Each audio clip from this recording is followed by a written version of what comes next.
AWS Distribution Philippines Corporation was established in March 1997, when the demand for structure cabling was its peak.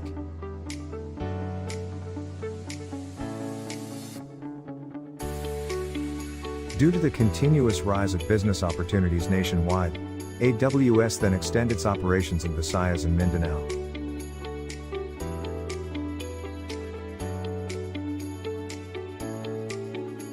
Over the years, we have expanded not only our reach but also our efforts to be able to provide a wide array of quality products and solutions to cater our client requirements.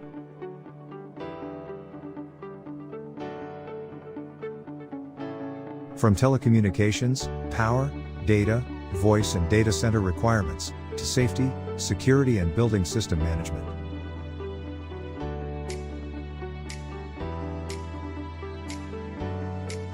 AWS have partners with a selected leading brand to provide our client a quality and reliable technology and services. And here are our product list.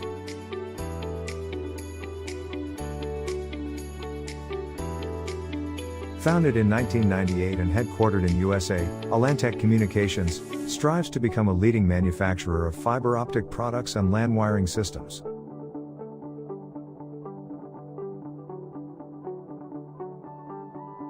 As a global leader in fiber optics, CommScope designs and manufactures a comprehensive line of fiber optic cables, from outside plant to indoor, outdoor and fire-rated indoor fiber cables.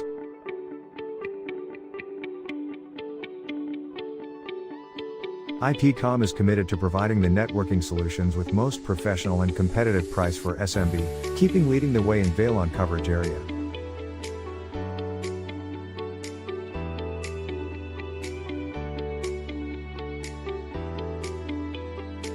Fluke Corporation is a manufacturer of industrial test, measurement and diagnostic equipment including electronic test equipment.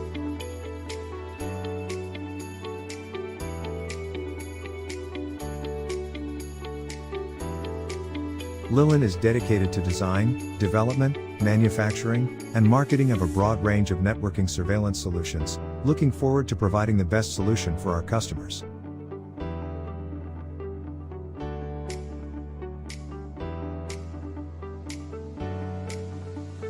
The UK's largest independent fire detection manufacturer. With 7 decades of experience in the fire and security industry, we provide innovative products and superior services to exceed our clients' ever more demanding expectations.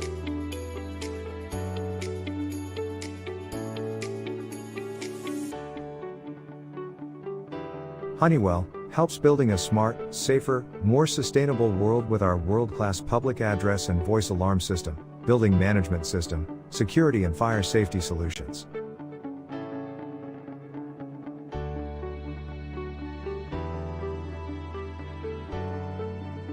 State-of-the-art access control software that integrates the most advanced security technologies with innovative networking capabilities to bring you full-featured security solutions serving any size facility.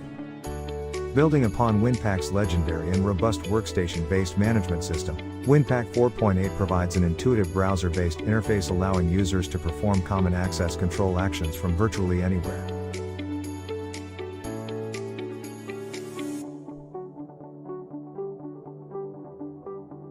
Honeywell Performance series of IP cameras provides affordable video surveillance solutions to meet a wide range of everyday security applications.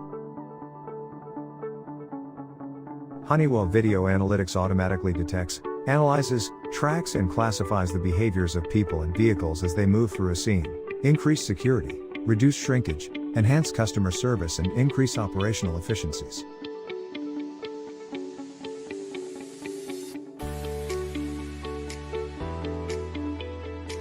Honeywell's PAVA products deliver world-class quality, unstinting reliability and consistent performance.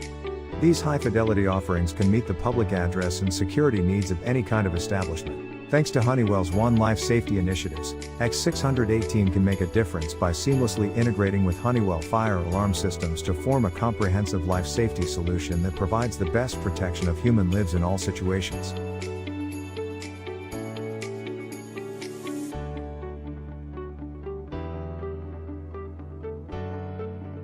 Welcome to Honeywell Morley IAS, one of the world's leading designers of fire alarm control panels and associated equipment for professional fire alarm installers.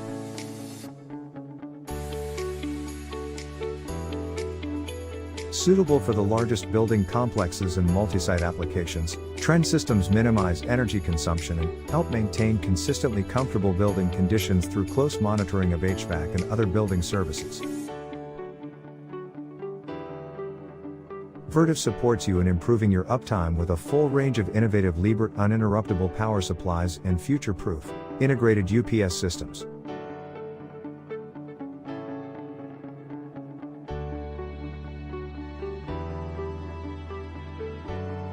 Discover our Liebert cooling systems, ranging from direct expansion and water-cooled solutions, to dry cooling and micro-channel condenser units, and contact us about design, integration, installation, and service.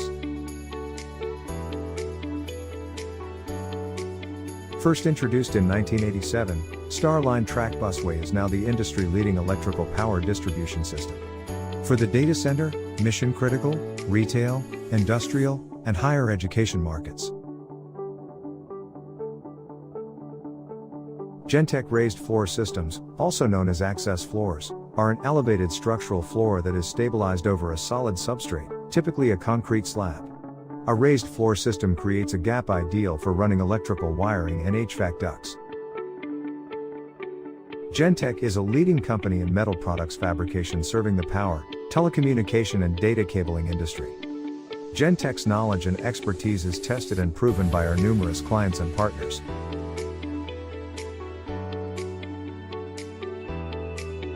Thank you. For more details about our products and services, you can visit our website at awsgentech.com and call us if you have an inquiry. AWS. Your link to progress.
AWS Distribution Philippines Corporation was established in March 1997, when the demand for structure cabling was its peak.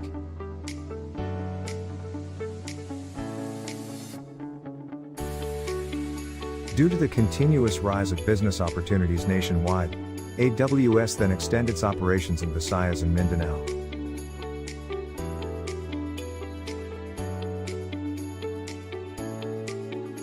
Over the years, we have expanded not only our reach but also our efforts to be able to provide a wide array of quality products and solutions to cater our client requirements.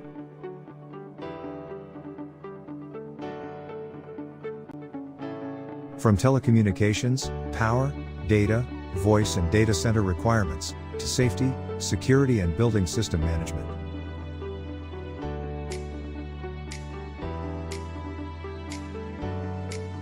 AWS have partners with a selected leading brand to provide our client a quality and reliable technology and services. And here are our product list.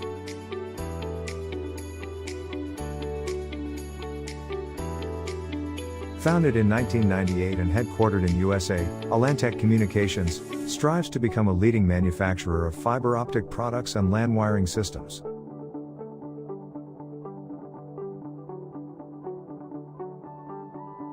As a global leader in fiber optics, CommScope designs and manufactures a comprehensive line of fiber optic cables, from outside plant to indoor, outdoor and fire-rated indoor fiber cables.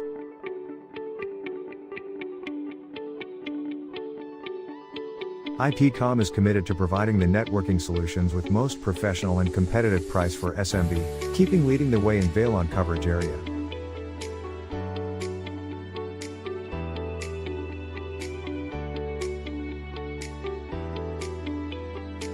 Fluke Corporation is a manufacturer of industrial test, measurement, and diagnostic equipment including electronic test equipment.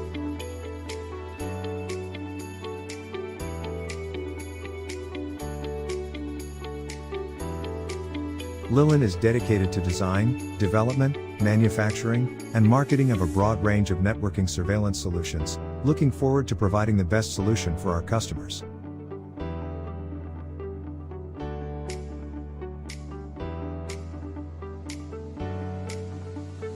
The UK's largest independent fire detection manufacturer.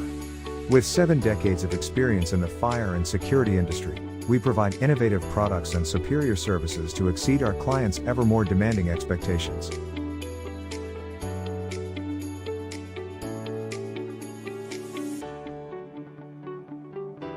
Honeywell helps building a smart, safer, more sustainable world with our world-class public address and voice alarm system, building management system, security and fire safety solutions.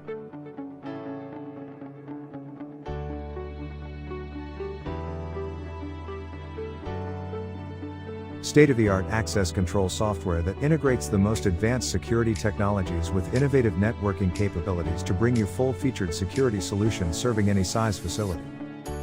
Building upon Winpac's legendary and robust workstation-based management system, Winpac 4.8 provides an intuitive browser-based interface allowing users to perform common access control actions from virtually anywhere.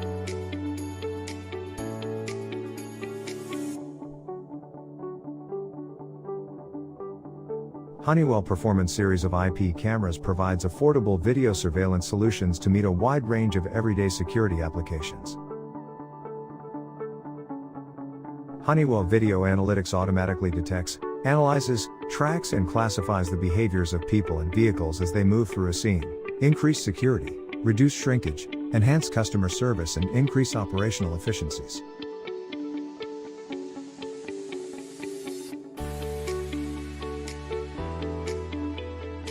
Honeywell's PAVA products deliver world-class quality, unstinting reliability and consistent performance. These high-fidelity offerings can meet the public address and security needs of any kind of establishment. Thanks to Honeywell's One Life safety initiatives, X618 can make a difference by seamlessly integrating with Honeywell fire alarm systems to form a comprehensive life safety solution that provides the best protection of human lives in all situations.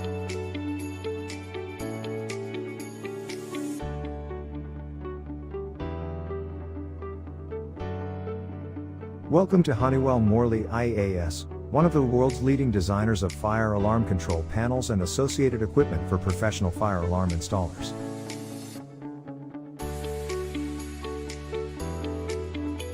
Suitable for the largest building complexes and multi-site applications, Trend systems minimize energy consumption and help maintain consistently comfortable building conditions through close monitoring of HVAC and other building services. Vertiv supports you in improving your uptime with a full range of innovative Liebert uninterruptible power supplies and future-proof, integrated UPS systems.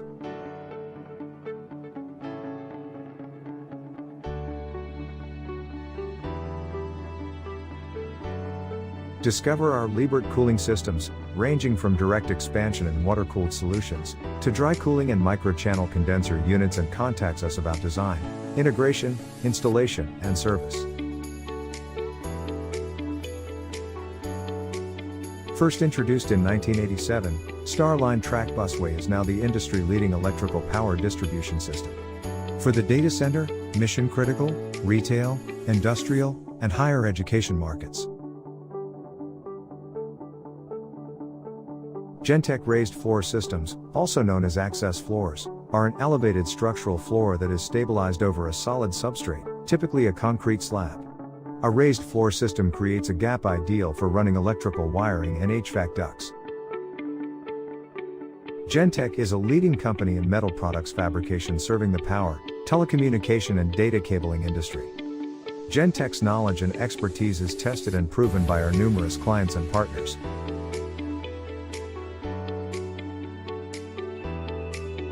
Thank you. For more details about our products and services, you can visit our website at awsgentek.com and call us if you have an inquiry.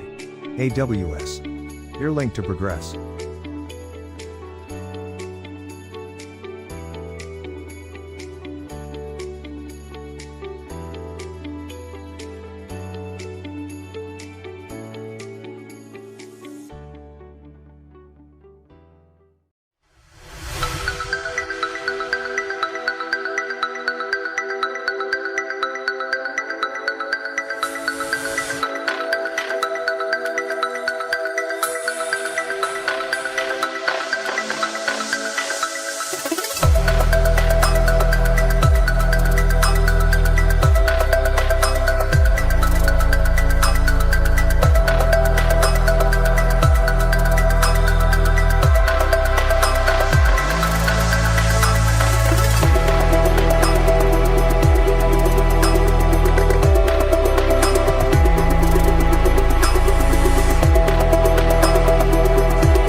AWS Distribution Philippines Corporation was established in March 1997, when the demand for structure cabling was its peak.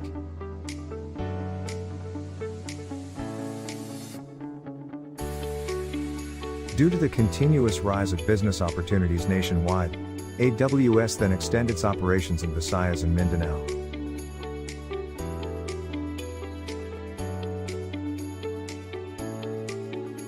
Over the years, we have expanded not only our reach but also our efforts to be able to provide a wide array of quality products and solutions to cater our client requirements.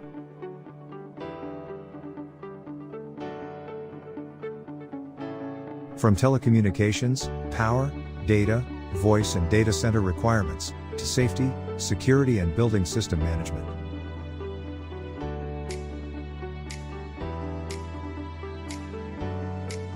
AWS have partners with a selected leading brand to provide our client a quality and reliable technology and services. And here are our product list.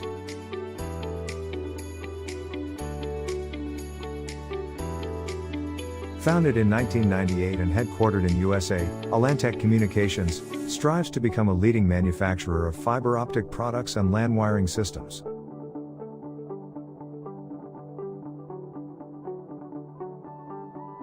As a global leader in fiber optics, CommScope designs and manufactures a comprehensive line of fiber optic cables, from outside plant to indoor, outdoor and fire-rated indoor fiber cables.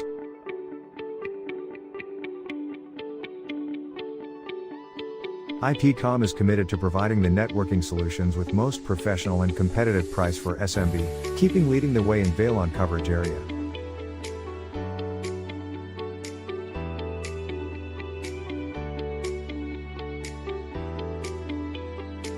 Fluke Corporation is a manufacturer of industrial test, measurement, and diagnostic equipment including electronic test equipment.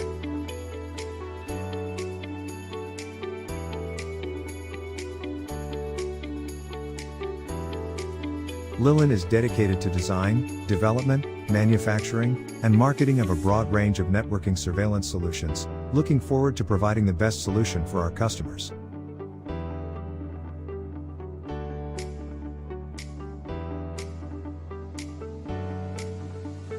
The UK's largest independent fire detection manufacturer. With 7 decades of experience in the fire and security industry, we provide innovative products and superior services to exceed our clients' ever more demanding expectations.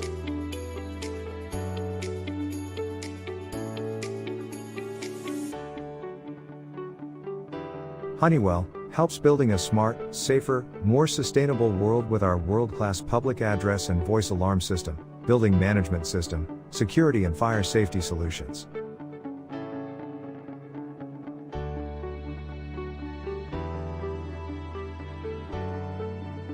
State-of-the-art access control software that integrates the most advanced security technologies with innovative networking capabilities to bring you full-featured security solutions serving any size facility. Building upon WinPak's legendary and robust workstation-based management system, WinPak 4.8 provides an intuitive browser-based interface allowing users to perform common access control actions from virtually anywhere.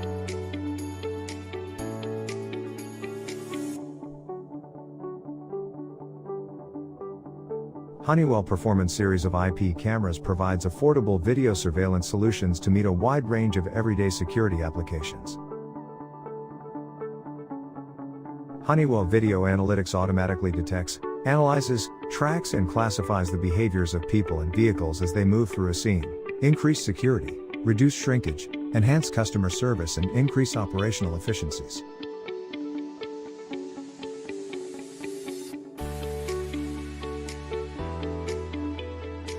Honeywell's PAVA products deliver world-class quality, unstinting reliability and consistent performance.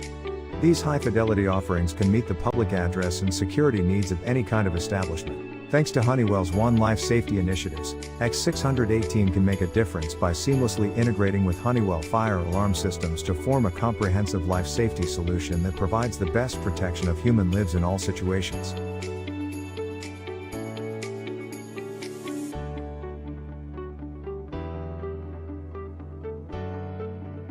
Welcome to Honeywell Morley IAS, one of the world's leading designers of fire alarm control panels and associated equipment for professional fire alarm installers.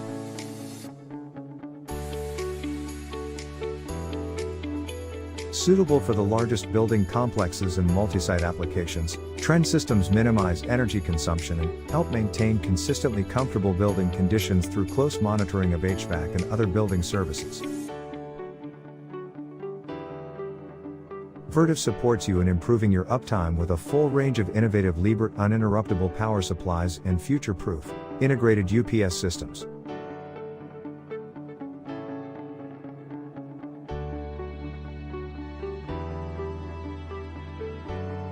Discover our Liebert cooling systems, ranging from direct expansion and water-cooled solutions, to dry cooling and micro-channel condenser units, and contacts us about design, integration, installation, and service. First introduced in 1987, Starline Track Busway is now the industry-leading electrical power distribution system. For the data center, mission-critical, retail, industrial, and higher education markets. Gentech raised floor systems, also known as access floors, are an elevated structural floor that is stabilized over a solid substrate, typically a concrete slab. A raised floor system creates a gap ideal for running electrical wiring and HVAC ducts. Gentech is a leading company in metal products fabrication serving the power, telecommunication and data cabling industry. Gentech's knowledge and expertise is tested and proven by our numerous clients and partners.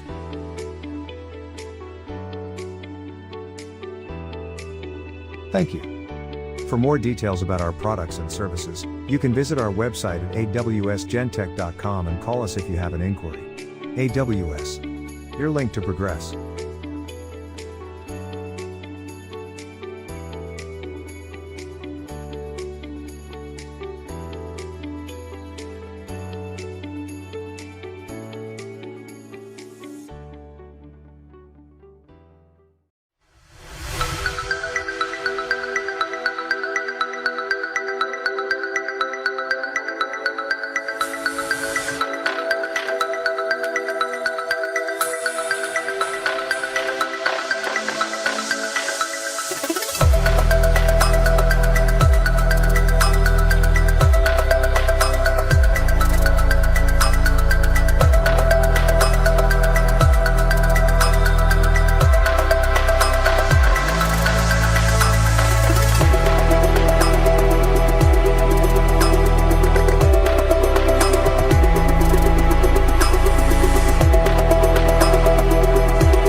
AWS Distribution Philippines Corporation was established in March 1997, when the demand for structure cabling was its peak.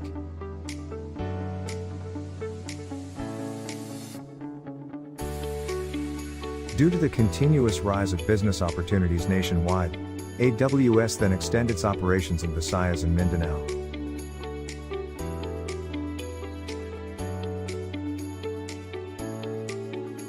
Over the years, we have expanded not only our reach but also our efforts to be able to provide a wide array of quality products and solutions to cater our client requirements.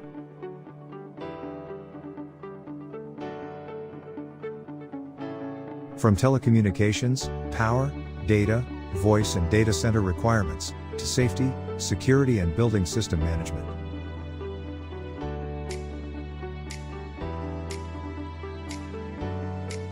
AWS have partners with a selected leading brand to provide our client a quality and reliable technology and services. And here are our product list.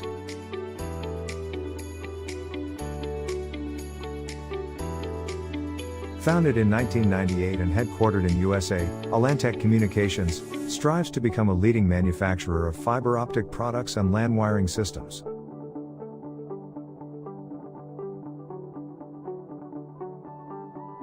As a global leader in fiber optics, CommScope designs and manufactures a comprehensive line of fiber optic cables.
وقال ربكم ادعوني استجب لكم آمين يا الله يا رب العالمين.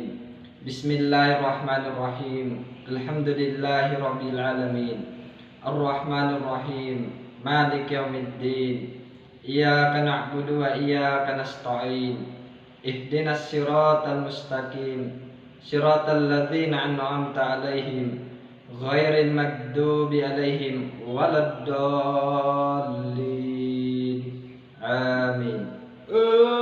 Keimanan sikuna idayanku untuk mapiasa ini nangno langit tau tanah audang tau lagi nang tertulus ni kau si kunati badang hidayanku mepiaka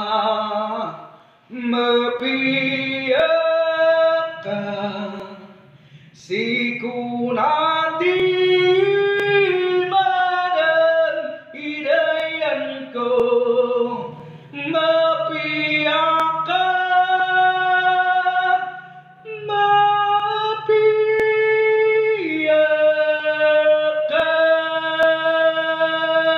Our Father, which art in heaven, hallowed be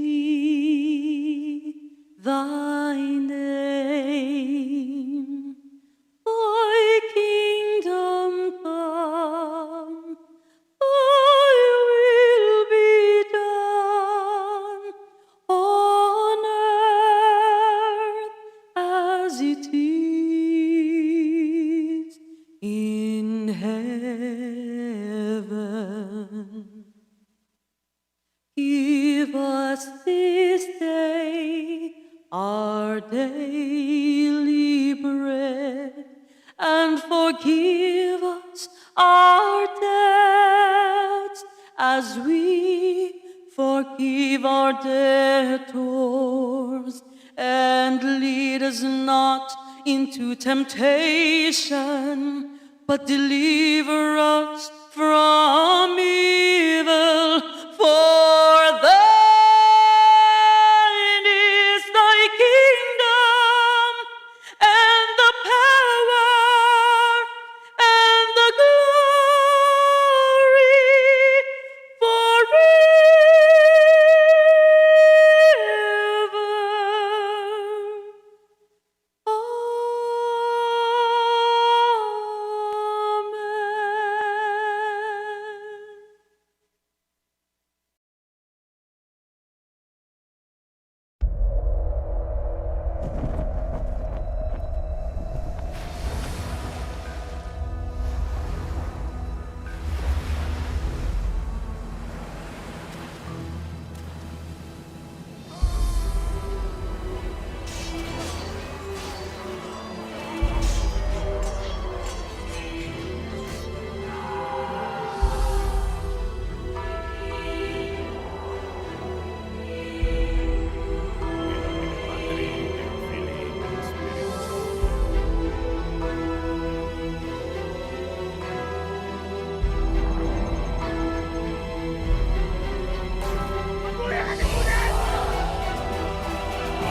Mga kababayan, ang pambansang awit ng Pilipinas. Kayang mag-ibig, helas ng sinakanan, alam ng puso, sa dikit mo'y buhay. Lupang hinirang, tuyag ka ng magiting, sa manlulupin, di ka pasisingil, sa nagatang tutok sa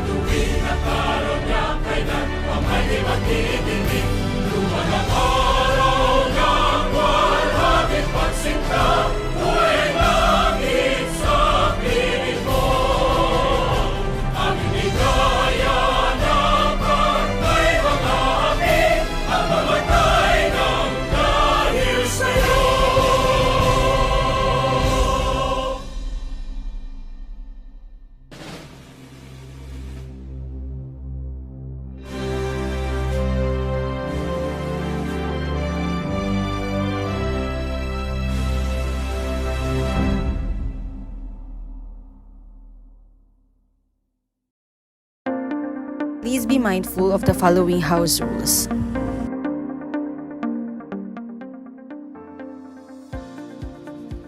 Find a quiet place and secure a stable internet connection so you can focus on the session. Should you get disconnected while the session is in progress, please rejoin as soon as possible. Please use your full name so that we could properly identify you. Utilize the rename feature on Zoom to change your display name. Be an attentive participant. Unless requested by the moderators, always turn off your webcam and mute the audio of your microphone. Else, you may type in your topic-related questions via the Q&A box on Zoom or the chat or comment box on YouTube. Be respectful and courteous in speaking, writing, and appearance. Steer clear from asking too personal questions or non-subject related questions, and no spamming in the chat box and in the live comments. Kindly accomplish the attendance, quiz, evaluation form, which will be given after the Q&A session. No form completion, no certificate. Keep an open mind and enjoy the webinar.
Here in our chat box in Zoom and in our YouTube channel.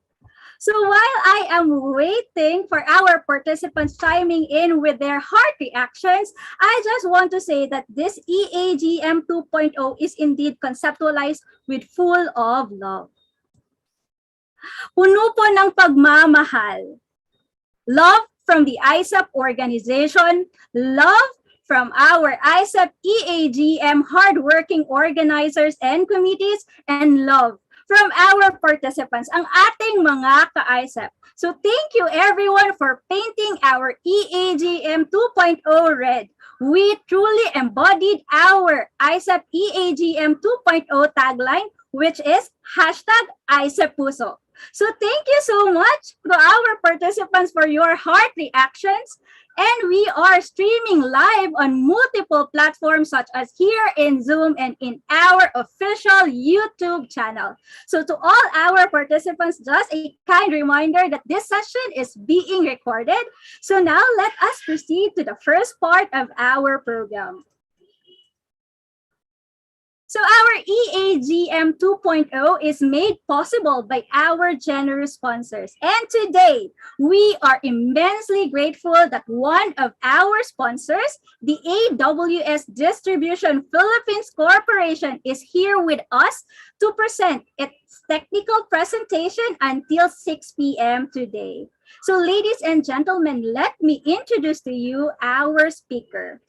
He is a CommScope sales and technical lead for the Philippines. He has more than 20 years experience in various network infrastructure, installations, and deployments, both in local and regional capacities. Our speaker's deep knowledge of electrical engineering, coupled with his widespread field experience in structured cabling installations, give him an edge in offering the best recommendations for consultants, integrators, and customers. His extensive experiences cut across verticals, especially in the area of IT network infrastructure within buildings and data centers. Ladies and gentlemen, without further much ado, help me welcome Mr. Louis Gatchalian of AWS Distribution Philippines. Hello, sir. Hello, good afternoon. Thank you for that lively introduction, Miss Bai. Okay, let me can I share my screen now? Yes, sir. Yes. Screen two.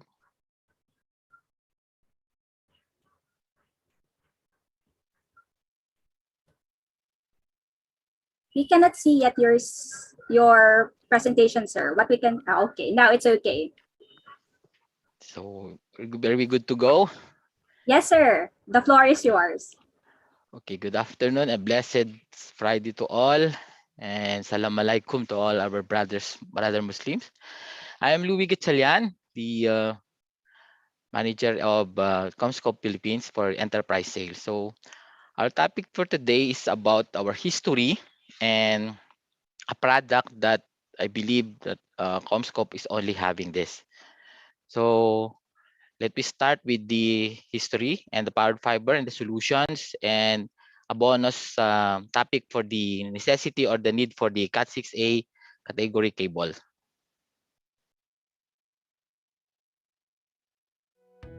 At CommScope, we collaborate with our customers and partners to design, create, and build the world's most advanced networks. For more than 4 decades, we've evolved from a cable manufacturer to a global communications infrastructure leader. Let's go back to the beginning. In the summer of 1976, Frank Drendel and Gerald Lenhart raised $5.1 million to purchase the CommScope product line from Superior Cable.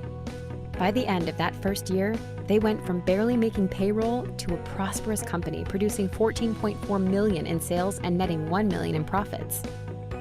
CommScope was in a good place at a good time with good products, and the cable television industry just took off. In 1978, CommScope merged with fiber optic manufacturer Valtac, then helped launch public affairs cable network pioneer C-SPAN by donating fiber optics to link the U.S. House of Representatives to the C-SPAN studios, enabling live broadcasting of U.S. congressional proceedings for the first time. In 1983, CommScope formed a new division to support the growing enterprise LAN market. In 1990, CommScope expanded its network division, building a new plant to keep pace with the growing enterprise cabling market. In 1997, CommScope became a publicly traded company, and Frank Drendel rang the bell at the New York Stock Exchange. As the 90s came to a close, the cable TV industry shifted to hybrid fiber coaxial architecture, and once again, CommScope is well positioned. Then, in an 11-year span, CommScope went through a rapid period of growth and change, making 3 acquisitions that transformed the company and created its prominent role in the network infrastructure industry today. First, in 2004, CommScope acquired Avaya Connectivity Solutions and the Systemax brand, doubling its size, expanding its global footprint, and moving to the top of one of its coveted markets, enterprise. Next, in 2007, CommScope made another major transaction, acquiring global wireless infrastructure leader, Andrew Corporation. The deal again doubled CommScope's size and further expanded its global manufacturing and distribution network. In 2011, CommScope became a private company after being acquired by the Carlyle Group. Then, in 2013, President and CEO Eddie Edwards and his team presided over CommScope's IPO and first trade on NASDAQ. In 2015, CommScope acquired the Broadband Networks division of TE Connectivity, adding more innovation, solutions, and scale to address more wired and wireless networks around the world. From humble beginnings over 40 years ago, CommScope has grown into a global leader and one of the most trusted brands in communications infrastructure. At CommScope, it is our mission to enable communications through a constant focus on innovation, agility, and integrity. We transform networks with efficient solutions that optimize network performance and speed deployment. Our global team of greater than 20,000 employees, innovators, and technologists have empowered customers in all regions of the world to anticipate what's next and push the boundaries of what's possible.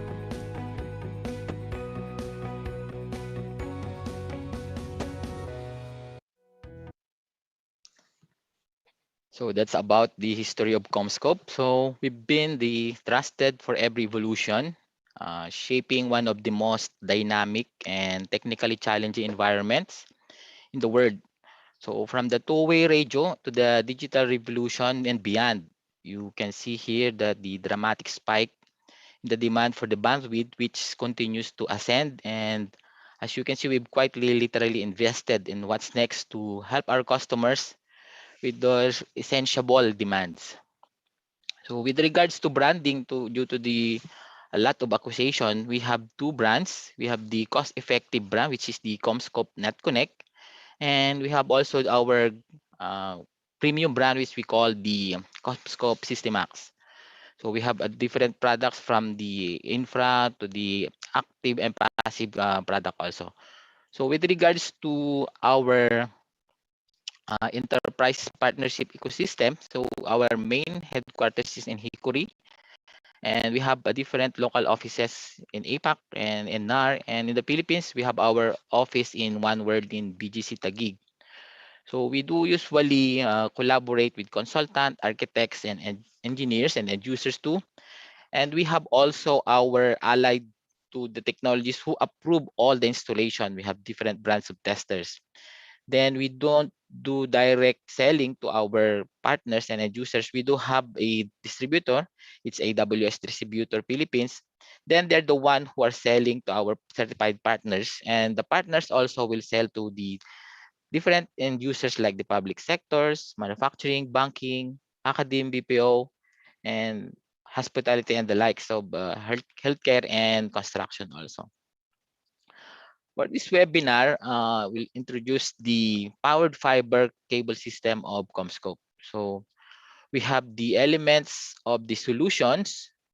So let's talk about the power supply, which is also originally a GE brand that CommScope also purchased. So it's already power supply GE, but it was already owned by CommScope. So we go to the next connectivity requirement for a powered cable system is the hybrid cable. It's complementing system that it has two different means. We have the copper to transport the energy, which is the 48 volts DC, and the fiber optic that will transport the data and the endpoints and to the interchange. And finally, we have the power extenders. These elements will receive the DC power sent by the power source, will use it to provide energy to its own electronics. And it is used to provide power plus and Ethernet connection, power over Ethernet, and the endpoints, and it can be enabled. As you know, we have several part numbers involved in these solutions. Some of the power source or many hybrid cables and other power extenders. During this webinar, we'll not give deeply into all those part numbers. However, we will talk about the design tools, pieces of information, and available part numbers for the elements of the system. So a simple single line diagram of this solution is from the power supply, it will goes down to the PO extender that it can reach 3 kilometers at 15 watts PoE. So it varies as the requirement is supplied. If it's PoE plus, it's only 1.6 kilometers at 30 watts. And PoE slash PoE, 1.6 also. And PoE plus slash PoE, it will reach only until 650 meters at 60 watts. So installation becomes similar to a short reach application in that the technician can place a single cable between the telecom room and the device location.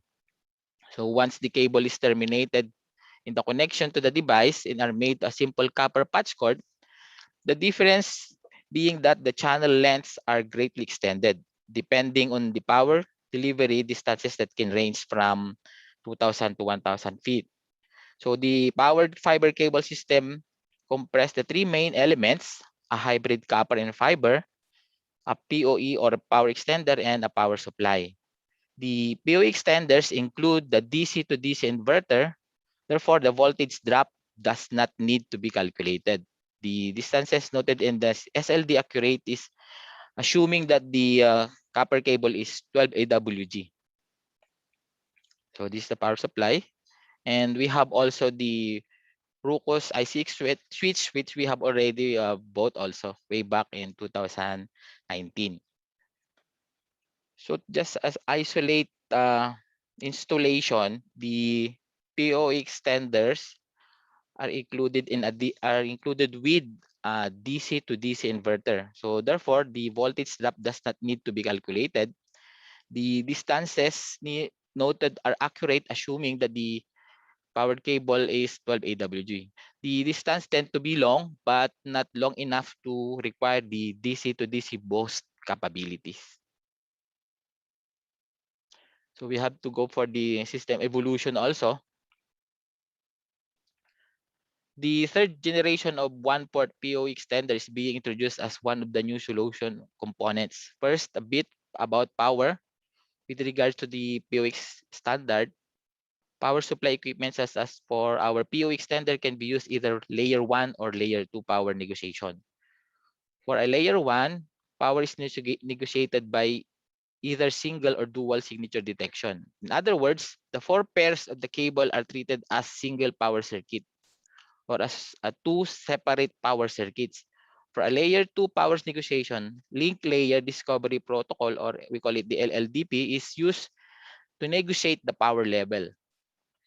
Our new extender will use the layer 1 power negotiation per the 802.3 BT standard up to the class 6 power, or the 60 watts at the PSC and 51 watts at the power distribution.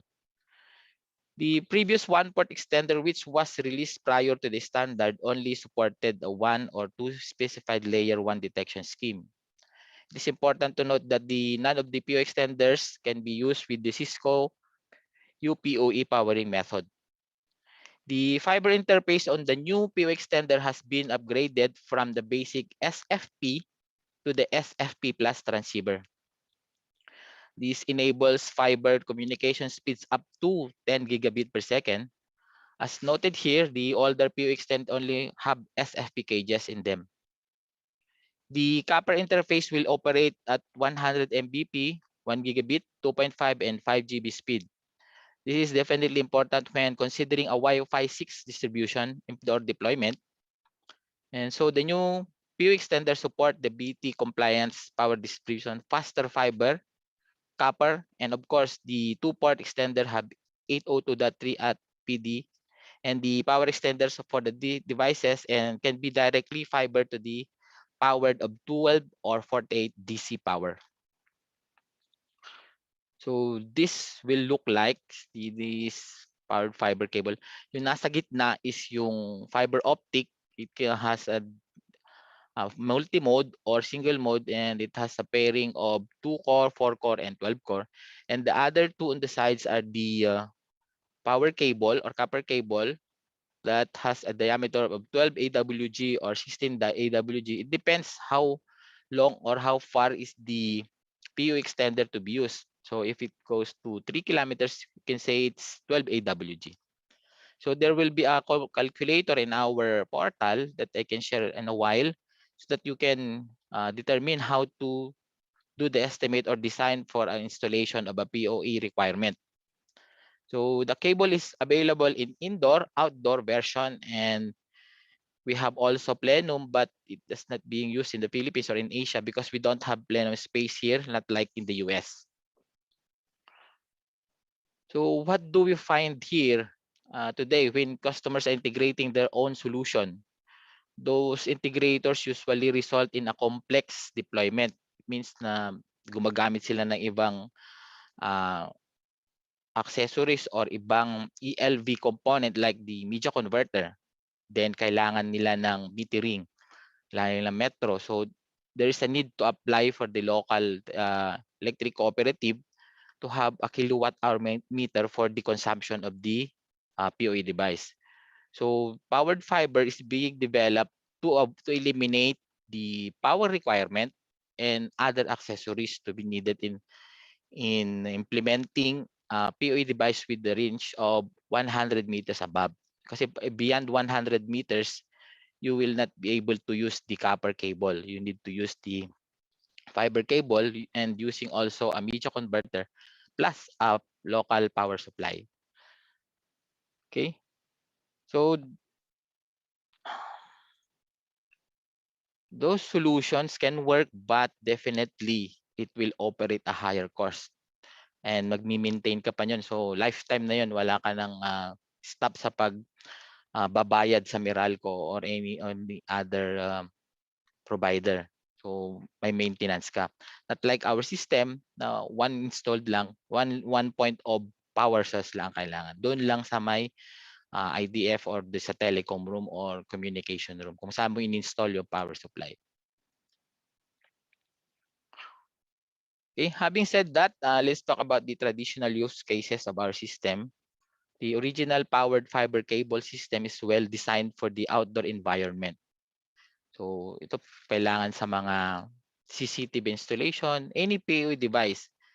As like dito sa Pilipinas, yung sa MMDA, so they need cameras along EDSA that from the MMDA office, it will reach until Pasay or until Cubao. So beyond 3 kilometers, they have to establish again another IDF to make another connectivity of the 3 kilometers distance. And the PO extender is very robust device. It has an IP68 rated, so with the protection of the elements, kahit umulan, bumagyo, maganda lang yung pagka-install, hindi siya masisira. Okay, so let's talk now about the current application for our system. How could we use some of the new solution components in the traditional outdoor application? The new one-port PO extender provides better high bandwidth and power support. Higher bandwidth is necessary for the new Wi-Fi 6 access points. The additional power support can avoid reduction in the device functionality. For example, our outdoor ROCOS access point will work on 30 watts for a class 4 power. However, the access point may shut down the USB port and PoE pass-through capability. Some of the Cisco access points will work on a class 4 power, but they will reduce the MIMO capability of the device by shutting down the antennas. So in general, outdoor access points need higher bandwidth to accommodate dense public areas, and they want higher power to increase the coverage. So what can we address with the new solution components? As mentioned in the current solution overview, our PoE and power extenders are optimized for outdoor use. They are overlay robust for indoor use. In fact, we have many devices that can take 40-volt DC power and have an optical input. One example is our ROCOS Fiber Pack. This device can be powered directly with DC power and contains a media converter that allow for a direct fiber configuration. The R510AP plugs onto the fiber backpack. Otherwise, such as passive optical network or in-use, can be powered over the copper conductors using the fiber and the communications. This is another big application for the new cable and surface mount boxes. In fact, we see many hospitality customers moving to PON or the room connectivity. One barrier of the adoption of PON was the availability of power for the ONU in the room, and the hotel floor losses power, and guests could not use the room phone to call the assistance unless the ONU has a battery, which is a maintenance headache. For the ONU, it's powered remotely.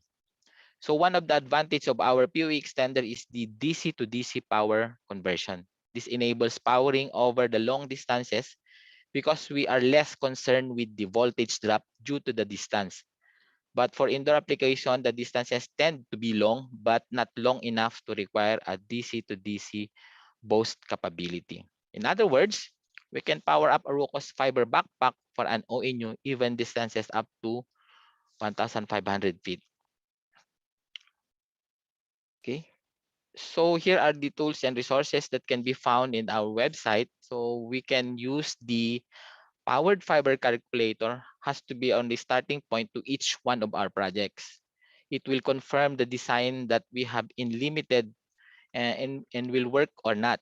So it will also help us to select the components on our solution to meet the customer's requirement. So you can find in the corporate portal the location of our ComScope calculator. So some installation tips with regards to the power supply. We have already a lot of installation in other countries, but unfortunately, here in the Philippines, it's all on the design stage and proof of concept. One telco is having a proof of concept with us with this kind of solution for a Wi-Fi 6 requirement. So it is very important to take the advantage of all the features of our power supply, like the communication capabilities. The power supply offers a web interface for its control and monitoring process. So pwede nating makita online as long as mayroon tayong system manager para to access the monitoring. For our large deployments, it is very useful to have inventory to report the generated, and it will show how many power input and output that we are working to configure. So this is a sample installation. This is in front of one rack. So you can see that the power supply is above and in the middle, and the fiber components are above, and the switches are not yet here. So we can see at the back. So dun sa likod niya, naghiwalay na yung fiber at saka yung copper cables. So yung dalawang copper pumunta siya sa power supply, yung fiber naman pumunta siya dun sa fiber panel. So as you can see here, the typical power supply can drive up to 32 cables or 32 PoE extender. But we do accept also equivalent brand other than GE if end user or a designer prefer one. Just like one brand, they are using Vertib because our power supply don't have a backup battery. Vertib brand have a backup battery for 4 hours and 8 hours. So it will be the choice of the end user if he will require another brand for the power supply, as long as they will use the powered fiber cable and the PoE extender.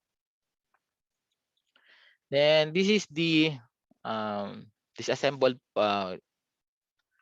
image of the PoE extender. Ito yung nasa loob niya. Makikita nyo na yung fiber nandito. Yung magdudugtong siya ng pigtail. Then dito sa number 1, then mayroon siya ng slot na para sa SFP. So compatible siya in any brand and any category also, if it's multi-mode or single mode. So adaptable siya or compatible siya sa any brand and any specification. So may built-in media converter na siya. So yung powered 12 volt DC, di ba na problema. Then mayroon din siyang DC to DC inverter which eliminates the voltage drop.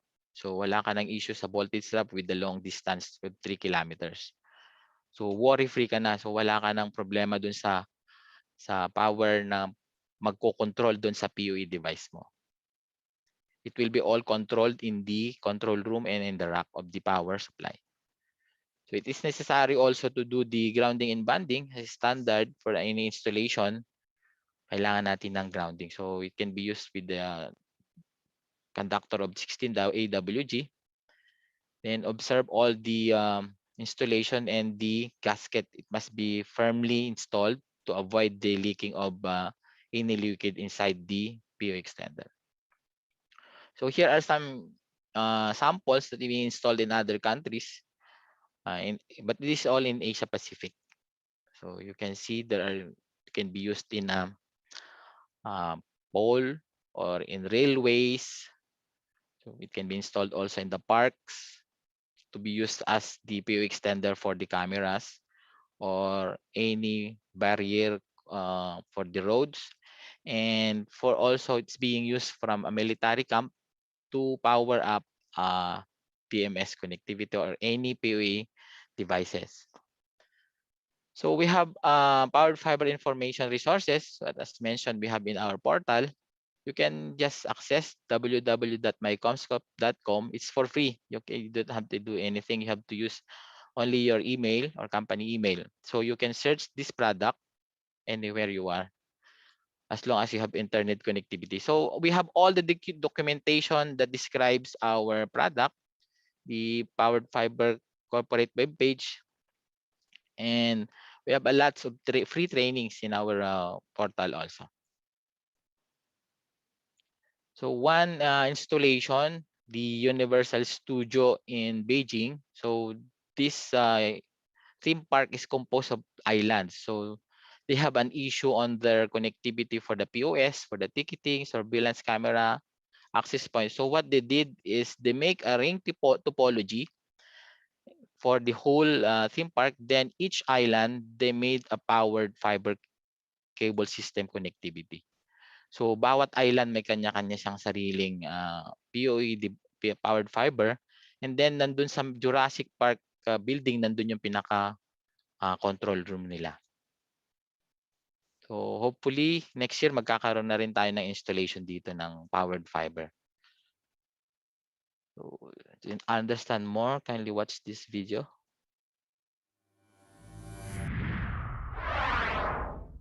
Deploying small outdoor access devices for Wi-Fi services, high-definition surveillance cameras, and small cell applications presents unique challenges.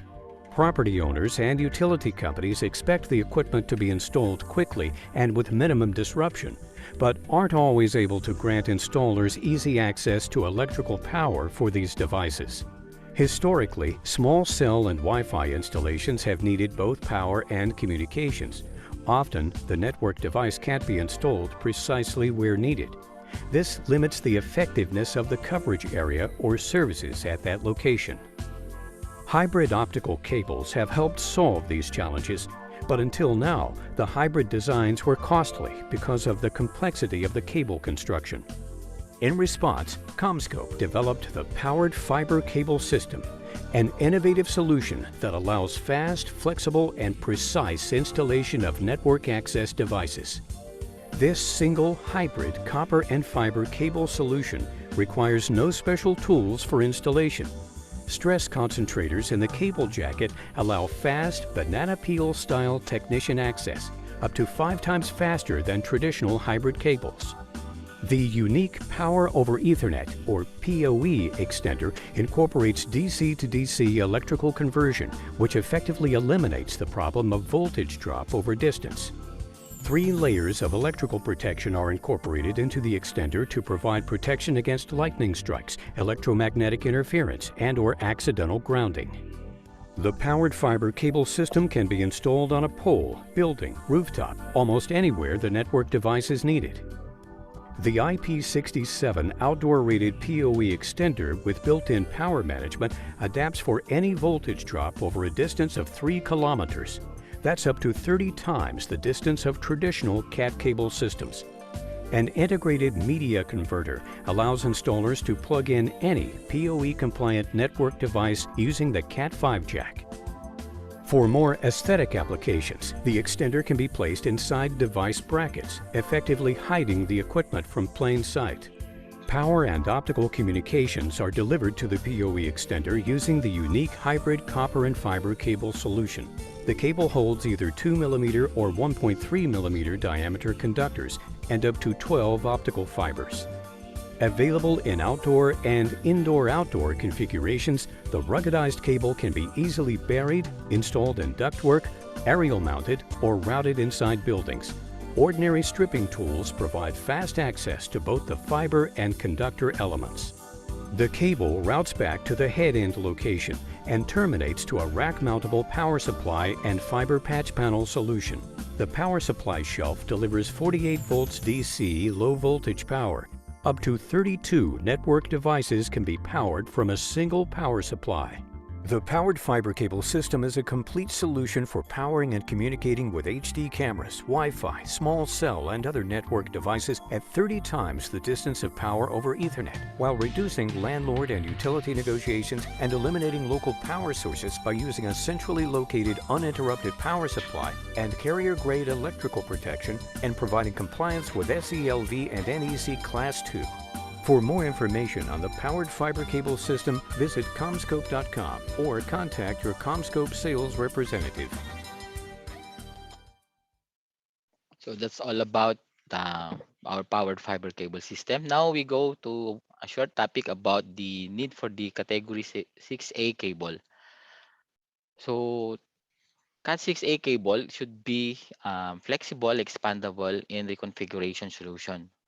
For all the angles in design, deployment, and operations, it can best support our CommScope manufacturers and ready to future application. And with the assurance and application of CommScope, we have 25 years warranty. So it fits to your application, whether a hotel, hospital, schools, office, and airport. Kumbaga, ito na yung future proofing. So why we encourage the industry to use Cat6A for future proofing is that here you can see the chronicle of twisted pair for Ethernet. So in the right side, you can see the bandwidth or the capability of each category. So minsan nang sabi natin, Cat5e basta gumana, okay lang. Pero nagdereklamo tayo sa connectivity na pinoprovide ng mga telcos. Kasi hindi maganda or hindi applicable yung ginagamit na infra. So makikita nyo sa 6 and 6A,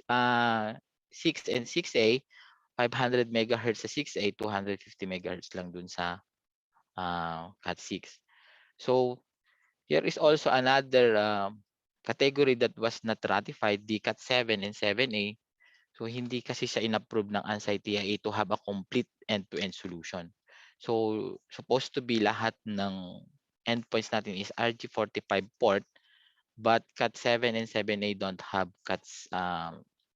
RG45 port. They have the GG45, which is not all compatible to our active components product.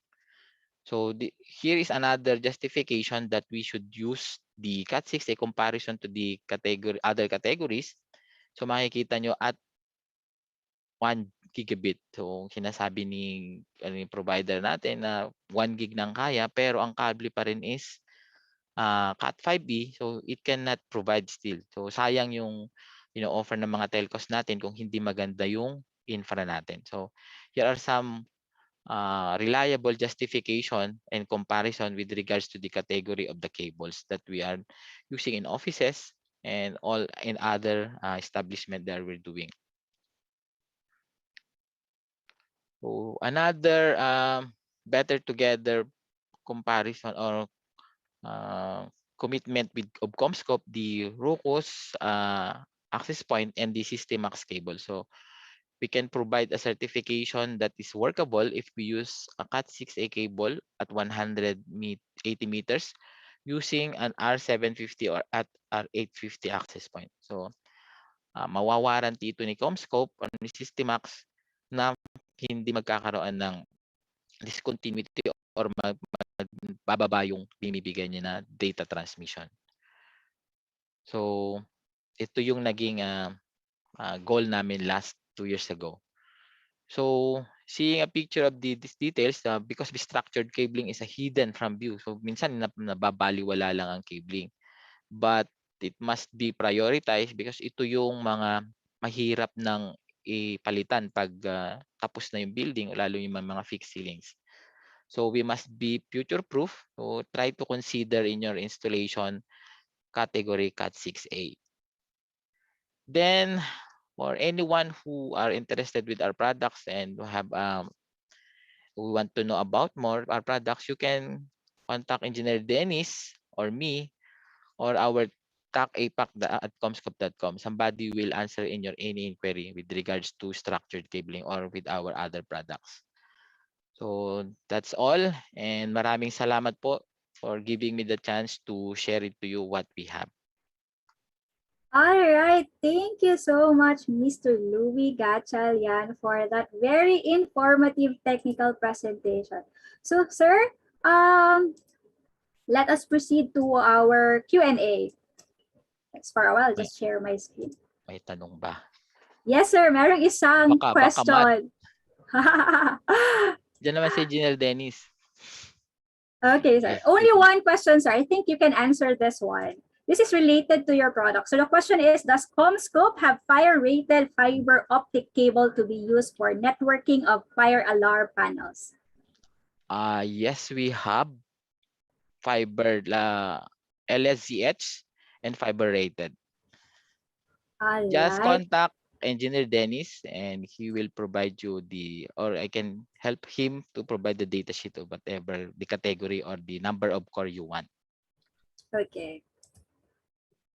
All right, sir. I think that's it. That is only the question from our Q&A box. But I believe that our participants will indeed contact you if they have further questions and queries about your product po. So thank you so much Sure. po, sir. Thank you po so Thank much you. po.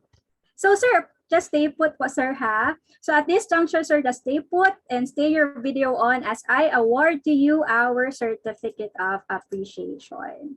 So this certificate of appreciation is awarded to Mr. Louis Gatchalian of AWS Distribution Philippines Corporation in grateful recognition of their expertise, professional competence, and invaluable service rendered as a resource speaker during the Institute of Electronics Engineers of the Philippines Incorporated 71st Annual General Membership Meeting and Convention. Given this third day of December in the year of our Lord 2021. So signed by Dr. Lori Lisa D. Bulayog, PECE, our e-AGM 2021 Convention Chairman and IECEP Secretary General, and Dr. Michelle D. Lawas, PECE, IECEP National President. So thank you so much, Sir Louis and AWS Distribution Philippines Thank you. Corporation. Yes, ISAP is beyond grateful to have companies such as AWS Distribution who has willingly support ISAP in its endeavors and events such as our e-AGM 2.0. So, ladies and gentlemen, let's give us Sir Louis and the AWS Distribution Philippines Corporation a virtual of applause. So thank you, sir, and we hope to see you again in our future events po. So thank you so much po, sir. Thank you. All right. So once again, thank you so much, AWS Distribution Philippines Corporation, for sponsoring our IECEP e-AGM 2.0. We value you for helping us materialize our IECEP e-AGM 2.0.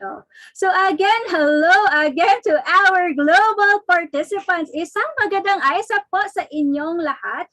We are indeed jam-packed with participants coming from different parts of the world because this is the biggest online event for electronics engineers, technicians, and practitioners.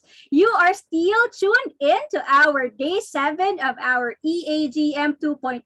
It is our privilege to have you with us today. So thank you so much for investing your time with us this Friday. So I hope that you still have the same excitement and energy that you have from day 1, because you will surely be electrified and captivated with the main highlight of our day 7. So let us check if our ka-ISAP are ready for an exhilarating day 7. So guys, our beloved participants, I need your response for this one. So can you please raise your hands if you are ready for a great day 7 experience? Can I see our participants raising their hands? All right. I hope that we have the same energy all throughout our day 7. So our e-AGM 2.0 is a 8-day-long celebration which has showcased top-notch speakers from various electronics engineering fields. And yesterday, during our day 6, we were brought to the universe from the world of AI, wherein engineer Rupert Santillan discussed how AI and business process transform through automation. And then we blasted off to the outer space where young engineers Judiel Reyes and engineer Renzo Wee tackled the Maya 3 and Maya 4 satellite development. We hope that we gave you yesterday an out-of-the-world adventure. So before we dive in to our main event, since we are streaming live, ladies and gentlemen, we are coming to you moment by moment. Expect a lot of pure, real, and unedited excitement and reactions here in our e-AGM 2.0. And with that note, our day 7 will be definitely pump you up. We are expecting that our participants will be fired with enthusiasm as we give you the perfect opportunity to ask your questions related to our profession and IECEP matters to our highest caliber panelists here in our interactive forum dubbed as our ISAP Kausap. So since this is a special segment made for our global participants, ladies and gentlemen, I will be joining by our Lakambini Ingeniera 2021 first runner-up, our very beautiful Engineer Beatriz D. Peralta. Hello, Engineer Bea. Hello, Engineer Bye. Hello, everyone. Happy Friday. Again, it's me, Engineer Bay. I was with you yesterday, and it's so nice to see everyone again. Imagine we are already in day 7, and still we are joined by 700 participants. And for sure, no, Mambay, later on, our numbers will still grow, as today is for sure a very interactive and collaborative day for all of us ISEP members. All right, so while waiting for more participants to come in our webinar, now as you can see on the screen, this is the official page of ISEP. So please don't forget to like the page in order for you to keep posted on the future announcements, events in the whole ISEP community. Also, we have here is an ISEP National Official YouTube channel. So don't forget to subscribe and turn the notification bell for you to be alerted by the new webinars, general announcements, latest vlogs, and other programs offered by our beloved organization. We are also streaming live via our official YouTube channel. So you can scan the QR code shown on our screen for you to be directed on your YouTube live. So if you're currently having problems on your Zoom account, or if you're just comfortable with watching on YouTube channel, then don't worry about that. You can just scan the QR code and you'll be directed to the YouTube streaming of our Day 7 ISEP Kausap. And by the way, for the information of everyone, our session for today is being recorded.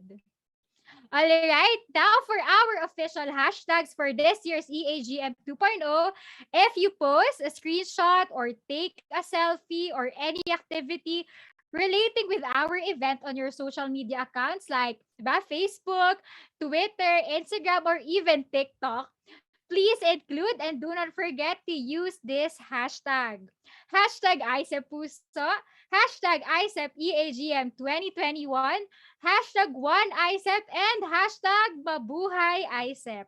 So come on and join us to trend these hashtags and make it another history for us electronics engineers and professionals. Also, we would like to acknowledge our sponsors who are very instrumental in the conduct of this event.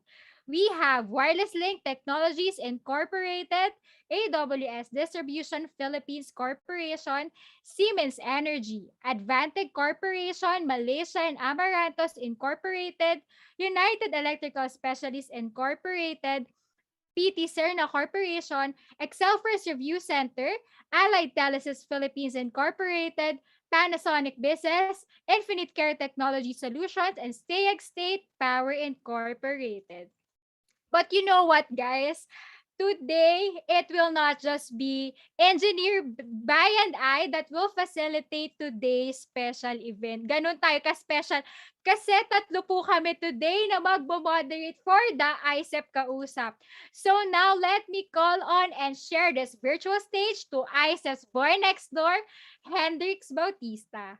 Hi, Hello, Miss Hendrix. Bea. Good afternoon. It is good to be back as we have been keeping the fire burning throughout this week, e-AGM 2.0.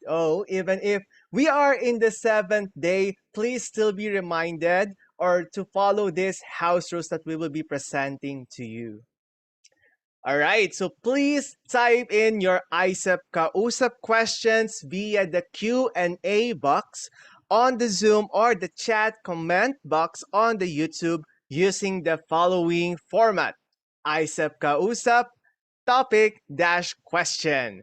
Also, for the participants who want to raise their questions live, yes, live, please utilize the raise hand button so that you will be recognized and you will be given 1 minute to ask your question. And for you to be recognized, we will be asking our committee to give the spotlight to you together with our participants. And also, while raising your questions all throughout that minute, please be respectful and courteous in speaking, writing, and appearance. Steer clear from asking too personal questions or non-subject related questions, and please no spamming in the chat box and in the live comments. And lastly, keep an open mind and enjoy the ICEP Kausap. All right, so some reminders to the participants that all the attendance quiz evaluation forms for all technical sessions has been sent to your email. So please check them out, and please note that these forms will only be open up until December 3 at 11:59 p.m. We just like to remind again everyone that the voting for National BOD started yesterday at December 2 and will end on December 4 during our last day of e-AGM at 12 noon. You may cast your vote at myicep.net, so make sure your accounts are verified and in good standing. For more details about our candidates, please visit myicep to check their CV and platform as shown to your dashboard. I know that everyone is looking forward to the Kausap, as we also had this before on the MidCon. And here we are again, bringing it back to e-AGM 2.0. Miss Bai, what will the participants be expecting all throughout this session? Yes, hello, Drix and Pay. Yeah, it is good to be in tandem with you guys. So to our participants, our ICEP Kausap is a virtual discussion on current affairs, updates, services, and programs of ICEP. Our ICEP Kausap is a perfect avenue to learn from our top-notch panelists as they will talk and discuss about pertinent topics, pressing issues and challenges relating to our electronics profession and ICEP organization. Kaya mga ka-ICEP, tara, usap tayo dito sa ICEP Kausap. So for today's discussions, we will be focusing and revolving on our 7 salient topics which are now shown on your deck. So to start off, our first topic is about PRC BECE. We will be discussing and answering questions such as enhancement and advancement of the professions, the maintenance of high professional, ethical, and technical standards, regulatory laws, and policies of the country with respect to our profession. The next topic is about ICEP National, wherein we will be tackling and responding queries such as updates, future plans, and projects of ICEP. So for the third to fifth topic, this will be discussed by Engineer Bea. Bea? Okay, thank you so much, Engineer Bai. So as mentioned for our third topic, we will be tackling on electronics engineer code. So for this topic, it involves topics on crafting the guidelines and standard of every code. And we have another topic which is regarding finance. So it's all about the financial affairs where we'll be discussing and answering questions, suggestions, and recommendations regarding digital payment, fundraising activities, and the likes. And also, we have the topic on ICEP membership, wherein we will be responding to queries such as membership fees, organization of new chapters, and activities of local and foreign chapters. So as mentioned, we have 7 topics. So the last 2 topics will be discussed by Hendrix. All right, Miss Bea, our sixth topic is about the Philippine Association of Government Electronics Engineers Incorporated, or the PAGE, and we will be discussing and answering questions related to the roles of PECEs, ECEs, and ECTs in government agencies and its instrumentalities. Last but definitely not the least is relating to functions and roles of our Secretary General, where we will be responding to queries such as ICEP-related correspondence, information on the adopted bylaws amendments, updates on the implementation of the policies and programs laid down by the IECEP President. Ms. Bai, can we proceed to the introduction of our panelists? Yes, Hendrix, I hope our participants are ready to ask their questions. But before we embark on our forum proper, let us get to know first our ISAP panelists. Ladies and gentlemen, to introduce our esteemed panelists, let me call on the following governor. First off, we have the ISAP Cordillera Administrative Region Governor, Engineer Alberto Mario B. Agu. Next is our ISAP Manila Governor, Engineer Kenneth M. Tupino. We also have our ISAP Oman Governor, Engineer Jimmy C. Santos. Also joining with us tonight is Engineer Dennis Molina, ISEP Rizal Governor.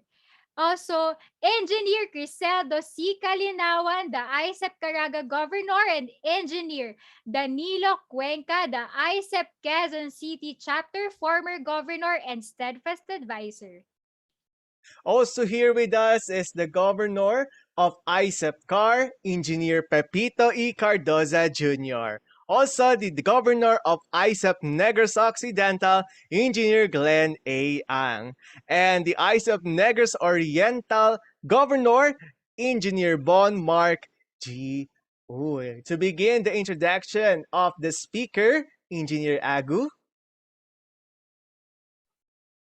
Good evening, everyone.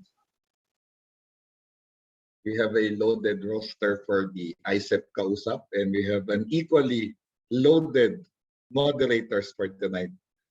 Our first panelist began her quest for service as the Sangguniang Kabataan Chairman in her barangay in Davao City.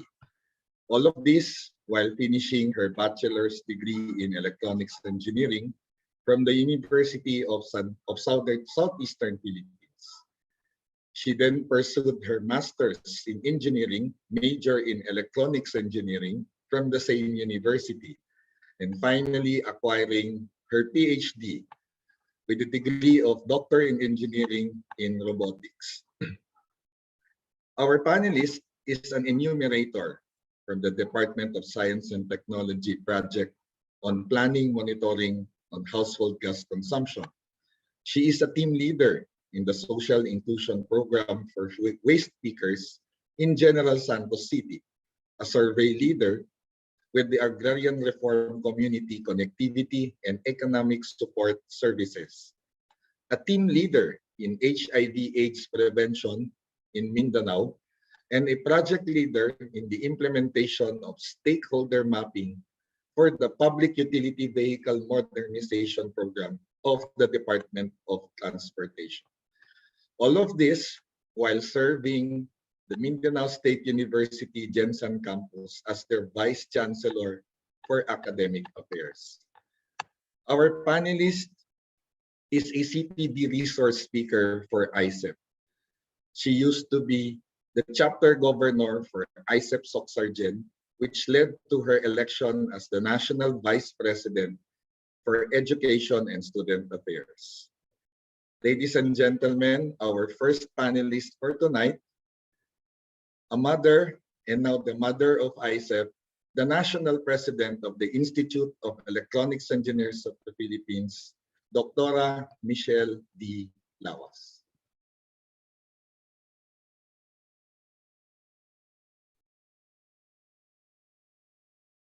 Our next panelist is a full-fledged Professor 6 in Mathematics at Central Mindanao University, a licensed professional electronics engineer, an ASEAN Chartered Professional Engineer, an ASEAN engineer, an APEC engineer, and currently the chairman of the Professional Regulatory Board of Electronics Engineering of the Professional Regulation Commission. He obtained his graduate degrees, Doctor of Science in Physical Science Mathematics or Mathematical Physics, and Master of Science in Mathematical Science at the Graduate School of Science and Engineering, Ibaraki University in Mito City, Japan, last 2005 and 2002 respectively, under the Japanese government scholarship Monbuka Gakusho. He has 2 undergraduate degrees, Bachelor of Science in Electronics and Communications Engineering, which he obtained at the Cebu Institute of Technology, Cebu City, and Bachelor of Science in Mathematics, which he obtained at the Mindanao State University, Iligan Institute of Technology, Iligan City. He was a research fellow at the Mathematics section of the International Center for Theoretical Physics in Trieste, Italy in 2008 and 2009. His field of specialization in mathematics is partial differential equations and calculus of variations, and these subjects are basic foundations in all engineering fields. He has been actively doing pure mathematics researches ever since he was in Japan up to the present and had published research outputs in reputable scientific international journals. He has been invited as referee in local and international journals. His published results were cited by respected mathematicians worldwide. As a matter of fact, his research outputs gained the attention of theoretical physicists because of its applications in potential and magnetic theories. It gave him the opportunity to be invited as visiting scientist in the mathematics section of the International Center for Theoretical Physics in Trieste, Italy, and he is the first Filipino scientist to be invited in the mathematics section of IECEP. He had been invited to deliver lectures internationally together with other respected experts in his field. He was also invited to present his research outputs in prestigious national and international conferences. He has been teaching graduate mathematics courses and serves as research supervisor to students in pure mathematics. He was a faculty of the Electronics Engineering Department of Cebu Institute of Technology from 1994 to 1999 before he went to Japan for his graduate studies. He is a member of good standing, of course, of the Institute of Electronics Engineers of the Philippines and was awarded in 2011 as an outstanding electronics engineer under the education category by IECEP. He is also the 2014 Outstanding Alumni of CIT. He serves as a member of the Board of Trustees of IECEP Northern Mindanao Chapter prior to his appointment by the President of the Philippines as chairperson of the Professional Regulatory Board of Electronics Engineering under the administrative control of the Professional Regulation Commission. He is also an active member of the Mathematical Society of the Philippines and serves as member of the Board of Directors of MSP Regions 10, 12, and ARMM from 2005 to 2007. He is a regular member of the National Research Council of the Philippines, a full member of the Philippine-American Academy of Science and Engineering, an active member of the Philippine Association of Research Managers, Philippine Association of Institutions for Research, International Association of Multidisciplinary Research, Philippine Association of Government Electronics Engineers, the Mathematics Teachers Association of the Philippines, and the Southeast Asian Mathematical Society. Mga ka-IECEP, our second panelist, Dr. Alnar L. Detalia. Good evening, sir.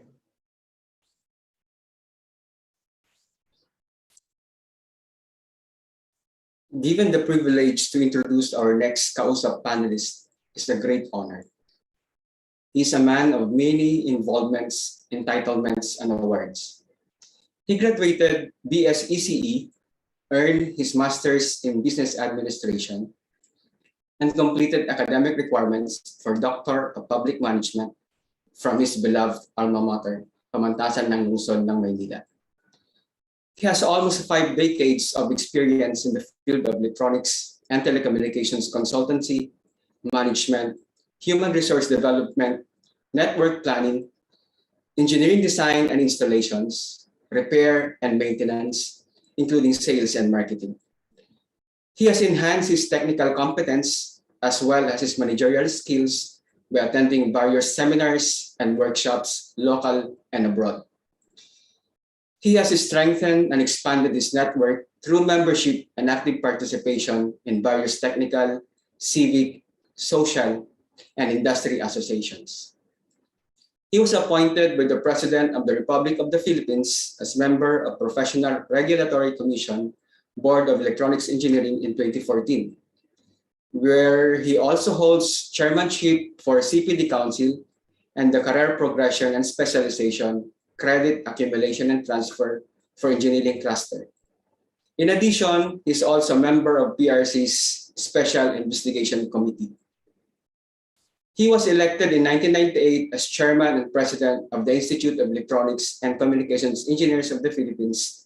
As a life member and active member of Council of IECEP former presidents, he passionately provides also all-out support for the betterment of the organization and the profession. Apart from his involvement in the electronics engineering field, he is also a co-founder of PLM Scholars Foundation Incorporated and an active member of the prestigious Rotary Club of Pasig. He has been part of academe as a part-time instructor. He is a CEO of his own business ventures. He is an electronics specialist and consultant to various electronics engineering companies. Among the awards he receives includes 2013 Outstanding President with Distinction, Rotary Club of Pasig, 2012 Gintong Ani Award in the field of Technopreneurship, awarded by PM Alumni Association, 2003 Outstanding Professional in the field of Electronics Engineering, awarded by Philippine Regulatory Commission, 1999 Outstanding PLM Alumni in the field of ECE, and 1992 Outstanding Electronics and Communications Engineer in the field of Communication, awarded by IECEP. Fellow electronics engineering professionals, join me in welcoming one of our CA-USAP panelists this evening, a licensed professional electronics engineer, a registered ASEAN engineer, a registered APEC engineer, and ASEAN Chartered Professional Engineer, and member of the Professional Regulatory Board of Electronics Engineering of the Professional Regulation Commission, Honorable Hermenio J. Orbe. Good evening, sir. Okay, so a pleasant good evening, everyone. It is my great honor and privilege to introduce in this momentous event our next panelists for this virtual discussion on current affairs, updates, services, and programs of IECEP. Our next panelist is a licensed professional electronics engineer, a registered electrical engineer, an ASEAN engineer, and he's also an ASEAN Chartered Professional Engineer. And of course, he is very well known as accredited construction arbitrator in the Philippines. He is very active and has numerous activities aside from his current work. He is a member of the Technical Working Group on Electronics Engineering and Regional Quality Assessment under the supervision of the Commission on Higher Education. He is also a member of the Technical Working Group on Television for Philippine Energy Efficiency Project of the Department of Energy.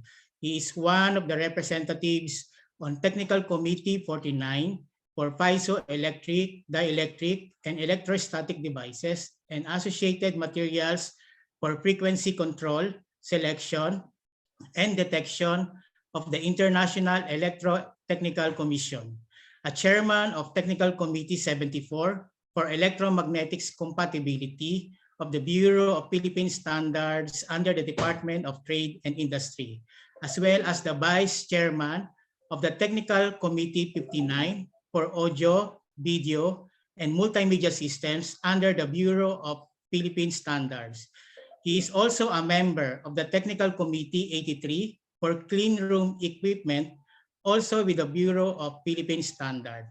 And he is also a member of the technical panel on T-shirt and TAPI under the Department of Science and Technology. Our panelists completed 2 bachelor degrees, Bachelor of Science in Electronics Engineering and Bachelor of Science in Electrical Engineering at the Mapua Institute of Technology, and earned his MBA, Master of Business Administration, with highest distinction at San Pedro College of Business Administration. So with that, let us all welcome virtually the most outstanding ECE in 2017, the former Secretary General and Treasurer of IECEP, and now one of the current members of the Board of Electronics Engineering, Honorable Engineer Enrico Claro R. Del Moro. Thank you.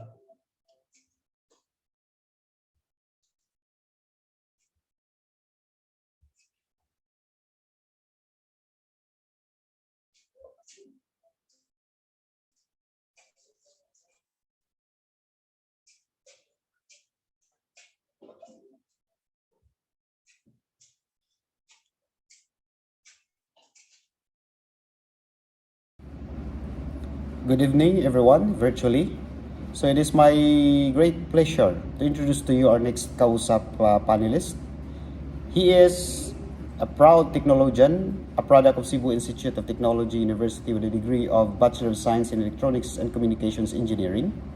And at the same time, he is a licensed electronics engineer, a professional electronics engineer. He has 15 years extensive combined experience in instrumentation and control systems detailed engineering design, project commissioning, operation and maintenance in oil, gas, petrochemical, pharmaceutical, experience in engineering design, construction, operation and maintenance of building auxiliary systems, and building automations, and experience in multi-discipline project engineering designs and construction. Previously, he was working as a cell phone technician at AirTouch Distributors Incorporated Cebu, an instrumentation engineer at Arabian Consulting Engineering Center at Al Khobar, Kingdom of Saudi Arabia. He was also an intermediate technical support engineer at Fisher Rosemount System Incorporated Philippine Branch Office, a resident service engineer at Emerson Process Management, Malaysia. He was also an Good evening, everyone, virtually. So it is my great pleasure to introduce to you our next CA-USAP panelist. He is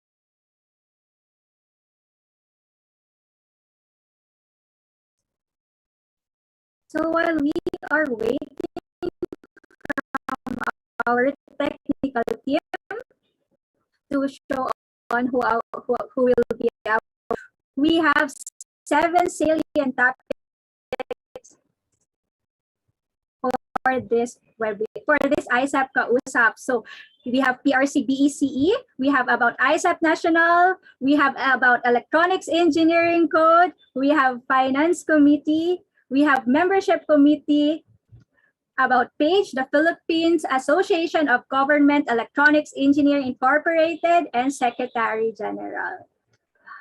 So let us see if our technical team is okay to proceed for our introduction of our panelists. So I think they are not yet ready. So we are seeing here questions about the IECEP National BOD election. So ladies and gentlemen, to our participants, we just want to inform you that only those members with registered and verified myicep.net accounts and those considered to be members in good standing are eligible to vote. So please contact your chapter portal custodian or your chapter government to assist you if in case you are a member in the good standing but could not vote. So again, please contact your chapter portal custodian or your chapter governor. So are we on good, technical team? Engineer Bay, I think we can now call on Engineer Danilo Cuenca, the IECEP Quezon City chapter for former governor and steadfast advisor, to introduce our panelists. Hello, sir. Hi, good evening. The next panelist is our national treasurer. He is the pride of Quezon City chapter. His contributions to the Institute trails way back since his student years as a proactive officer of the Quezon City student chapter.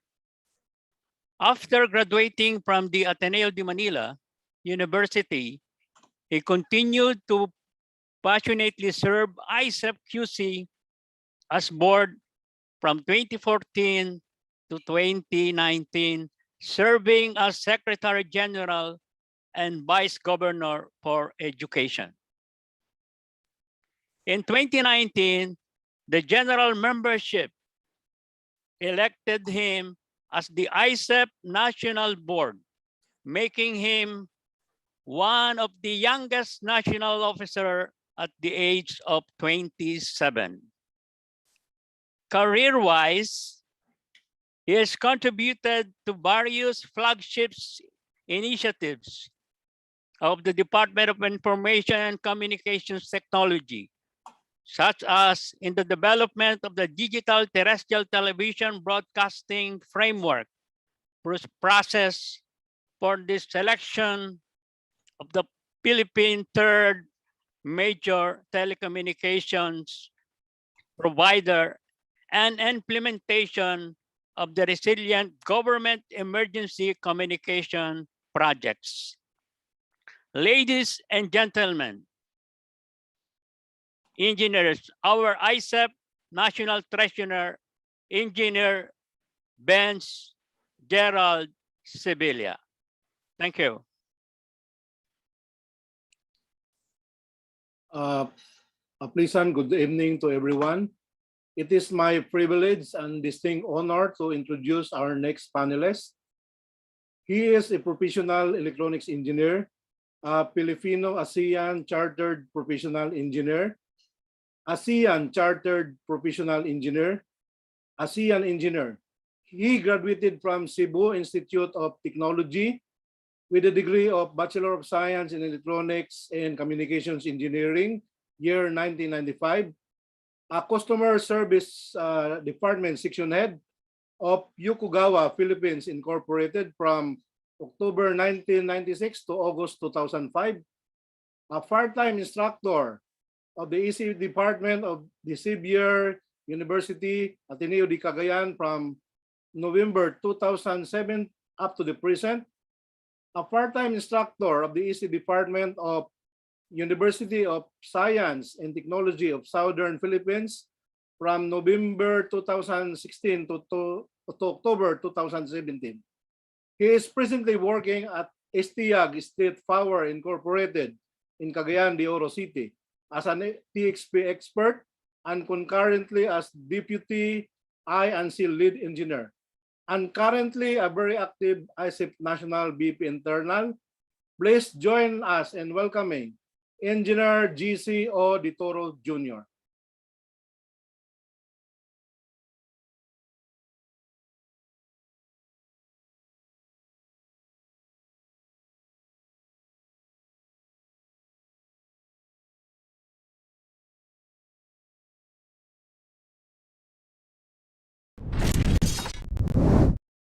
Good evening, everyone.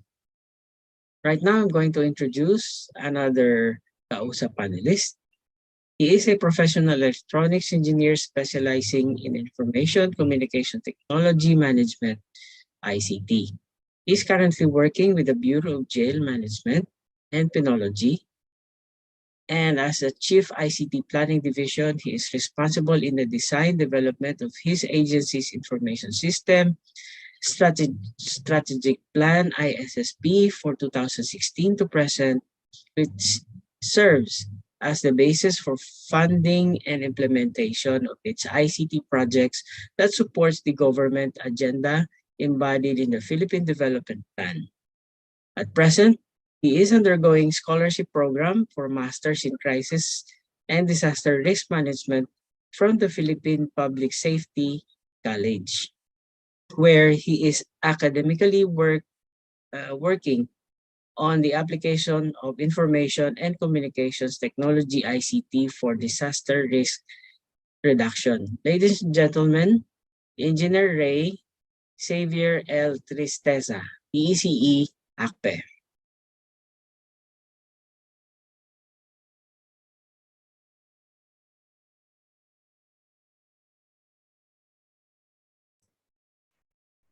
Okay.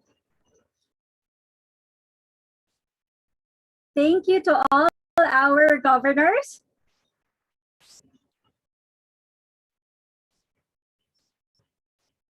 So thank you to all our governors. So ladies and gentlemen, that is our panelists for IECEP CA-USAP. So may I request Engineer Bea to tell us a few reminders before we embark on our ISAP Kausap. Okay, Engineer Bai, once again, thank you to all our governors. So, ladies and gentlemen, let us give a virtual round of applause to our panelists for ISEP Kausap. Okay, so once again, a few reminders before we start our forum. To our dearest panelists, you will be put into spotlight every time the questions will be addressed to you. So kindly make sure po that your audio and videos are turned on. And to our participants, please don't forget to follow our format for asking questions. Sorry about that. Sorry about that. We still have Governor Bon Mark Uy to introduce our last panelists. Sorry about that. Governor Uy, you may proceed po to introduce our last panelists.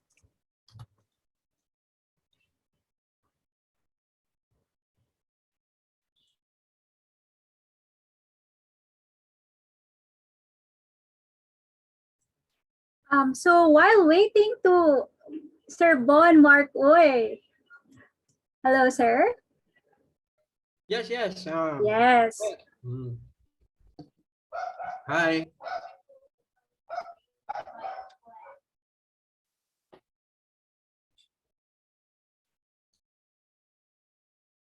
Governor, you may now proceed with the introduction of our last panelist.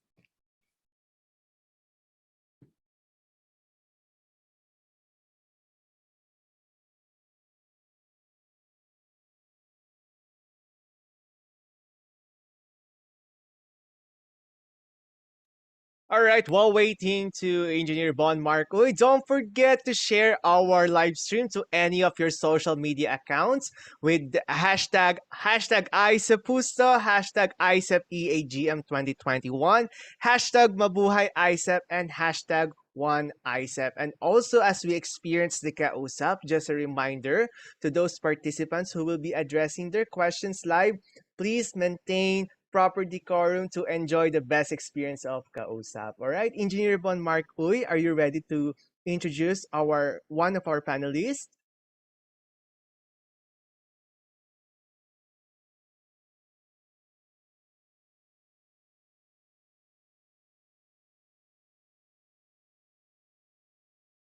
All right, we see that Engineer Bon Mark Uy still has some technical difficulties, but we would like again to thank our sponsors for making this event possible: the Advantech, AWS Distribution Fields Corporated, Amarantos Inc., Wireless Link, United Electrical Specialists Inc., Siemens Energy, Allied Telesis, Infinite Care Technology Solutions Incorporated, Excel Review First Center, Panasonic Business, PT Cerna Corporation, and Stayag. All right, I think we still have encountering a small technical issue with Governor Uy. So let me introduce one of our panelists. So one of our panelists is an ISEP member since 2000. She is our 2003 ISEP Northern Mindanao Chapter Vice Governor for Education. She was a 2004 ISEP Northern Mindanao Chapter Treasurer. She was a 2000 ISEP Northern Mindanao Chapter Vice Governor for Education. And also in 2009, she was also our Vice Governor for Education. On 2010, she was our ISEP Northern Mindanao Chapter Governor. And from 2011 to 2012, she was our ISEP National Secretary General. She is actively involved in RA 9292 advocacy, introduction of ECE law and profession to LGU and private institution. She was also awarded as the 2004 Most Outstanding Electronics Engineer of the Philippines in the area of education. Our panelist is an educator.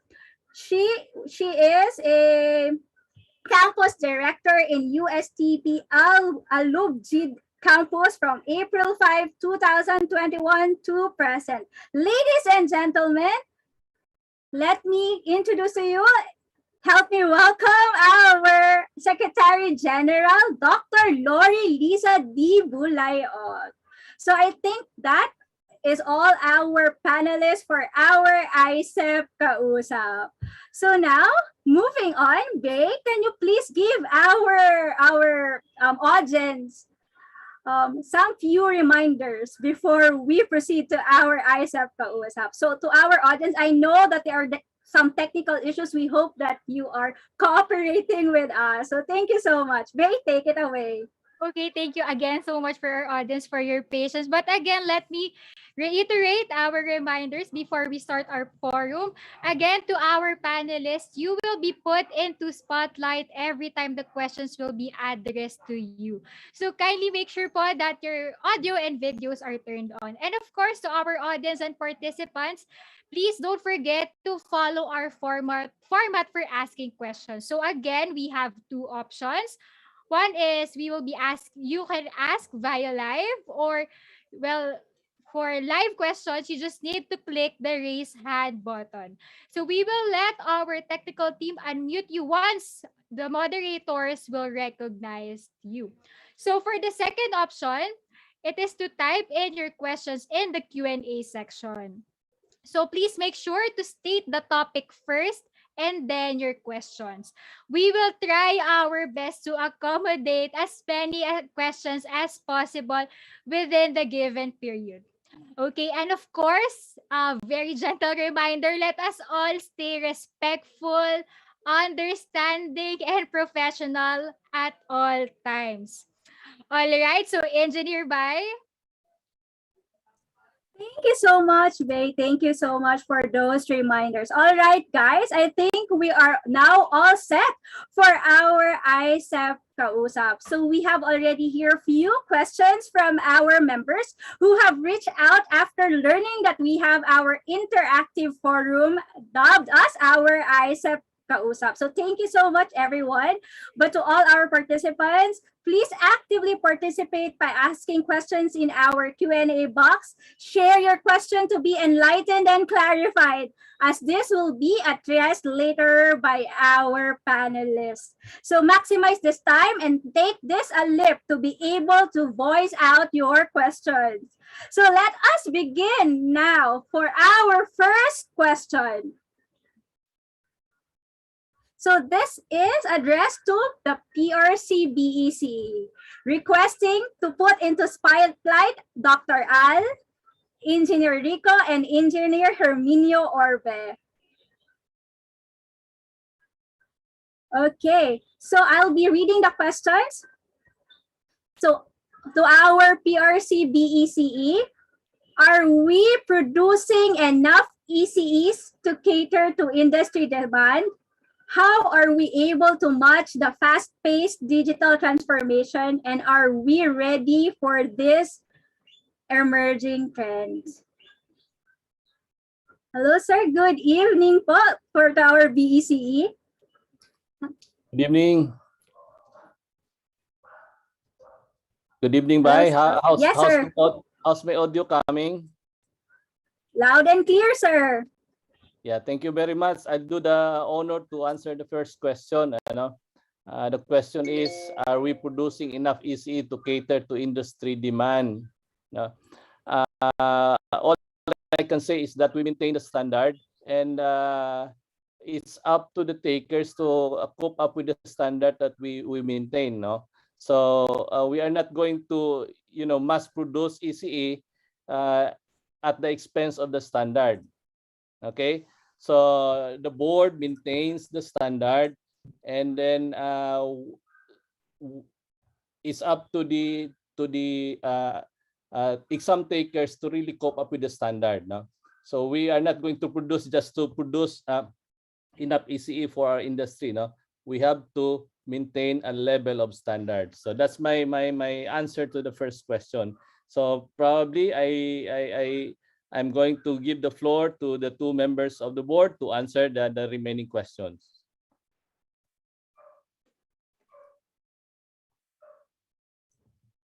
So who will answer the second question po? Sir Rico or Sir Orbe? How are we able to match the fast-paced digital transformation?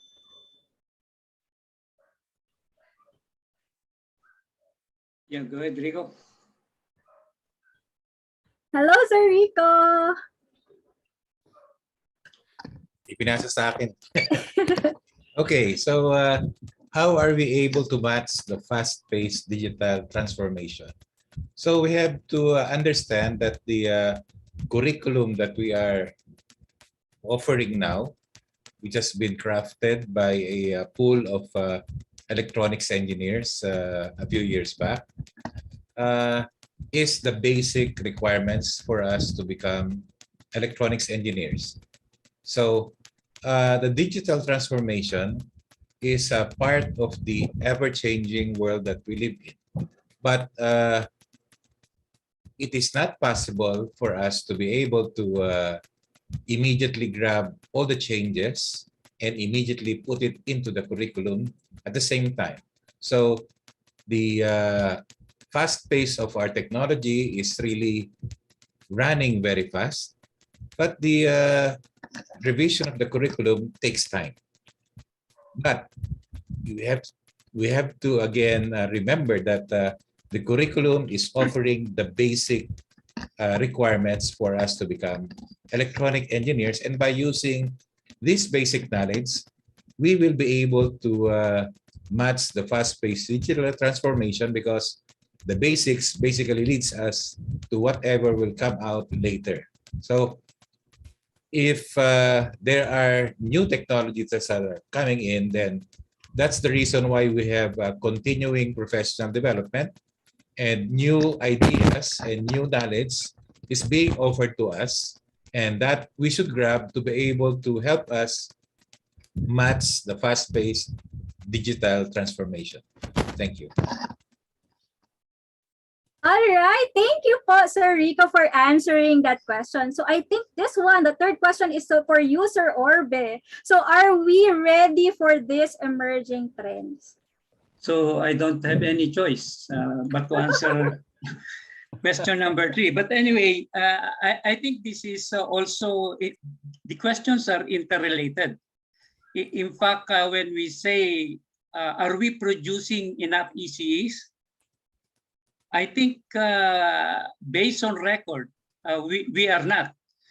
If I may recall, at PRC, there are only about 19,000 ECE who are licensed, or meaning renewing their licenses. And about on the PEC side, it's about only I think 1,000, more than 1,000. So the licensed electronics engineer compared to really the ECEs, meaning the number of ECEs as far as the registration number, it's about more than 70,000, but only 19,000 are licensed, meaning are renewing their licenses. So there are so many ECEs out there are not renewing their licenses. So if the industry demands for a licensed engineer, I think it's our ECE, licensed ECE are not enough to cater to the demand of the industry.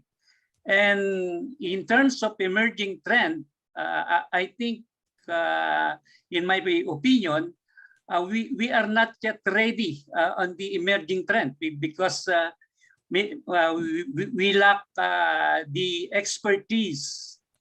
That's why we are encouraging a CPD that will cater to the emerging trend. And we should be, what we call this, we should not be offering CPD modules or CPD training based on the programs that was meaning that was catered in the school. It should be a modern, or it should be a new technology that will cater to the emerging trends. So maybe IECEP should refocus their training program on CPD, so that our engineers will be able to catch up with the emerging trend. So in short, I think the number of ECEs practicing our profession is not enough. So we have really to produce quality ECEs. Thank you. Right. Thank you so much to our Board of Electronics Engineering, Sir Al, Sir Orben, Sir Rico. So please stay with us as we have more questions ahead later on. Thank you so So much. can I still add to that question? Sure, sir. Go To the ahead. questions? Okay. So because I only answered number 2. So so my take also on the first question is that looking at it at a different perspective, it could be that we are producing enough ECEs, and it could be that we are not producing enough ECEs. But of course, we have to understand what the industry is demanding from an electronics engineer. So if we take a look at what the electronics industry is looking for, there are a lot of areas in the electronics industry. For example, I'll take one example. The semiconductor manufacturing industry is looking for an ECE who is a Mr. Know-it-all. Gusto niya maraming alam yung engineer na i-hire niya. Gusto niya an engineer who wears a lot of hats, no? So, mayroon siyang alam sa material science, meron siyang alam sa quality management, meron siyang alam sa safety, and all other things. So of course, these items cannot be covered by the curriculum, and it will not be covered by the board exam. So in that sense, that industry would say that the ECEs that we are producing is not enough for them by that virtue. So what I'm saying is that we have to understand what the industry is demanding. Another case for the telecoms. It's possible that the telecoms would like to hire engineers who knows about the latest innovations in telecoms, but it is not possible because it is not being offered in the curriculum, and it is not also being asked at the board exams.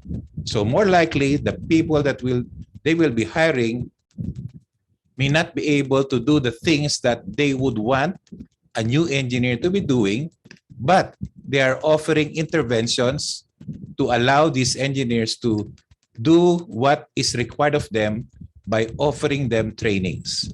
So if we take a look at that scenario, that means that what we are currently doing now with the specialization and the CPD will eventually help the ECEs to be able to match the fast-paced digital transformation, be ready for the emerging trends, and be able to meet what the industry is demanding. So it does not be based only on the curriculum and the board exams. It must come what the engineers will be knowing after they pass the board exams, and what the engineers will be learning when they are working. Or even when they are not working, then they have to retool themselves and arm themselves. Thank you. Right. Thank you for your additional input, Sir Rico. So once again, thank you so much to our Board of Electronics Engineering. So now Can I add to that? Of course, sir. Sure po. Yeah, this is the reason why we have this career progression, and it's really designed to cater for the industry demand. In our career progression and specialization program, the main focus is really to cater for this requirement of the industry. So I will encourage all those ECE to take a look really on this CPSP na we are doing. In fact, this is being now handled by one of the directors of of IECEP for us to to be in pace with this requirement in the industry. So I would encourage all the ECE to make in contact with IECEP CPSP group or the Career Progression Specialization group, so that they can help in formulating the training modules required for our Career Progression Specialization program. Thank you very much. All right. Thank you, Sir Orbe, for we appreciate your insights, sir.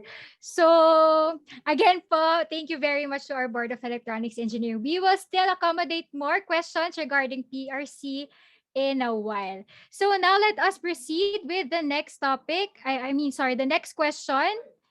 Okay, so this is regarding IECEP National. So with that, let us put into spotlight our President, Dr. Michelle D. Lawas. Hi, ma'am. Good evening po.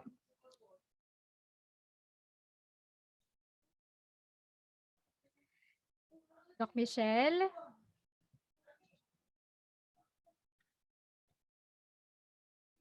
I think Doc Michelle is not yet here. Maybe we can proceed with our next question.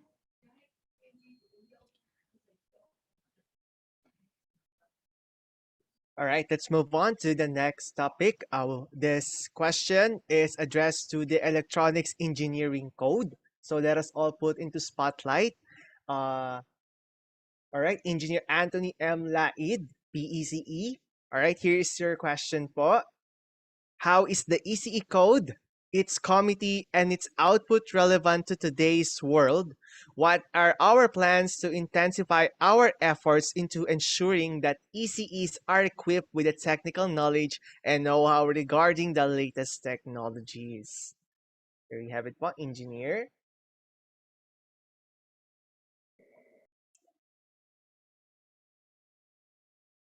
Hi, sir.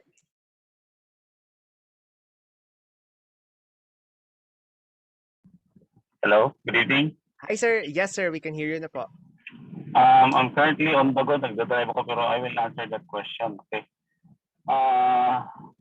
The relevance of having such committee in IECEP National is for us to have continuity on the emerging industry as part of being an electronics engineer.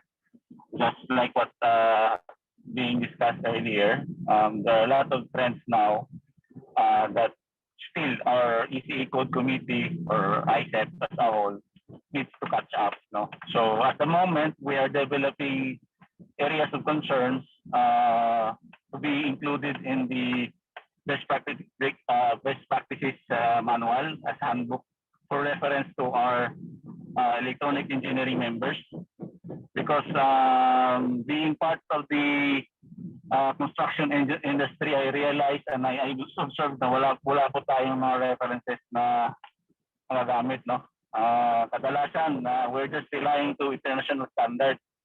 So here in the Philippines, hopefully we can develop more electronic codes or electronic best practices handbooks. We are working on at the moment as additional the data center and then the outside plant. We'll also enhance the distributed antenna system because it's already been progressing positively. So marami ng technologies in that area. Then we'll also include the technology. So a lot of things that we need to contextualize is very relevant on such equipment to develop and enhance so that it would help fellow ECEs in practicing here in the Philippines. I hope that would answer the question. All right, sir.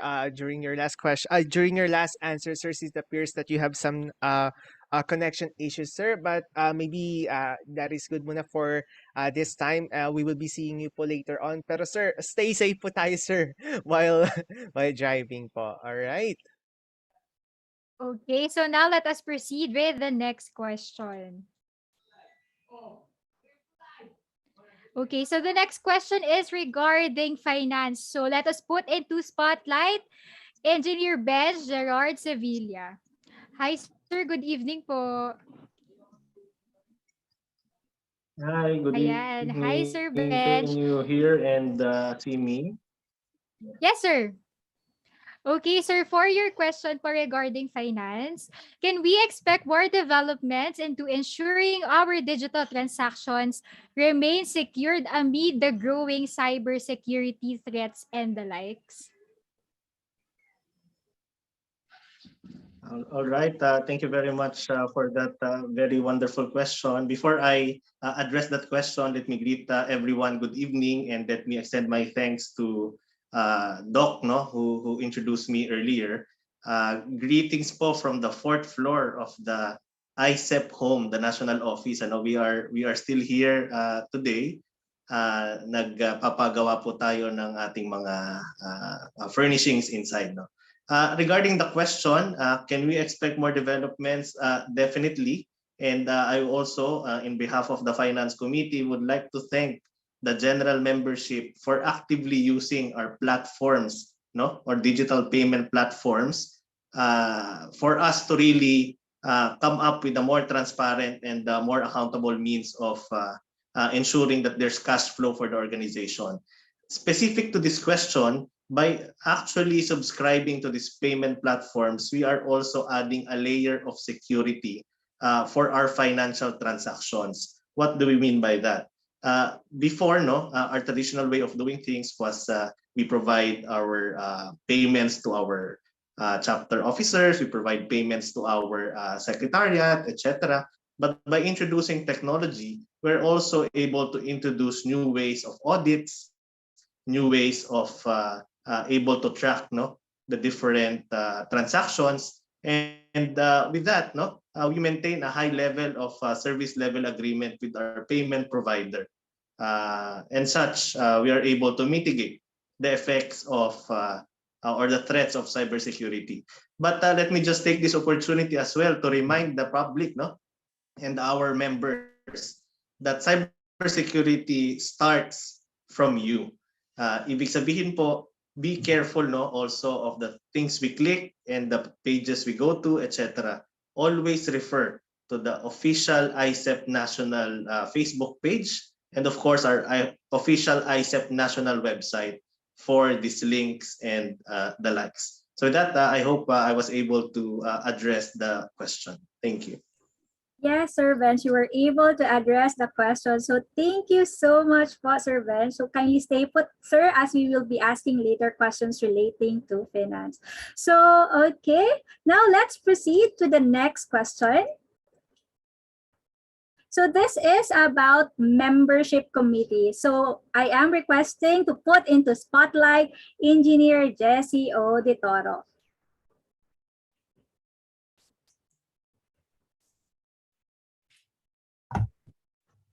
Okay, so sir, this is the question. Can you share the developments on membership dues? I am sure times have changed and demands have intensified. Not to mention, IECEP will now operate from its new office. Even if it's pandemic season, but if there are needs to be addressed, how are faring with proposed increases in membership fees? Oh, wow. Anyway, good afternoon and good evening, everyone. By the way, thank you also for Pete for introducing me earlier. This is very interesting question. Actually, we've been proposing the membership due increase for quite a long time already. But we are, because of the pandemic, we are really trying to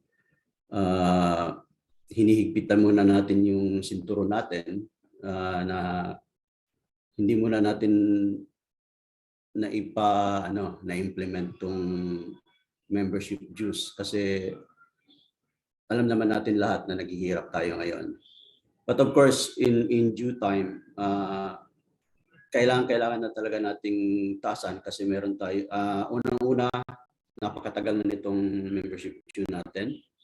And based on surveys, tayo lang ang pinakamaliit na membership due compared to other professions, other APOs. And of course, hindi rin naman natin maipagkailan na lumaki ang ating organization. So at the same time, sa paglaki at sa paglago ng ating organization, kailangan din nating lakihan ang ating yung secretariat natin. So lumalaki rin yung ating overhead.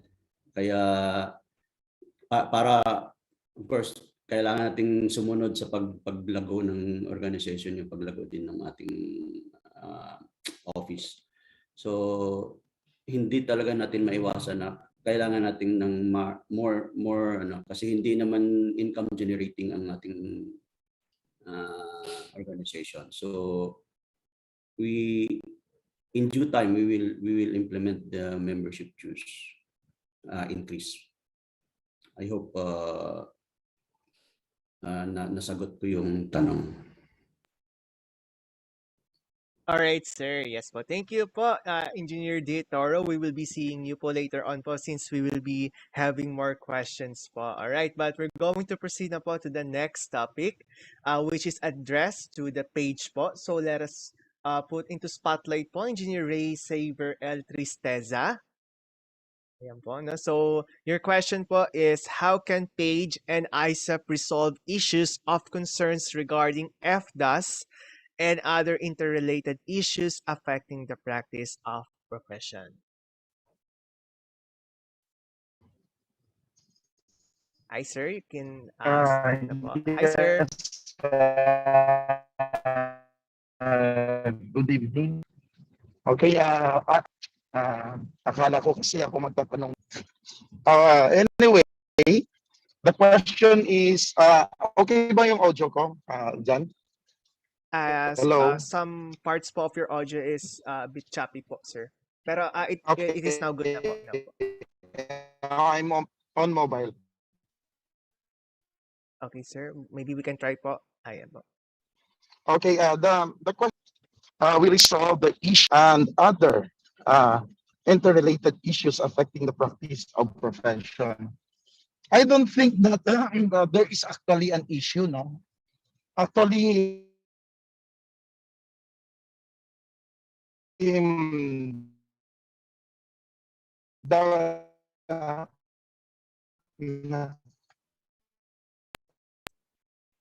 I think, sir, you have problem with the connection. Anyway, we will just circle back and we'll let you, if you are already have stable connection, we will circle back to you, sir.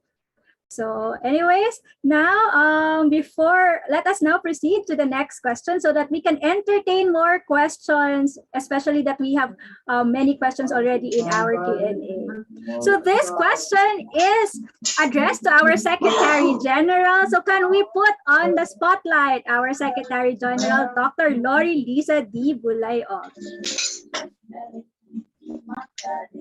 Hello, ma'am. Good evening. So this is the question for you, ma'am. Out of curiosity, have we been successful in mitigating the issues on backlogs for IDs, and how are we able to address the matter?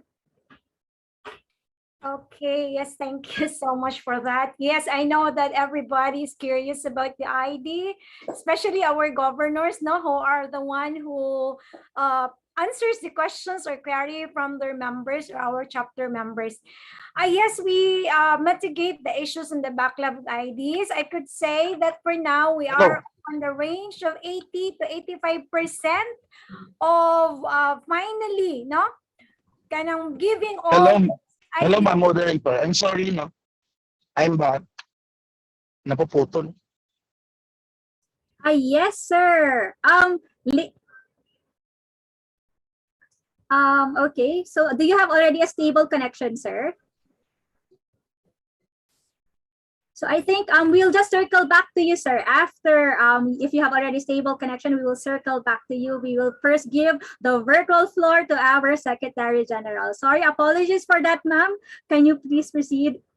Yes, it's okay. Thank you. So, so anyway, like what I've said, no. So, what's remain now in the issues of the backlogs are those concerns on wrong spellings or incorrect entry of details like names, even dates, no, and some forms that are do not have attachment. So those have been already mitigated, and thank you to our staff who is really very helpful, especially every now and then at our chapter governors or even our members are communicating with me, and I call directly our staff, Miss Pam, and she addressed the issues right away. For now, we have already have the 2021 ID. Some chapters are already released with those IDs, I think from January, February, and March. Some are still with us, ready for pick up or delivery, and some are for printing. As much as we want to, how we're going to send it right away, but we are waiting for instructions for our governor of where are we going to send these IDs, no, especially those who are from foreign countries. So how do we address this matter? We are having a monitoring. Okay, we have a scheme now to monitor the IDs release per chapter per year of each of these chapters. And then we look at what are the concerns, what are the remarks, what are the problems in each of these chapters.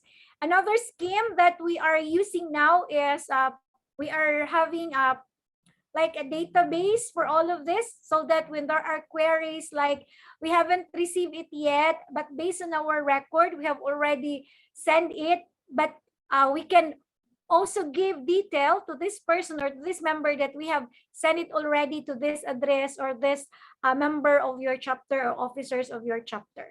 So that's what we are doing right now. But I apologize, no. So I would not say we are still on the process of mitigating all of this, and will be willing to be given suggestions if there are members there who would like to suggest of what will be the best scheme or options that we can use in such a way that this will be addressed right away. Thank you.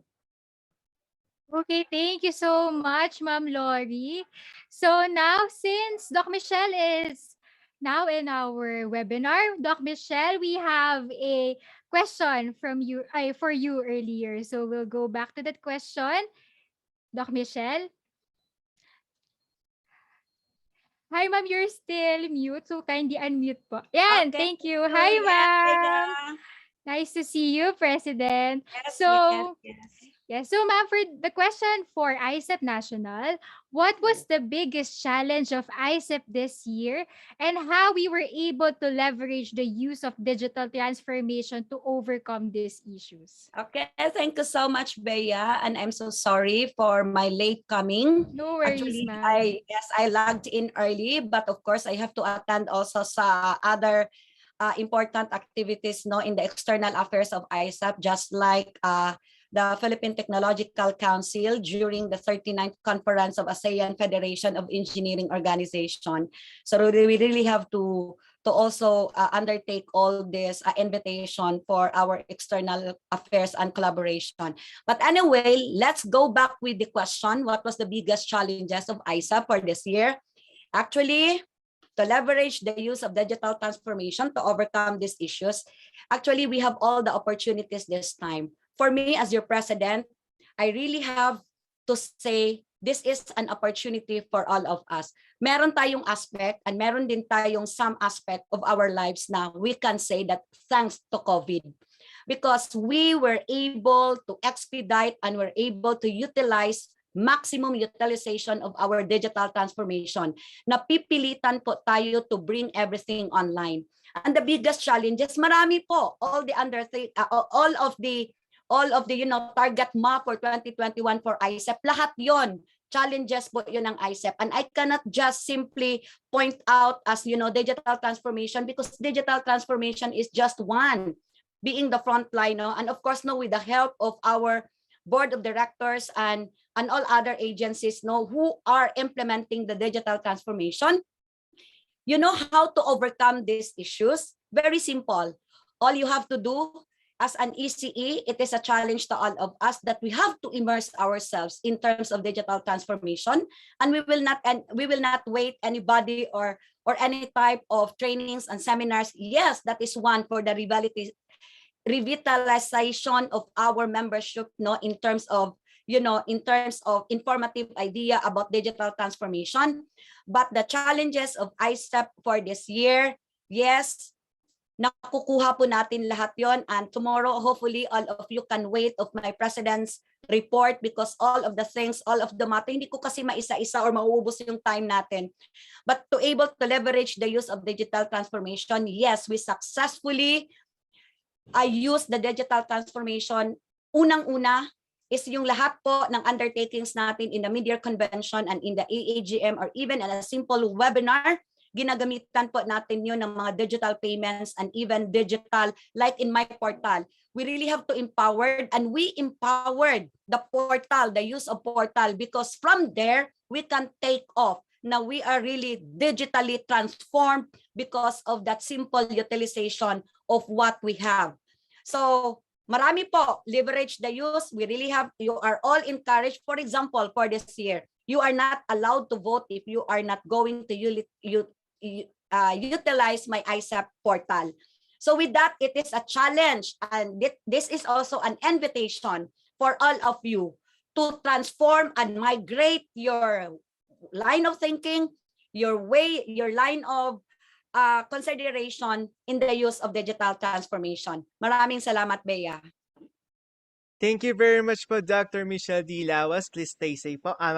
We will be seeing you po later on pa po for more questions. Alright po, so we will be back po sa ating mga panelists na nawalan po ng connection later on po, pagkaikot po ng ating table. Alright, so the next topic po, we will be back at the PRC BECE po. So let us put into spotlight po our board of PRC. All right. What do you think is the reason behind why more computer engineers were hired for computer-related jobs than ECEs? What do you suggest to solve the problem?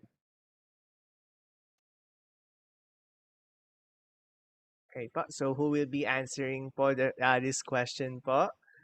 Ayan.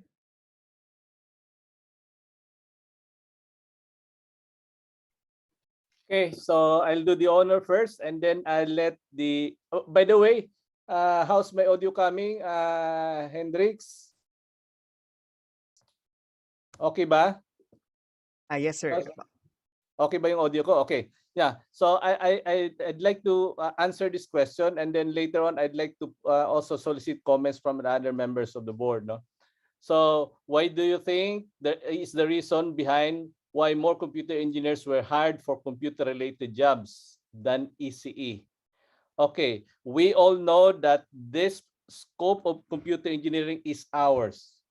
We are legitimate practitioner to this particular scope as stipulated in our law.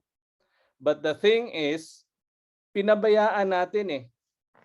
No? In fact, in the specialized group, parang yung grupo ng computer natin, yung mga electronics engineer practicing computer, parang kukunti lang.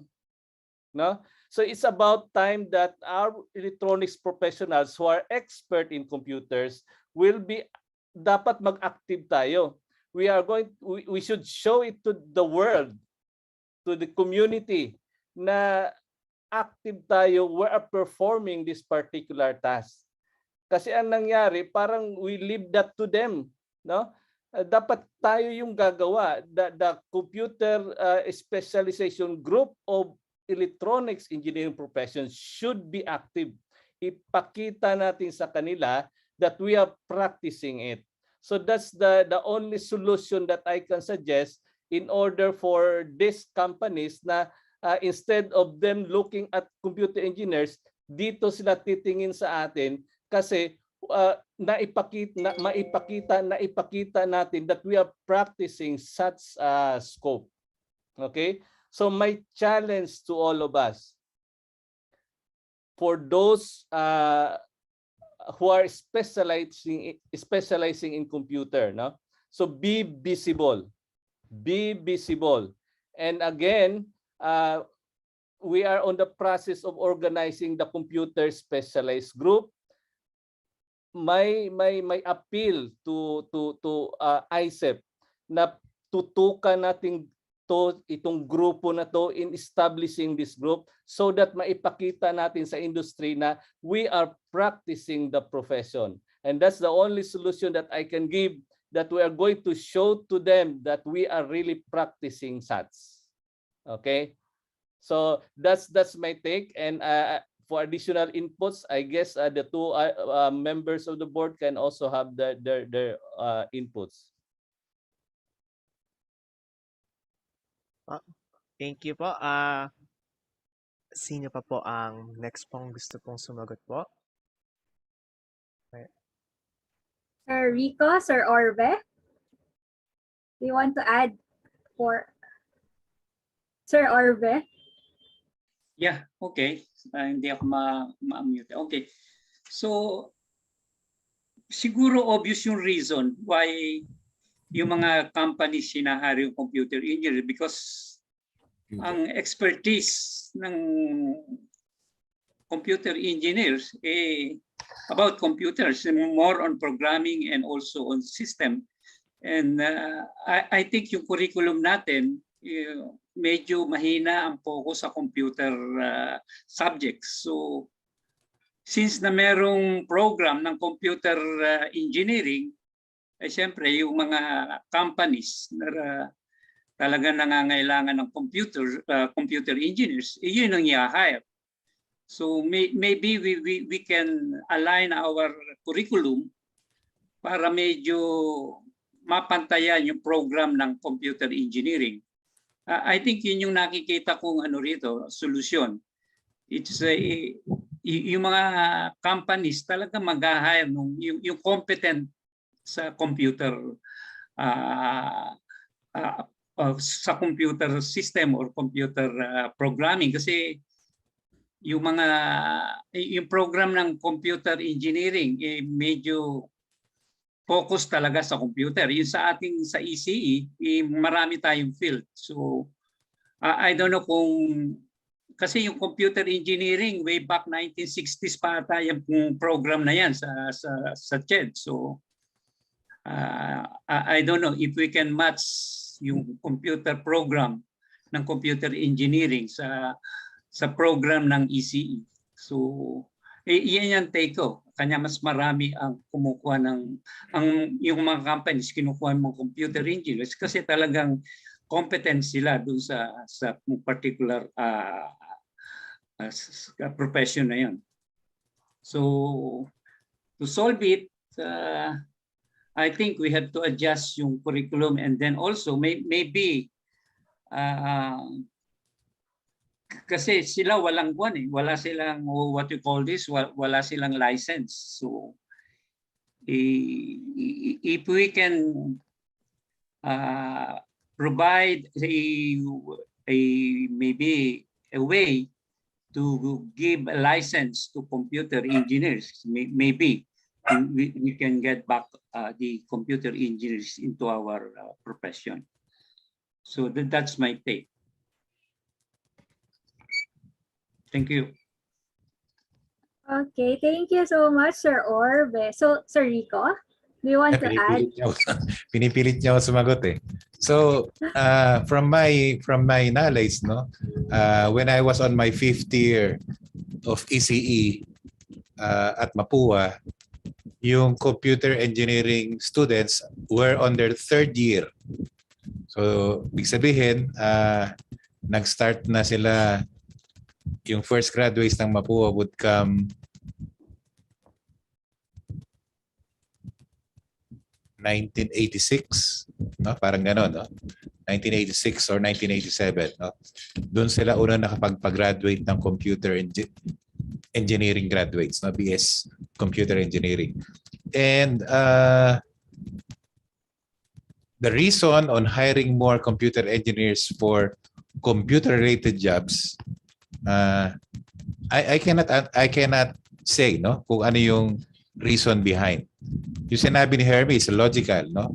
Since yung computer-related jobs, meron kang aplikante, computer engineering graduate, saka electronics engineering graduate, or other engineering graduates, ang logical choice doon, kukuha ka ng computer engineering graduate, no?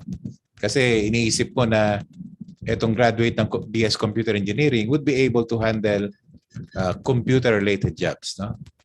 But hindi naman ito yung nag-proliferate later on, no? Later on, may mga pumasok na computer science, etc., hindi engineering, but the industry still hired them for computer-related jobs. Kaya dumami yung iba-ibang kurso na related sa computers, hindi lang computer engineering, no? So, more and more, dahil yung job function niya meron nakalagay na word na computer, yun yung mga tao na hinahire nila. That's a logical explanation kung bakit hindi nakukuha yung ECEs, no? From my own experience, a long time ago, no? In the late 80s, I was hiring persons who has knowledge on computer programming, no?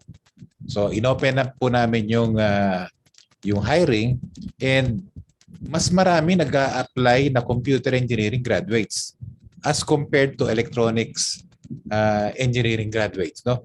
Kasi biased ako dapat dahil ECE ako, meron akong bias doon sa ECE graduates, no? Pero pag ini-interview ko sila, kakaunti ang alam nila sa programming. Kailangan ko talaga marunong mag-program, no? But dahil meron nga akong bias, I still hired some ECEs to do the work, no? Tapos, sinasabihan ko sila na pag-aralan nyo yung ganitong programming on their own, no? Otherwise, kung hindi nila ginawa yon, hindi sila permanent, no? Hindi nila ma-handle yung job perfectly, no? Tapos, I was hiring also computer engineering graduates kasi wala naman sa isip ko yan dati, no? 25, 30 years ago, hindi ko iniisip tong away na ito between computer engineering and ECEs. Sa akin, I was hiring persons kasi I need a job to do, no? So, nag-hire ako ng computer engineers, but ang nakikita ko lang since I'm working with the electronics manufacturing company, siyempre may advantage si ECE na may alam sa computers, may alam sa programming kasi alam nila yung produkto. Si computer engineering graduate, marunong siya mag-program pero hindi niya alam yung produkto. Pag-aaralan niya ngayon yung produkto. Si ECE, ang kulang niya programming, pag-aaralan niya yung programming, no? So once na alam niya yung programming, may advantage na siya. A computer engineering graduate will take a longer time studying what the product is all about. Kaya yung learning curve niya mas mahaba, no? But the computer engineers that I remembered hiring were quite good, no? So eventually nagtagal sila sa company na pinasukan ko. Some of them were even promoted to supervisors, some even managers, no? So depende na yan. Pag nakapasok ka na kasi doon sa corporation, depende na yan sa performance ng tao. Wala na yung kung ano yung tinapos mo, no? Kinakalimutan na ng management kung ano yung background mo. It now depends on how you perform your job. So the reason on bakit mas maraming computer engineering, I think the logical reason, yung word na computer. So yung suggestion ko to solve the problem, dapat yung ECEs marunong mag-program, no? Ipakita niya na he can handle the job of a computer engineer. better than them. Okay, thank you so much, Sir Rico, Sir Al, and Sir Orbe. So we will be asking again questions related to the PRC BECE, but for now, we will be entertaining live question. So let us, I am acknowledging Mr. Celso Ko. So tech team, can you please unmute Mr. Celso Ko? So sir, can you please state your full name, your chapter, the topic, then your question. I'm Dr. Sarsoko. Hello, My sir. chapter is Quezon City. I wrote here in the Q&A. I think as far as curriculum is concerned, let me say that we can classify the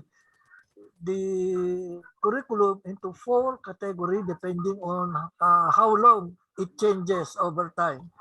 Math changes by millennium, science by century, engineering by decade, technology less than a year. In this 4 category, the other side is the interest of the academe, because academe is knowledge creation. And the changes in math and science is not so much, so we don't have to change anything there. On the other side, the industry is wealth creation, and technology changes by the year. So we have always a perpetual conflict between these two. So what is important in the curriculum is that we engineers should be strong in math and science. And as the Honorable Del Moro has mentioned, coding and programming skill is not the monopoly of computer people. It should be for everybody. Okay. I like maybe my question is, can we take a look on this perspective? I think the focus is not, because if you're going to make the board exam technology oriented, I think that is not practical, because technology is already a practice. And board exam is you are just starting to enter the practice, and as Honorable Del Moro has said, the fundamentals is important. Yes. So it's a matter of math, science, and engineering, where this is not so much. Yes, Sir Celso. So Dr. Celso, so I think this question is directed to the board of ECE, correct, sir? Am I correct, sir? Yes. Maybe the question there is, how would you craft the, if you are going to take to seriously consider my perspective, the question is, how would you craft the curriculum of the board exam? Yes, okay, sir. That is well noted. So let us put into spotlight our board of ECE. Okay, so I think who will, Doc Al or Sir? Sige. Yes, sir. I'll start the ball rolling. Yes, sir. So, yeah. Thank you, Dr. Celso, for that inputs and observation. That's true, ano? Yung time span of these changes between the theory and the practice quite differ, ano? And so dito sa practice, yung time span past yung phase niya. Okay? So that's the essence of our continuing professional development. Okay, so that's the thing that will cater to that fast changing pace of development, yung continuing professional development, no? In the board exam, so ang kinikater natin is to evaluate the foundation of the incoming professionals, no? So doon papasok yung mga theories, foundational theories, no? So yun yung i-evaluate natin. Okay? So yung changes of technology, dito na natin ipasok sa continuing professional development. That is why we need to strengthen our respective specialized group.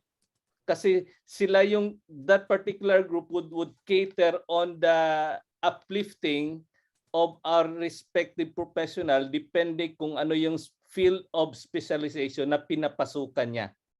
Okay? So yun yung maging trabaho ng continuing professional development, in particular yung mga specialized group, to update the knowledge of our practicing professionals. No? Ang part ng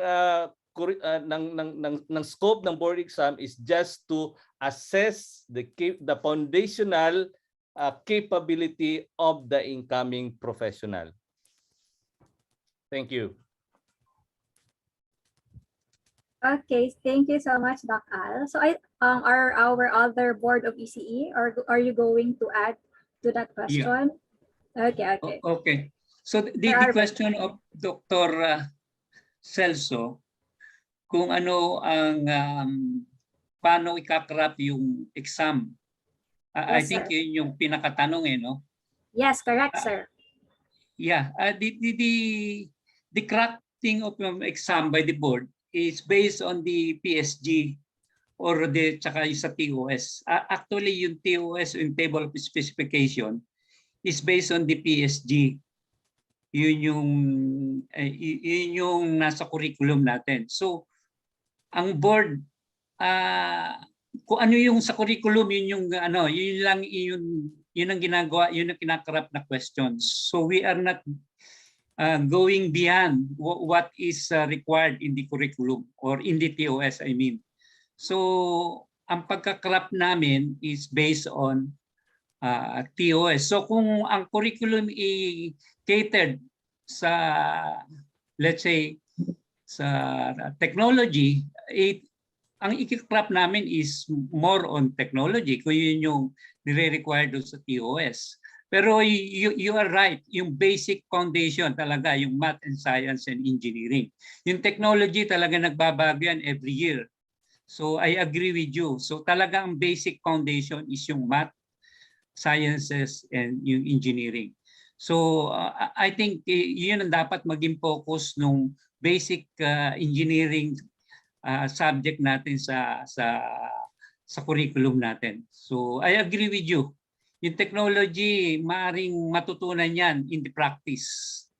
Pero yung basic foundation, which is the basis ng technology, kailangan doon tayo matibay o doon tayo malakas. Thank you. Okay, thank you so much, Sir Orvis. So, Sir Rico, I think you're going to add to that, correct, sir? Sigurado, no? Doc Celso, thank you for your questions. I think we are thinking on the same direction. Parang pareho yung frequency natin dito, no? So yung sense mo ng perspective, I think this is basically what I said a while ago, na talagang ang focus ng ating curriculum is on the basics, no? The basics and the fundamentals. Dito ang term mo rito is the academe is more geared on math and science and geared on knowledge creation. Tama naman. And ang idinagdag pa doon is that the graduates should be able to be equipped that they will be able to learn on their own, no? Later, no? Dapat continuing yung learning nila. Maturuan sila na mag-aral pa, no? Kasi yun ang requirement ng ating technology, which yung changes nga, it's really fast-paced, no? Mabilis yung fast-paced. But I love it when you said that yung focus ng industry is on wealth creation, no? Yun talaga yung gusto ng industry, kung paano siya kumita. Kaya nga yung example ko kanina doon sa isang electronics industry, ang gusto niya yung tao na i-hire niya, isang katerba ang alam. Na hindi mo naman pwedeng isaksak lahat doon sa curriculum yung mga requirement na gusto nilang makuha ng isang tao na gusto nilang i-hire, no? Kaya nila gustong mangyari yon is that ayaw na nilang mag-train ng tao. Ayaw na nilang gumasta ng training, no? For the person that they will be hiring para mapagpasok sa company, mailalagay na kagad nila yung mga tao do sa kung saang lugar nila dapat gustong ilagay, no? Without much intervention, no? Hindi naman dapat pwede kasi fast-paced nga yung technology, and it's possible that yung kanyang pinasukang pwesto will involve other knowledge that were not taught, no? More likely were not taught in school, no? So yung focus talaga ng industry is on wealth creation. Kung makapagtipid siya sa pag-hire ng tao, gagawin niya yon. Pero si academe, ang focus niya, knowledge creation at maturuan yung tao na ipagpatuloy yung pag-aaral. And that's where the CPD and the specialization comes in. All right. Thank you so much to our PRC Board of Electronics Engineering and of course to our participant, Doc Celso. So now let us move on with another question. So this question is all about finance. So let us put it to spotlight our Finance Committee, Engineer Benj Sevilla.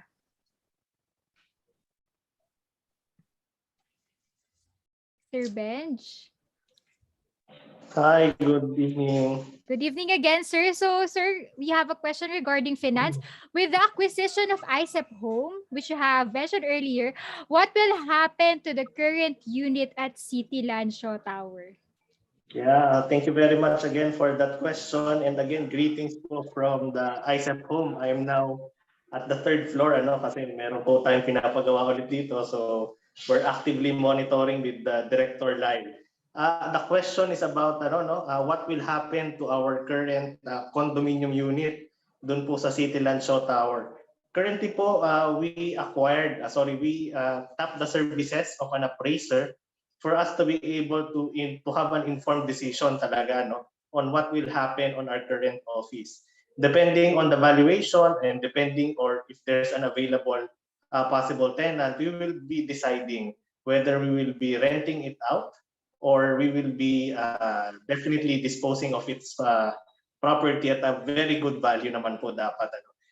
The reason po why we have that decision is because we also have to take note of our internal limitations and of course our mandate as an organization, because hindi po kasama sa sources of income of IECEP kung babalikan po natin ang Constitution and bylaws and of course the Articles of Incorporation. Yun pong mga rental. We only derive our income from donations, from memberships, and from registrations. So aside from that, we have to make use of other modes or special purpose vehicles.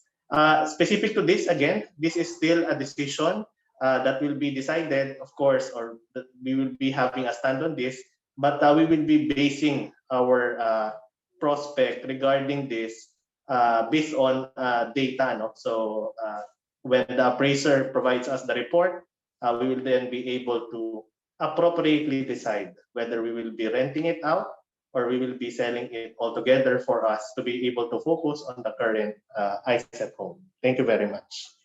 There we have it. Thank you very much, Engineer Benj Sevilla. Stay safe po tayo, sir. All right, we have collected one question from the participants, and this question is addressed to the membership committee. So let's put into spotlight the membership committee. Here's the question: how do we able to encourage some inactive electronics engineers to become active in our organization? Do we have program to actively monitor them yearly so we have strong organizations for the future?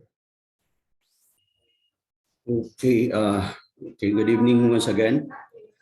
Yeah, actually we encourage all our chapters to how do you call this one? To give out seminars or relevant seminars or webinars as of now, no? Kasi nasaan na nga tayo. So we always encourage our na magbigay ng mga relevant technical seminars. Hindi lang yung minsan, although naintindihan din natin na sa pangangailangan ng chapters, kailangan niya ng sponsor, kaya minsan yung presentation itself is parang product presentation. But we really encourage them. And with the pandemic also, may magandang nagawa rin yung pandemic. We can easily tap the expertise of our colleagues, no, our members, even in abroad, at a very low cost or no cost at all. So yun ang isang pang-ano natin na ma-encourage natin na bumalik yung ating mga members na nagiging inactive. At isa sa program, isa rin sa ano ng platform ko before is we will encourage to reactivate the regional chapters, or maybe we can call it parang advisory council para sa mga ano, kasi para ang purpose ito is to reactivate the former governors, kasi karamihan ng sa napapansin natin sa chapters, pag natapos yung term ng governor, mawawala na siya sa chapter. So that's one ano din. So with that, it would be push more maybe next year para mas mapaano natin yung mga chapters natin. At of course, we need to give out relevant topics pagka ano. Kasi kaya yung iba nawawalan ng gana na umattend ng mga seminars or webinars kasi nga parang feeling nila nakakortahan lang sila, something ganun. I hope nasagot ko yung tanong. Yes, Sir Josh, you definitely have answered the question. So thank you so much, sir. So sir, please stay put, sir. We will circle back to you when we have questions related to membership. So now we will be entertaining again a live question. So tech team, can you please put on unmute Miss Paula Rose Badoles. So ma'am, can you please state your name, your chapter, your topic, and your question, and you are given 1 minute to ask your question po. So go ahead, ma'am. Miss Paula. So I think okay, so I think she doesn't want yet to ask her question, so maybe let's move on to another participants. Can we have Mr. Lindon Velasco? I hope I am correct that this is a he. Lindon Velasco. So you are okay. So I think doesn't want to ask questions. So let's try the other one, Mr. John Dometita. So Mr. John, so are you ready to ask your question? So okay, I think maybe they don't want yet to answer the question live. So let's proceed to another question. Okay, Armando Bonifacio. Hello, Sir Armando. So for our participants, you are given 1 minute to ask your question. Please state your full name, your chapter, your topic, and the question. Hello, Sir Armando. Okay, I think let's go to another question here in our Q&A. Yes, so allow me to address this question to Dr. Michelle Lawas. Hi, ma'am. Good evening po ulit. Hello. Hi, Dr. Yes. Michelle. So we have another question addressing to IECEP National. So the question is, there are many notable achievements of IECEP Incorporated this year. Can you please let us know how did the National BOD pull this off, even if mobility was limited due to the pandemic?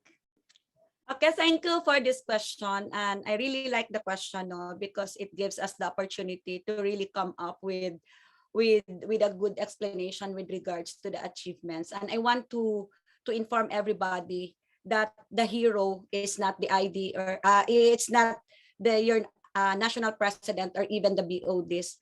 Ang hero po dito are the general membership. But you know, I don't think so that the limitation or even the uncertainty can really stop us, because when I commit myself to become president for 2021, even at the middle of uncertainty and of the pandemic, I really see to it that I can provide leadership and I have the vision for IECEP. So as me, president myself, along with my BODs, with the support of my BODs, no, talagang we set direction. And with that direction, of course, andoon yung guidance natin.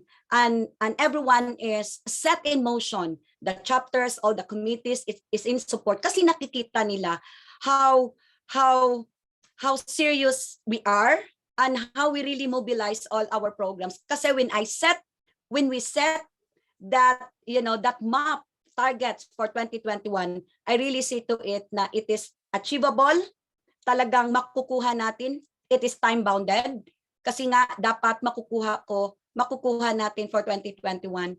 With the notable achievements, of course, we have so many, no? So tomorrow, once again, I want to invite everybody to have that president's report to be heard, no, all of you, and especially for the acquisition of IECEP by a home. It takes just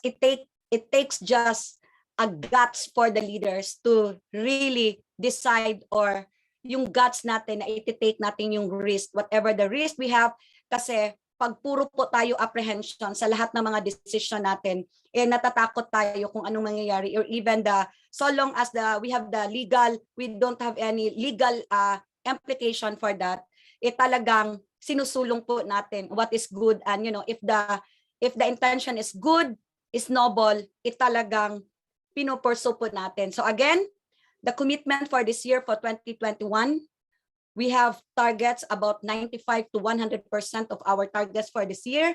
And thank you for giving us, you know, this opportunity to serve all of you, no?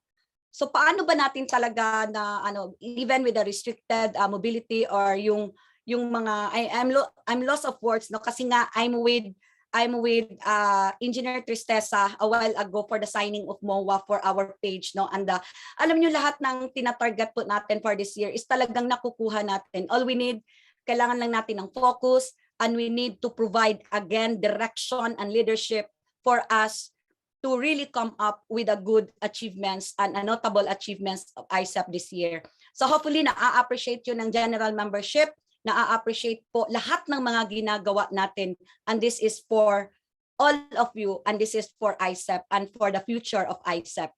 So yun, walang kahit anong pandemic na pwede pong mag-pull off or pwede pong humadlang po sa lahat ng mga plano, kasi we are determined, we are honest, and of course, we are really united to come up with a good projects and a good decision for this 2021. Thank you. Thank you very much po, Dr. Michelle D. Lawas. All right, moving on to another question. This one is addressed po to the Secretary General. So let's put Dr. Laurie Liza Tibulayag to spotlight po. All right, the question po is, the Secretary General is a demanding job, and given that you have one more term, are you willing to continue what has been started with a focus on documenting what is necessary for the improvement of the Institute? Good evening, Dr. Laurie. Yes, thank you so much. Yes, it's true. I still have one term, no, for this year 2022.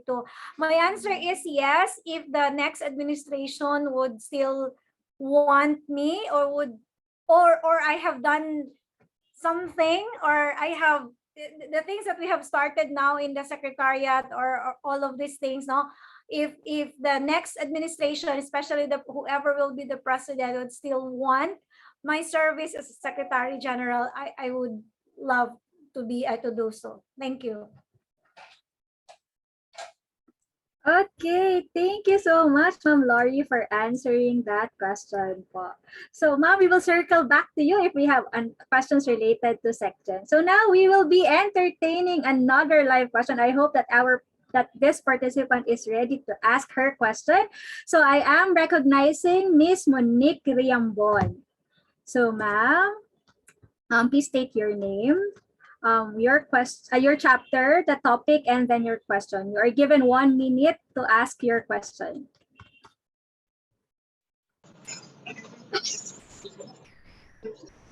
Hello, Miss Monique. We can hear you, ma'am, but I think you put on yourself on mute. Hello, ma'am. I think our audience is not ready for live question. Anyway, to our audience, you can ask your questions via Q&A, or if you want to ask your question live, just raise your hand. Okay, just click the raise hand button that is shown on your deck. So now let us proceed to another question. Okay, Bay, do we have another question here in our deck from our Q&A? Yes, we Okay. still have another question. And again, this is addressed to the Finance Committee. So again, let us put into spotlight Engineer Benj Sevilla.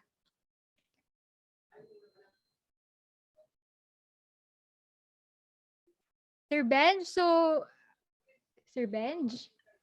Hi, good evening again. Hi, sir. So here's a Yeah. question for Finance Committee. So speaking of accountability and good governance, what is the policy of IECEP as to accounts receivables, and do we require chapters to submit financial reports relative to hosted events? All right. Again, thank you very much for that very practical question. I think this is a thing that we really need to address currently, because we have recently acquired a new property, and we did not take out a loan from public instruments regarding that. Instead, what we did was realign some funds, etc. And in that process, we were able to identify certain accounts receivables from the coffers of the institute. And as such, we have actively pursued several initiatives for us to really mark those accounts receivables closed. Part of that are due to the several chapter-hosted national events. That includes po from the 2020, 2019, and saka po in 2021. The board recently sent out a memorandum addressed to the governors of those concerned chapters for them to liquidate that cash advances provided to them. And we are happy to announce that all of those chapter governors and of course concerned chapters were really able to liquidate and provide the national the reports required for our audit. So kudos po to all those chapters. I know you know yourselves po, and again, part of the question, are we requiring chapters to submit financial reports? Yes po. And in fact, in the most recent board meeting, the board actually agreed to recognize chapters who have been actively trying to meet yun pong atin pong memorandum that mandates us to provide remittances at a very regular schedule. Bakit po importante po yung remittances? It's because that actually triggers the printing of IDs po.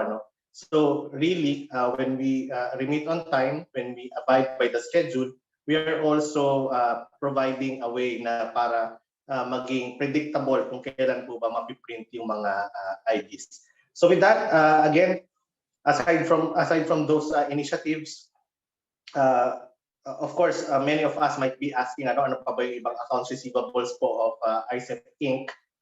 One of these po, I'm sure that this will be part of the President's report tomorrow, but I'm also happy to announce that we have actively closed a pending legal case involving the institute, and we were able to collect a sum of money out of it, which we will also be returning, of course, to the institute's operational fund.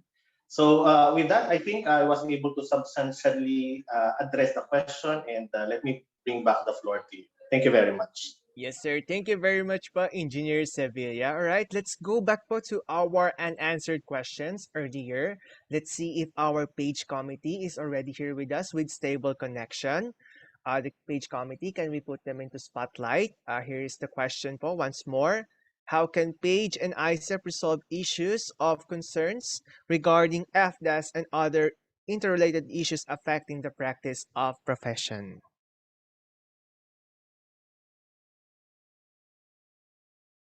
Hi, sir.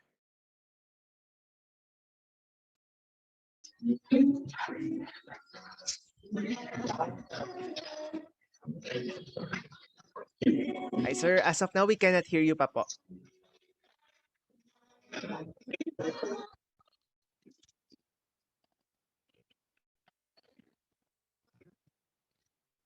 Hi, sir. We can't receive any sounds.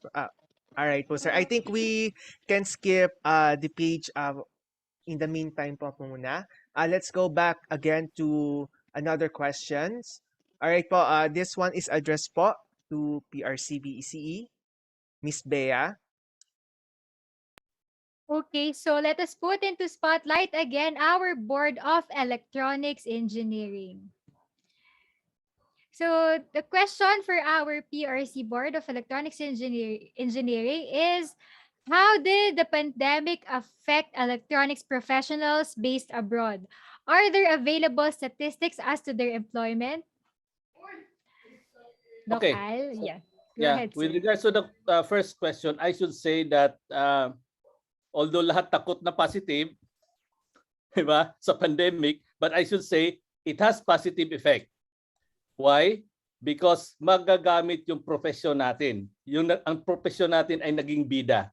So it has positive effect in as far as electronics professionals, not only abroad but locally. No? Now, in as far as the available statistics of their employment, unfortunately, I don't have the data in as far as the statistics is concerned. No? So yun lang yung take ko. No? The pandemic gives a positive effect in as far as practicing electronics profession, not only abroad but also here, because the transactions are now dependent on electronics technology and discipline. That's all. Thank you.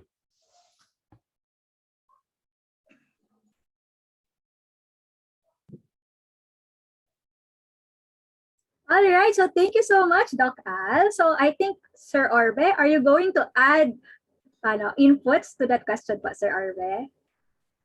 Yeah, the question Okay, is, sir. how did the Did the pandemic affect? So, palagay Based ko may abroad. epekto. I understand marami mga nag-uwi ang mga electronics professionals. But maganda rin epekto nun kasi they will now establish a firm or a work related sa electronics. So yung kanilang expertise, binalik nila rito sa Pilipinas. So I think yun yung positive effect, yung mga nawalan.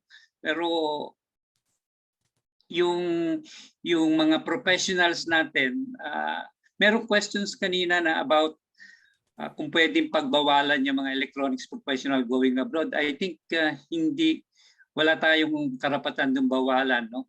In fact, maganda yung ma-encourage din natin yung ibang electronics professionals kasi doon sila nakakakuha ng expertise. Maraming mga trabaho na we really don't have in the Philippines na yung expertise nila pagkatapos noon na ibabalik nila rito. So yun ang maganda ron sa working abroad, na pagkatapos binabalik dito and they use that expertise or yung competency nila na gamitin dito sa Pilipinas. So malaki epekto ng pandemic pagbalik ng mga professionals sa atin, pero may positive effect doon sa pagbalik ng mga professionals. So kung tinatanong kung merong epekto, meron both positive and negative effect.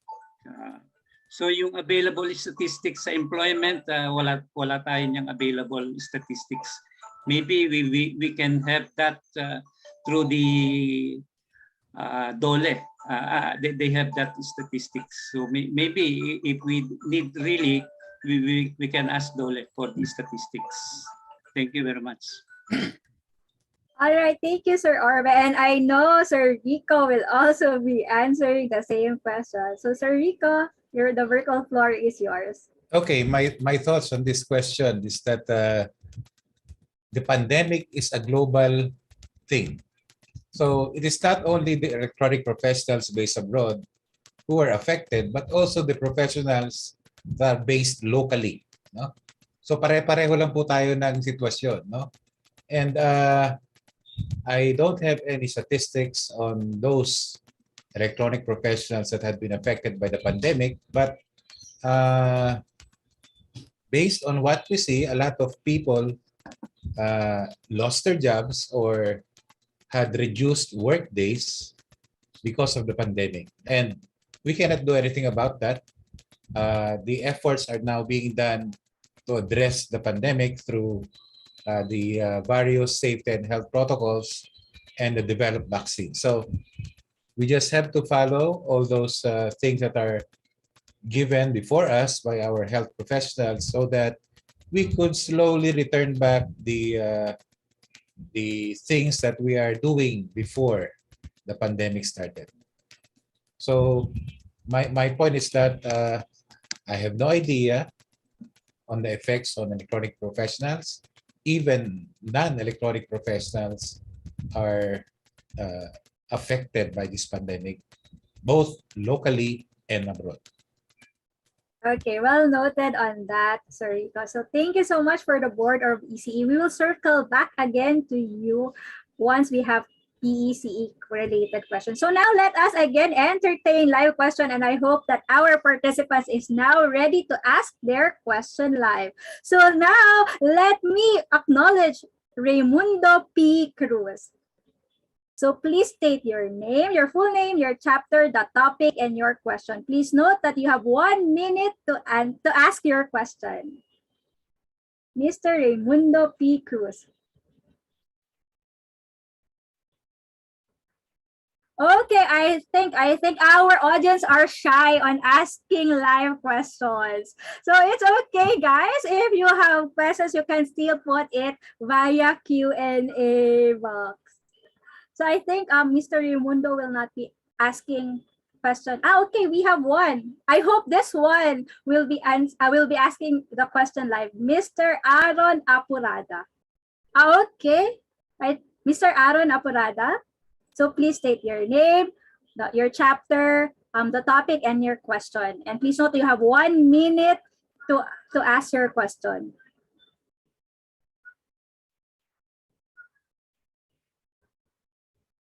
All right, so I think let's move on to the questions here in our Q&A box. So, Hendrix, can you please ask the next question? All right, so we have another question here po, addressed to either the Secretary General or the membership committee. So maybe we can put them into spotlight first. All right, here's the question po. What is the current status of the lifetime membership applications? When can we expect the lifetime membership ID? All right po. Can we ask them po? Okay po, sige po. Go ahead po, I sir. think Treasurer Jigs can answer this question. All right po. Okay, let us put on stoplight. Ma'am Laurie? Yes, for our, just ano lang, no? Jigs can also ask me answer this question. For the current status of our lifetime membership application po, kasi kinukulit na po namin lahat yung galing sa mga chapters because we gave slots no sa mga chapters natin, and then we have already informed our chapter governor na if ever hindi po nila mapuno yung slot na binigay natin sa kanila, pwede po silang mag-inform na din. We have timeline po that mag-inform sa atin na hindi nila napuno so that we could give that slots to other chapters na meron po pa pong gustong mag-avail ng lifetime membership. Now, as to the printing of our ID po, since we are finalizing it for now, and then sorry to say po, no, medyo na-busy lang po tayo dito sa inauguration po ng ating new home. So, ang ginagawa muna natin ngayon, kinukulate muna natin, tapos nagdi-design pa rin po tayo. We're still looking for the very nice design for our lifetime membership ID kasi it will be different from the regular ID po. And then, and other things po about the lifetime membership. But rest assured po na before po mag-end ang year na to, lahat po ng details na kailangan namin for the lifetime membership po ay matatapos na po so that by January, mato-turn over namin whoever will be the next administration or the president for or that on that matter for that administration po. So maka-start na po for the printing of the ID and other po na mga perks na ibibigay natin sa ating mga lifetime member. Yan lang po. So, yung mga members po natin na gustong mag-avail, please contact your chapters. Tapos yung mga chapters po na puno na po yung binigay na slot, pwede po tayong mag-coordinate po sa amin or pwede po diretso na po kay Treasurer Jigs kasi siya po yung nagmo-monitor kung ilan na po yung slots na pwede pang kunin. Kasi we have limited slots lang eh. So, if I'm not mistaken, nasa 500 or 600 lang yata. So, yan po yung sagot. Okay, thank you, Ma'am Lori. So I think we'll have to get insight from our treasurer. So Sir Jigs, let us put into spotlight our finance committee. Sir Jigs. Even if I'm not the Secretary General or the membership committee, I'm also involved in this lifetime membership. Let me just give you 3 points on the side of the finance. The current status of the lifetime membership applications, we are about 28% into completion of the allocated 550 slots. All of the reports for available online, ibig sabihin po, real time nyo pong makikita kung ilan pa po yung available life memberships, although hindi po siya disaggregated per chapter. I highly suggest that interested members approach their chapter governors. The chapter governors are very much aware also of their submissions po sa IECEP National. Regarding naman po sa printing of the membership ID, of course, what our Secretary General mentioned was fairly accurate po. We are actually collating everything first and we would like to provide that membership ID po early next year. That is the very first part of our very first business proceedings for next year. That membership ID will go hand in hand with the commemorative IECEP merchandise for this lifetime membership. And having said that, let me also take this opportunity po to address the membership that the National Board of Directors for 2021 has already allowed or approved the claims po of those affected members nung nag-life members po between 2015 to 2019 na wala pong na-receive na mga promised merchandise during that time to again approach your chapter governors to learn how you could claim yun pong one-time offer po ng IECEP National this year para po once and for all this administration will be able to really address po yung mga obligations noong 2015 to 2019. So again, thank you very much. Okay, thank you so much, Sir Jigs, Ma'am Lori, Sir Jesse, thank you so much. So now let us move on to our next question, which is addressed to IECEP National again. So let us put into spotlight our President, Dr. Michelle Lawas. Yes. Hi, ma'am. So, hello, ma'am. So the question regarding IECEP National is, do you think it is advisable or best for IECEP to have a representative to different other local technological organizations? Okay, thank you for that. Of course, yes. Because we need to collaborate ourselves, because if we are going to contain ourselves within our organization, it is just like a cell phone without an internet. So as a collaborating as an IECEP, if we want to grow as a holistic and one big community, and we want to take this to have our organization to be at par with the other organization, we really have to immerse ourselves and have representation to the different other local technological organization. Because when we say technical organization, it is a representation of our of the scope of work and the scope of a practice that we have, that we claim in our organization.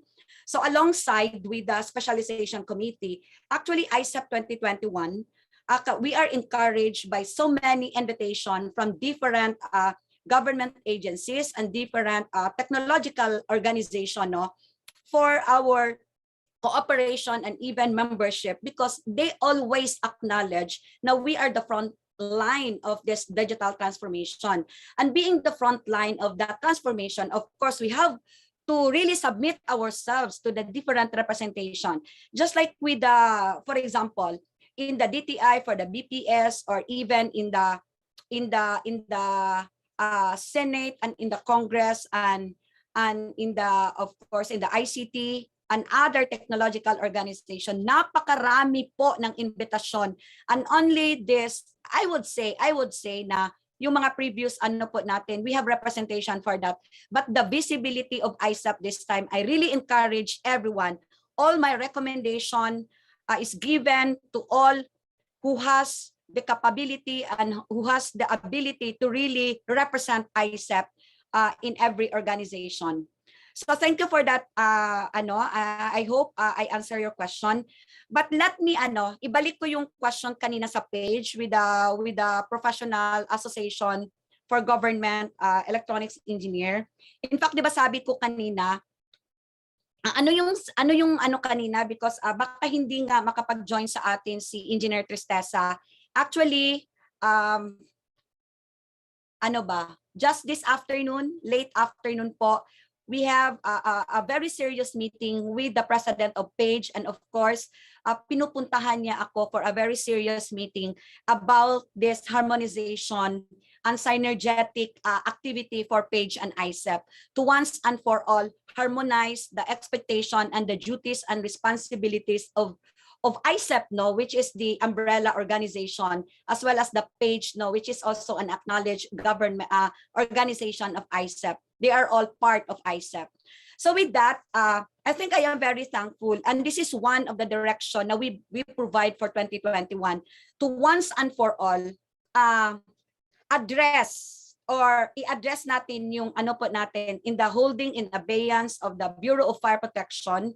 When I was the visit when I was that yung visit ko in the Bureau of Fire last October po of 2021, ito po yung magandang nangyayari sa atin, because we are given the opportunity to really come up in the open and to have our arguments in the in the Bureau of Fire Protection about the holding in abeyance and all the sign and sealing, the conflict of EE and ECE, all about FDAS. So with the help of PAGE, and after several months of having a meeting and discussion about our responsibility and how are we going to harmonize the expectation between the two parties, I would say, yes, nakukuha po talaga natin yung support, and we're able to agree, nag-agree po yung both parties with regards to the amendments and the ratification of our PAGE 2. Ito kasi yung challenge sa akin when I visited Bureau of Fire Protection, the national headquarters. If you are really into FDAS, so madaming na-open up po dito. How come in the national office we only have one ECE? If you are claiming that IECEP, that ECE is within your bounds, bakit isa lang po yung ECE na andito sa national headquarters? So sabi ko, I am not in the authority. It is not within my bound to answer such question. But actually, I already forwarded this one, and telling all these things to the board of ECE, because I am not in the authority in terms of manning in different agency.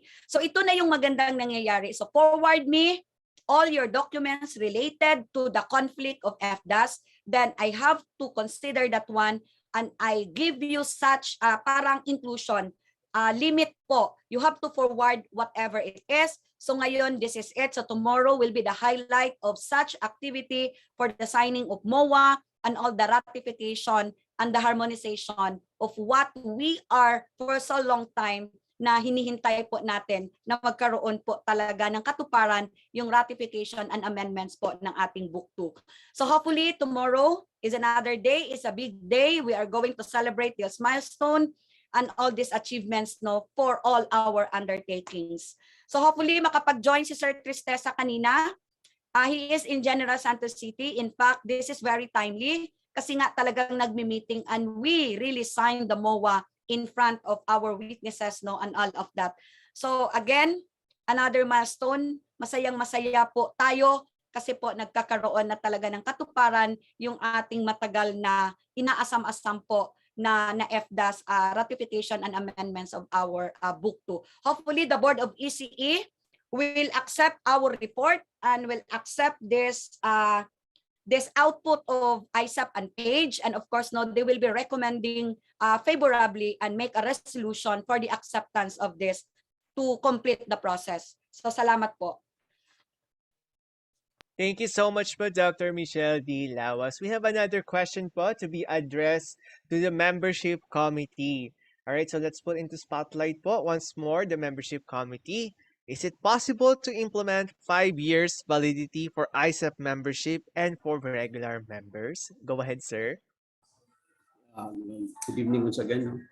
Of course, it is we as in IECEP will follow it when if ever the PRC will change also the validity of our IDs. But for now, since 3 years yung validity ng PRC ID, and then definitely dun pa rin tayo sa 3 years. If I remember it correctly, I don't know, a few years ago, there's this congressman who wanted to push for a law or whatever in Congress na gawing 5 years yung validity ng PRC ID. But so far, hindi pa rin po, wala pong result yun. So for now, of course, we are studying this also kasi may implication dito sa financial ng organization. Thank you po. All right. Thank you po, Sir Jesse, for answering that question. So now we will be asking a live question. All right. So now let me acknowledge our Sir Paulo Lalaguna. So sir, please state your name, your full name, your chapter, the topic, and the question. Hello, sir. Yeah, good evening. Naririnig ako? Yes po, Sir Pao. We can hear you loud and clear po. Okay, thank you po. I'm Paulo Lalaguna. I'm from IECEP Singapore. And my question is for our Honorable Board of Electronics Communication Engineers kila ano po, Sir Doc Al, Sir Rico, and Sir Hermie. I would just like to check your reaction po doon sa, I believe lahat po tayo medyo naging aware nito last week, no? Doon po sa House Bill number 8743, an act providing for a more responsive and comprehensive regulation for the registration, licensing, and practice of professional computer engineers, registered computer engineers, computer engineering technologies, and computer technician. This House bill has been filed by Representative Rufus Rodriguez during the 18th Congress po. So I would just like to pick your brain, sir. Ano pong reaction niyo po dito? Thank you po, ma'am. Bye. Okay po. So, Sir Al, okay, the floor is yours. Actually, matagal nang may intention talaga yung computer group to really propose a bill, no, regulating them. In fact, if I remember it right, as early as 2013, there was already a bill filed by a certain senator to really regulate the computer engineering, but I guess it did not prosper. Now this time, mayroon na naman, and it was filed by a senator, a congressman from Cagayan de Oro. But we are doing our best to also, inform or convince this particular author that we have mayroong batas na nasagasaan on this particular proposed bill. No? In fact, I actually I did not I was not able to read the proposed bill, only the explanatory note. But somebody told me that the bill filed is basically a copy paste lang ng 9292, pinalitan lang yung yung pangalan ng electronics engineering to computer engineering. That was my information, no? Coming from also a reliable source. But anyway, knowing that, so medyo may problema yon, ano? So anyway, we have to initiate measures, no? Siguro unang-una, we'll try to reach out the author, and then siguro try to convince him about the real situation, no? But for me, as what I mentioned, there was an attempt long before filing a bill to regulate the computer engineering, and ngayon bumalik with different author, no? So anyway, we will try our best to really protect our profession, and as what I've said, we're trying to reach out the author and then try to convince him kung pwede not to continue to file that bill. So that's my take. I guess the other members of the board has something to say also. Okay, thank you so much, Doc Al. So I think Sir Rico or Sir Orbe, who will Isa lang naman, iisa lang ang sagot dyan. We will oppose. Isa lang naman talaga sagot dyan. We will oppose. We will defend our So wala nang, I think we don't have any choice. We will oppose the bill. Thank you. Okay, thank you, Sir Orbe. Sir Right, Rico, there no we have it comment. po. Yeah. Okay. My idea on this problem, no? Mahaba na tong problema na to, no? As I mentioned kanina, no, doon sa pagkakaalam ko, I think the first graduate sa Mapua, no? Sa Mapua ng BS in Computer Engineering was sometime in 1986 or 1987. So ibig sabihin itong program na ito ay matagal lang tumatakbo, no? Matagal lang tumatakbo yung programa. It has been accepted by CHED, no? Meron na acceptance ng CHED, but they remain na walang nagko-cover na Republic Act on their profession, no? For the longest time, wala silang ganun, no? Tapos I think sometime later, hindi ko na alam kung kailan to nag-start, no? Ang Philippine Technological Council is an umbrella organization of different engineering disciplines. Ang ECE kasama through IECEP, yung EE kasama through IIEE. All the other engineering groups are part through their APO, no? Through their respective APO. And ang mga kasama doon na engineering groups na walang board exam ay ang industrial engineering at yung computer engineering, no? Kasama sila doon. And magkakaroon sila ng problema sa PTC since lalo na, no, doon sa kanilang application for higher level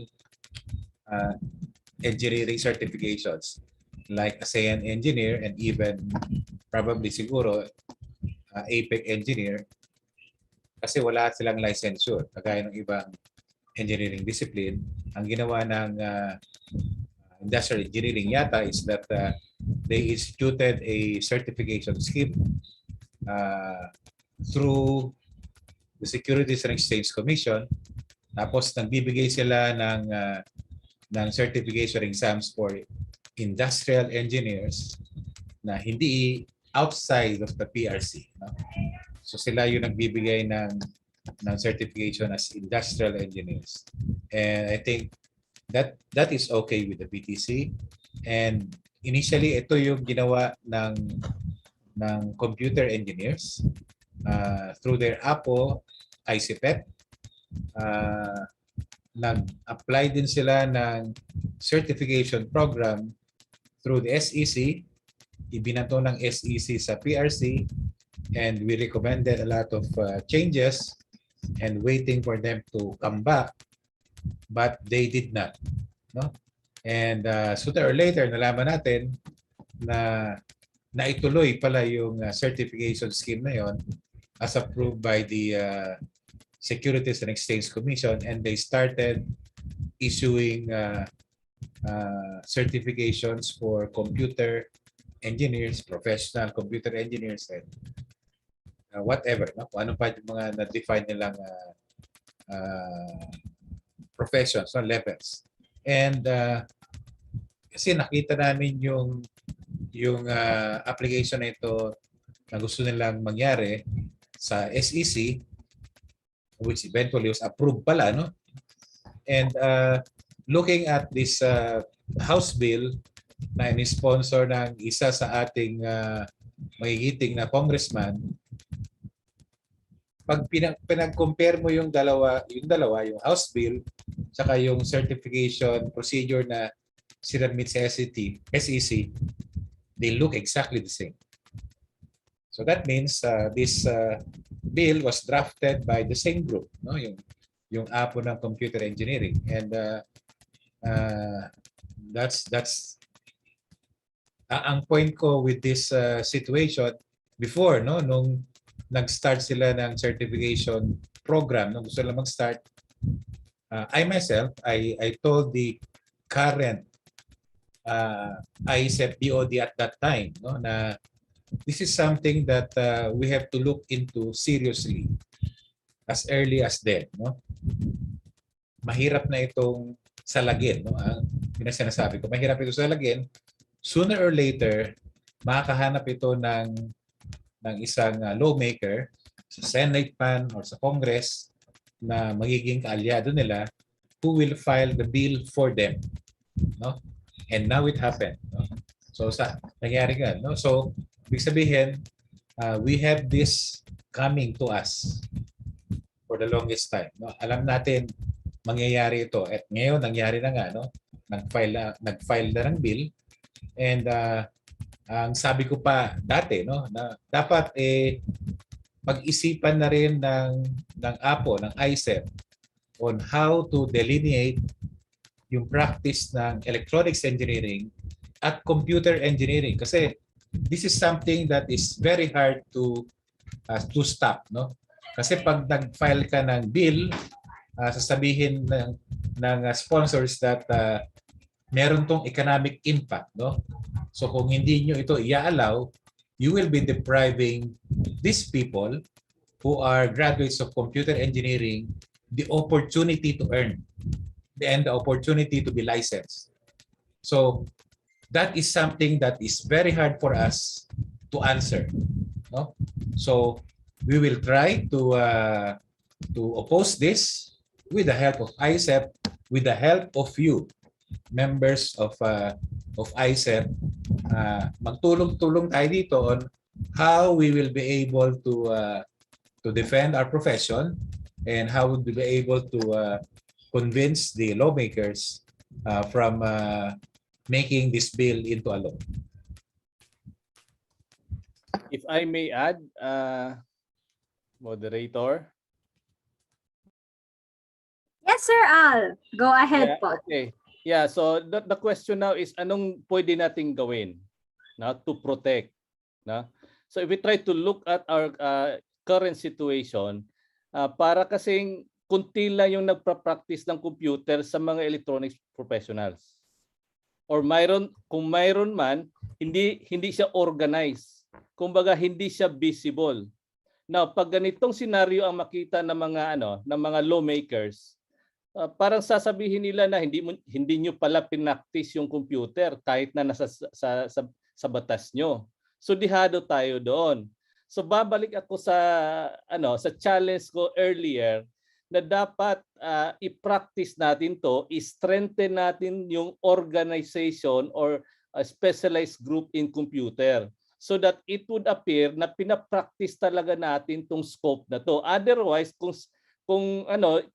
if this particular specialized group is very silent on us, may epekto to sa atin. Eventually, may rason silang kukunin yan sa atin, because eventually, ang impression nila is we did not practice it. na. So my challenge again, balik-balikan ko to. The only way to combat this particular proposed bill is that ipakita natin sa kanila na pinapractice natin tong profession, tong field na to. Paano? I-organize natin yung computer specialized group. We make it active, no? So yun yung challenge ko sa IECEP. Mobilize, organize, establish, no? Enhance this group. So yun lang. That's the only way. Papakita natin sa kanila na pinapractice natin to. Okay, thank you so much, Doc Al. So thank you so much, Board of ECE, for answering that question po. So now, let us proceed to another topic. Hello, Drix. Can you ask the next question? All right, let's go back to the unanswered question from earlier for the ECE code. So let's put into spotlight Engineer Laid. How do we position ourselves as electronics engineering professionals amid the growing convergence among several disciplines? Do we have here Engineer Laid?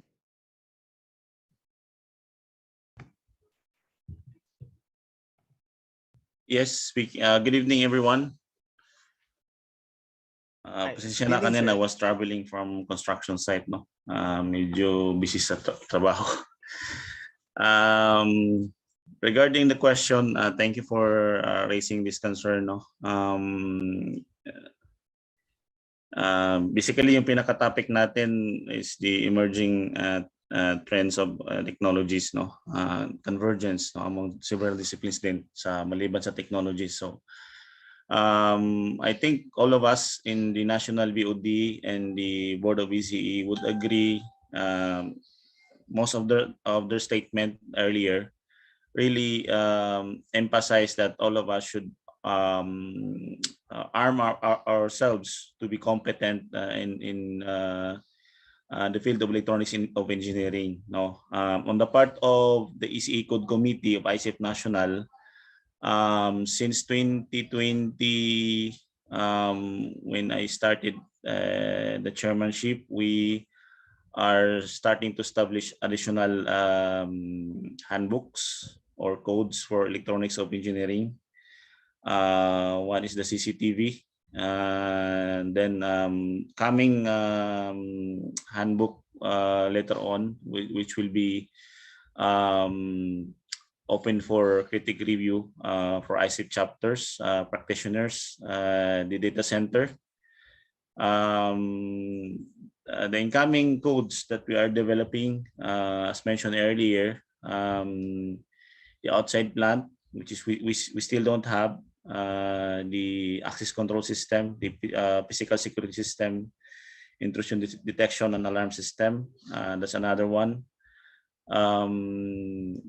The technologies in the transportation industry, airports, terminals, railway systems, that will be covered up soon. And then the enhancement of our existing codes, the fire detection and alarm system, which we started last year in collaboration with the expert under IECEP and PAGE members. Hopefully it will be out soon for publication. No? It's really important for all of us engineers to adapt and be flexible enough to address the growing convergence of several disciplines in the industry where we belong. Lalo na kapag sa construction, we will witness, no, the overlapping role of engineering. No, most of the engineers that are competent enough to handle a particular field will be welcome here in the Philippines. No, not like out abroad. No, specific role will be given to a specific discipline or profession. Dito sa Pilipinas, halos lahat mga generalist, no. So for all of us electronic engineers to be to excel in the field of electronics engineering, we need to arm ourselves and prepare to the this particular challenge. Kasi kung mag-aantay lang tayo at hindi tayo gagawa ng action, hindi tayo sumasali sa mga activities ng apo natin like mga CPD programs intended for the enhancement of technical knowledge, no? Hindi lang kasi more on yung mga programs natin ngayon sa IECEP under the local chapters, I believe, are aligned to provide the important topics that would help our members to elevate, to compete with other trades. Kasi if will not take it, some will take the chance to dominate in that particular field, no? Like what our board of VCE is mentioning sa computer engineering. So for us, and in IECEP National 2020 and 2021, we are focusing as part of the code committee in the developments of more best practice manual or handbooks to help our membership. That's all. Thank you. Hi, sir. Sir, we're glad that you have a stable internet connection now. So, we have another question po for you po. Ayan po. Ano, so, what is the status of ECE code? Do we have timeline for it to be passed in Congress? Do we have timeline for the passing of an ECE code? As of now, we have no reference standard in construction for ELV ECE system in implementing it like that of electrical code.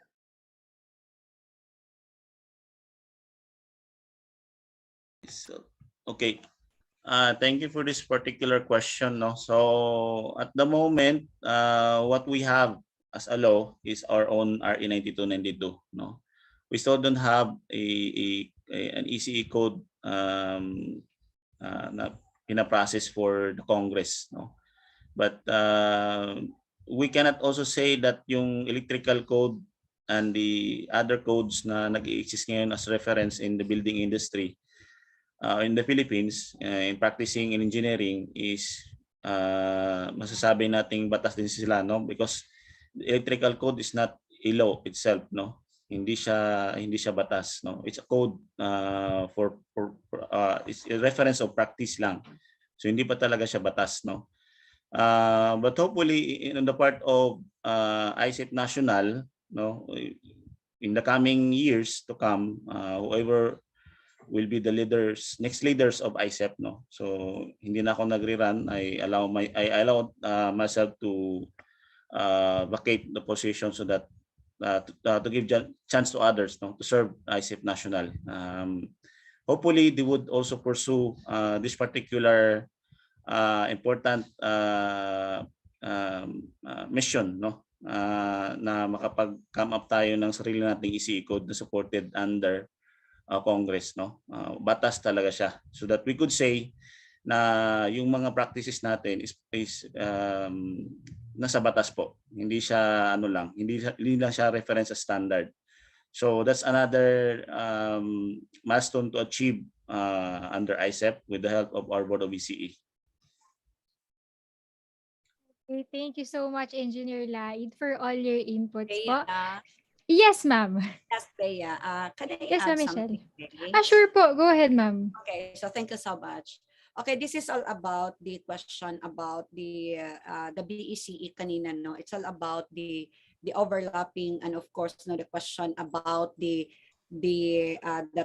computer engineering and all the, why is it that computer engineering is more popular in the field of computer, wherein we have ECE.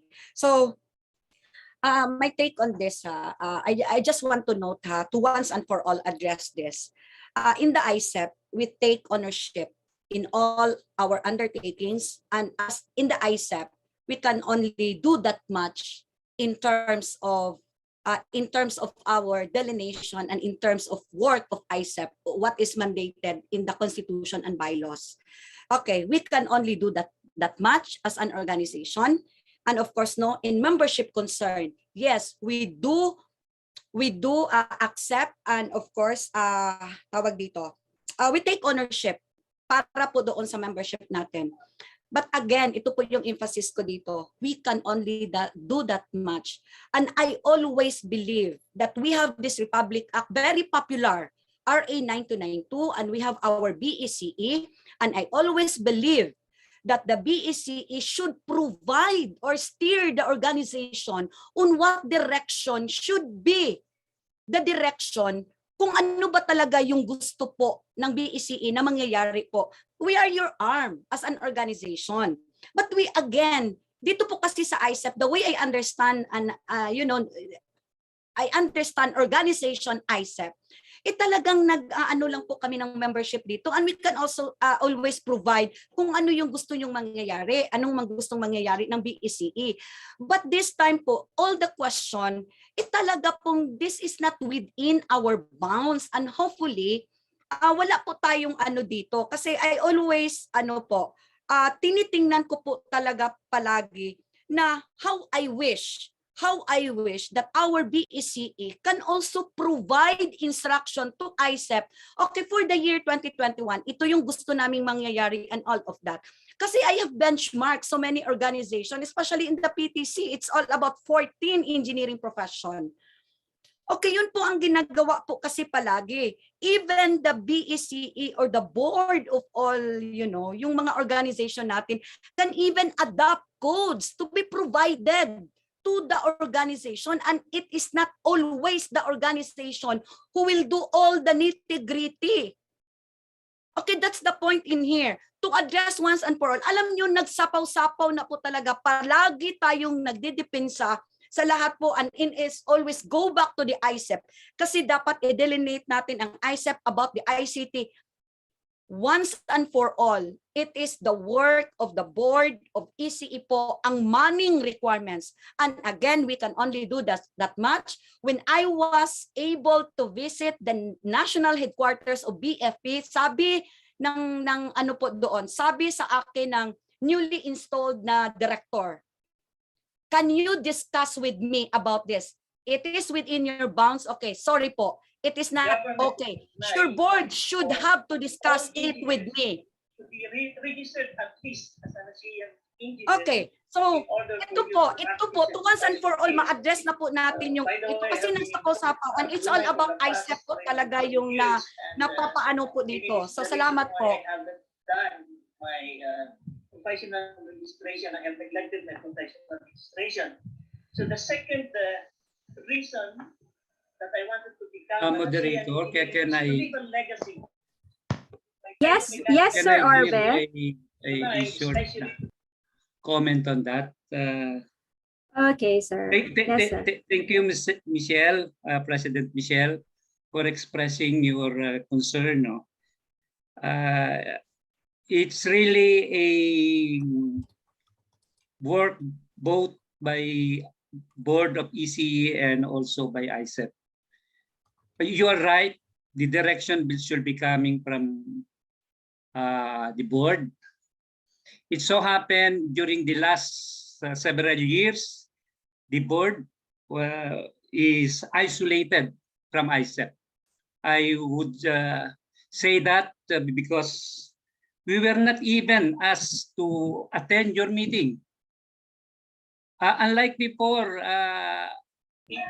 during, I will not say during our time, no? The board are welcome in the board meeting of IECEP because you get the direction from the board. If you will not allow the board to be part of your meeting, hindi namin masasabi kung ano yung direksyon na kailangan natin sundin or kailangan natin tahakin. It's good that during your administration, the board is coordinating, you are coordinating with the board. That's why we have accomplished many things. Unlike the past administration wherein we ask the leadership of IECEP to help us, like designing of the resolution that was prepared or drafted by Engineer Agatep for IECEP officials to conform on this resolution. Wala kami nakuwang what we call this, wala kami nakuwang suporta. That's why lahat ng pending resolution that will help our profession ay nakapending because there is no support from the APO or from IECEP. So it's good in-express mo yan. In fact, yan din ang sama ng loob ng IECEP, ng board. During past several administration, walang suporta ang IECEP. So, I think we should work hand on hand para for our profession. So, I don't want to be emotional kasi baka may masagasaan akong administration na talagang walang cooperation sa board. So if the next administration will cooperate with the board, palagay ko marami tayong maka-accomplish.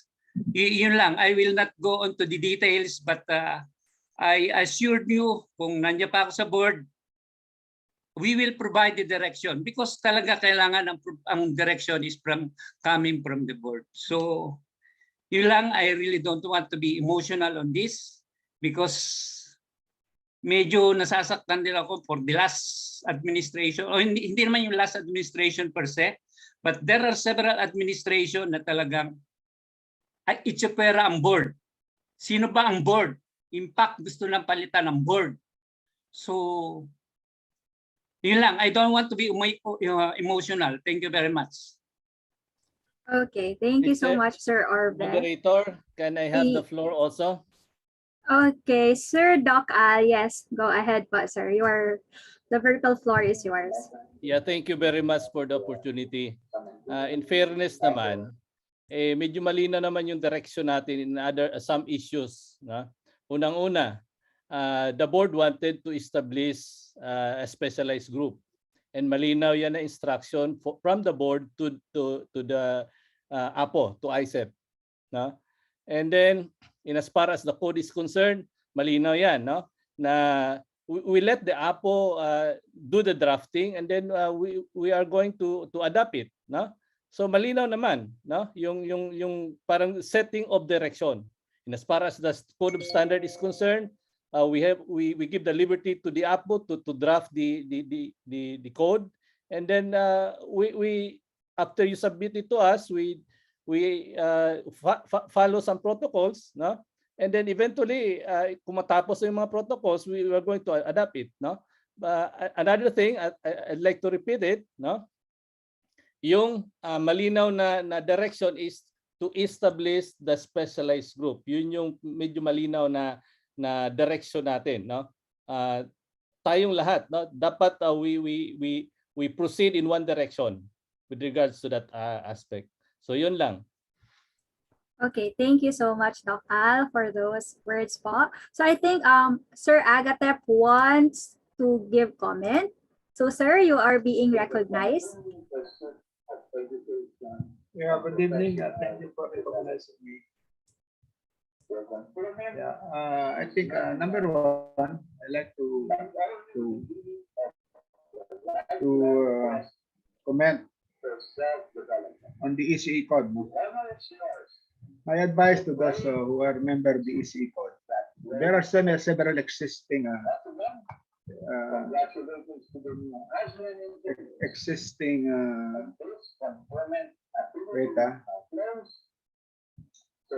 wait.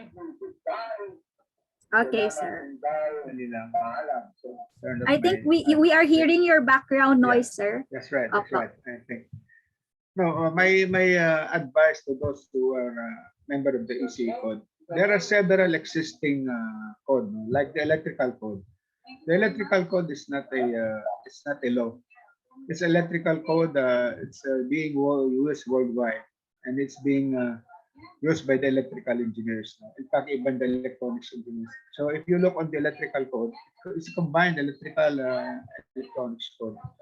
In fact, we can adapt some of the section in the electrical code, and when we adapt that, the board can adapt the electrical code, and when that been adopted by the board, have it adopted by the DPWH, and when it is adopted by DPWH, it becomes a referral code for practice. So maybe we can sit down with Dixie. We can adapt some of the code, no, like the outside plant, the data center. We don't have to make the ourselves, no. All other discipline, just adapting code, no? Like the HVAC, the electrical code, the mechanical, the sanitary. They just adopt codes that are available in the market. So what we can also do is adapt those their organization. And when it's adopted, it will be adopted by the Board of ECE because the Board of ECE has a quasi-judicial function. They can adopt, and once they adopt, it also becomes part of the law. And once adopted, it can be recommended to the Department of Public Works. And when the Department of Public Works adopt it, it becomes a referral code, just like the core books. No? When IECEP have been adopted by the DPW, it becomes a referral book, and it becomes part of the law. It becomes part of the National Building Code. So, hindi na natin kailangan pang gumawa ng existing law. Mas mapapabilis tayo. We just adopt existing law that is can be used in the Philippines. As to the manning, no, and the manning, no, if you look at the section 34 of our Republic Act, nakalagay din doon, no, we should come up with a resolution that all the position in the government that needs an electronics engineer, the professional electronics engineer, technician, or technologist must be an ECE, must be a licensed ECE or a licensed technician. All you have to do is implement our Republic Act, have a resolution to this process, and have it published in 15 days. That can be adopted also as it becomes a law. So yung susundin niya ng mga different department like the PFA, like the Bureau of Fire, no? Maglabas lang tayo ng resolution implementing the section 34 of our law, that is the position in the government, no? And may resolution na. In fact, there was already a resolution drafted to that effect, no? It was given to IECEP, it was given to the Board of ECE. All to do is sign it, publish it, and have it effective.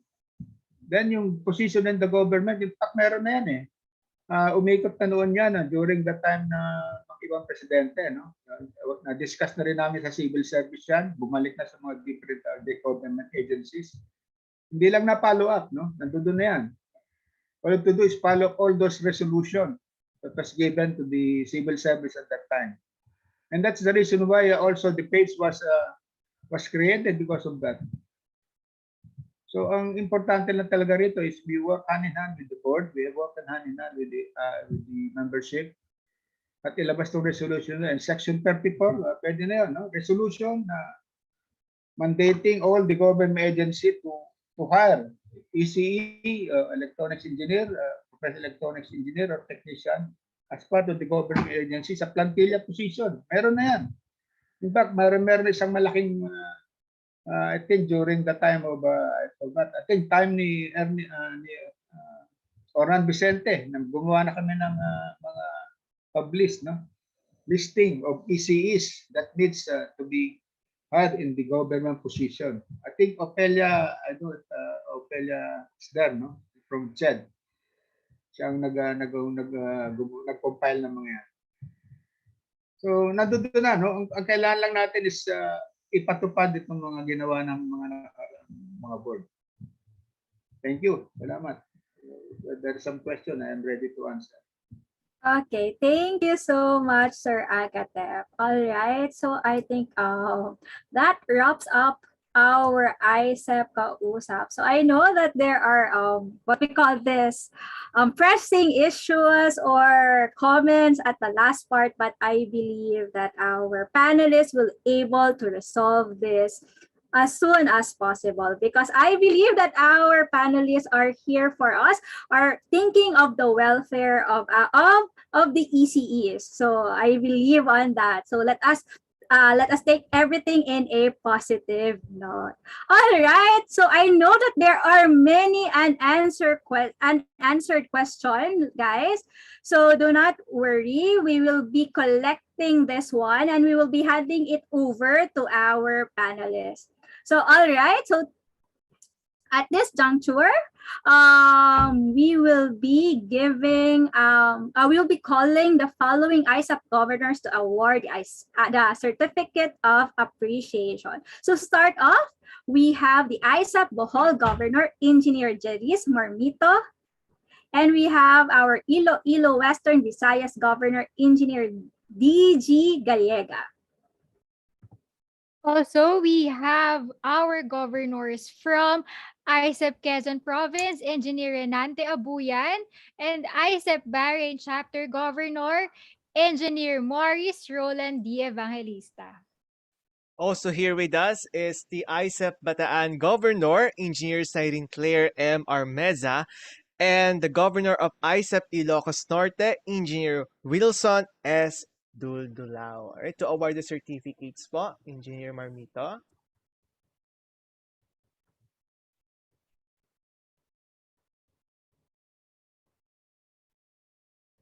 Well, let's proceed po to the awarding of certificate.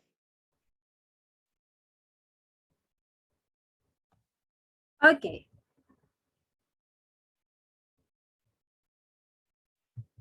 Alright, so allow me to read the citations na po of the certificate. Alright, this certificate of appreciation is awarded to Alnar L. Detalla, PhD, PCE, the Chairman Board of Electronics Engineering, in sincere acknowledgement of his expertise and valuable insights as CA-USAP panelist during the IECEP 71st Annual General Membership Meeting and Convention, given this 3rd day of December in the year of our Lord 2021, signed by the e-AGM 2021 Convention Chairman, Secretary General, Dr. Lori Liza D. Bulayog, and the President of IECEP Inc., Dr. Michelle D. Lawas, PECE.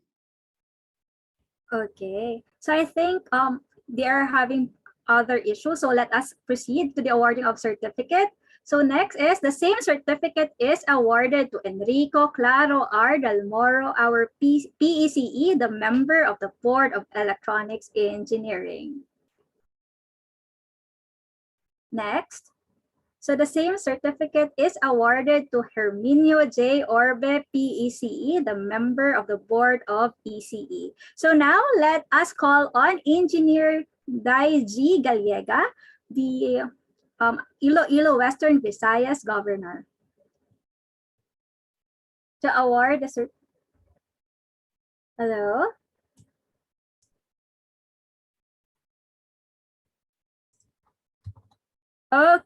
Okay, so the same certificate is awarded to Michelle D. Lawas, PECE, Doctor of Engineering, President of IECEP National.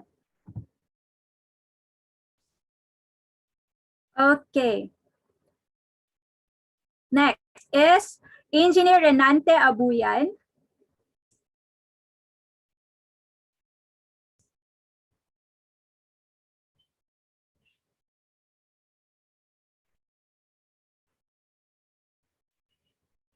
Yes, our next certificate, tech team.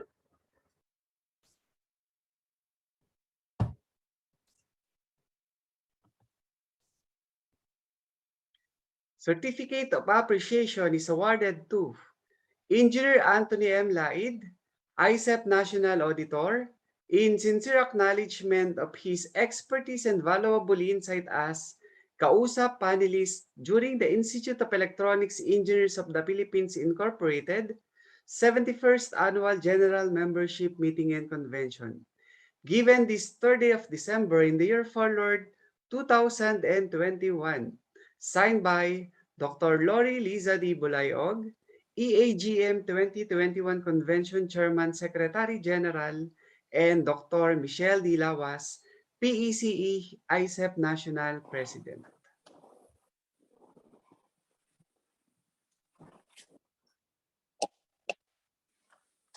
A certificate of appreciation is awarded to Dr. Michelle D. Lawas, PECE, President, IECEP National, in sincere acknowledgement of her expertise and valuable insights as CA-USAP panelist during the Institute of Electronics Engineer of the Philippines Incorporated 71st Annual General Membership Meeting and Convention, given this 3rd day of December in the year of our Lord 2021, Signed, Dr.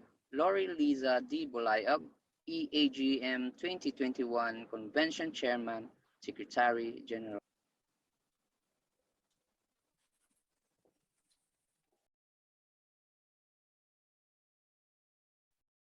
Okay, so once again, thank you to all our governors and of course to our ICEP Kausap panelists. I believe that our Okay. virtual discussion, yes, ma'am. Maybe you can read the certificate shown on the Oh, deck. all right, sorry. So same certificate is presented to Engineer Ben Gerard M. Sevilla, the Treasurer of ICEP National. Okay. And then to our let us have Engineer Maurice Roland Evangelista. Tech team, are we good to go?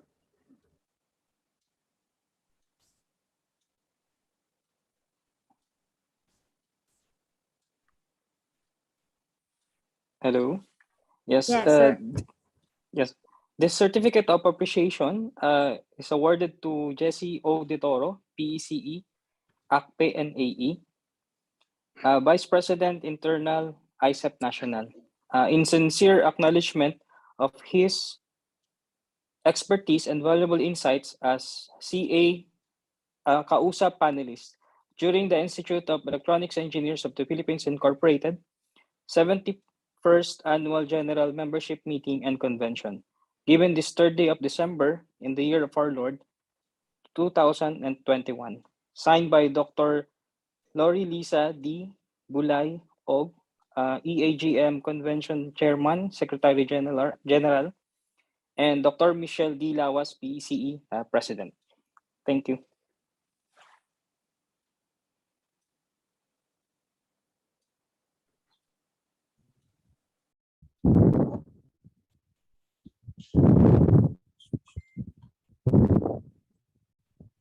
Okay.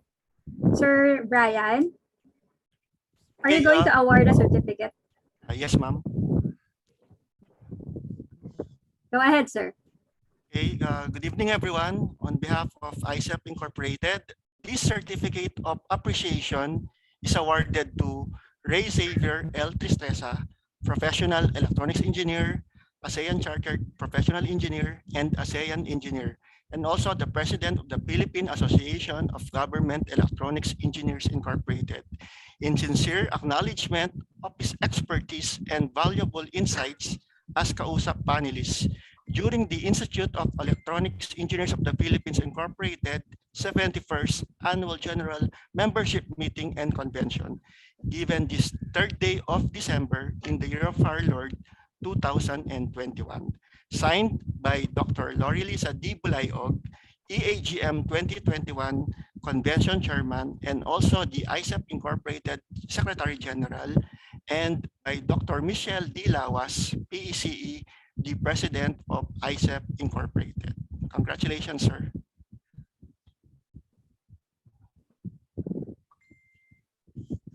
Good evening.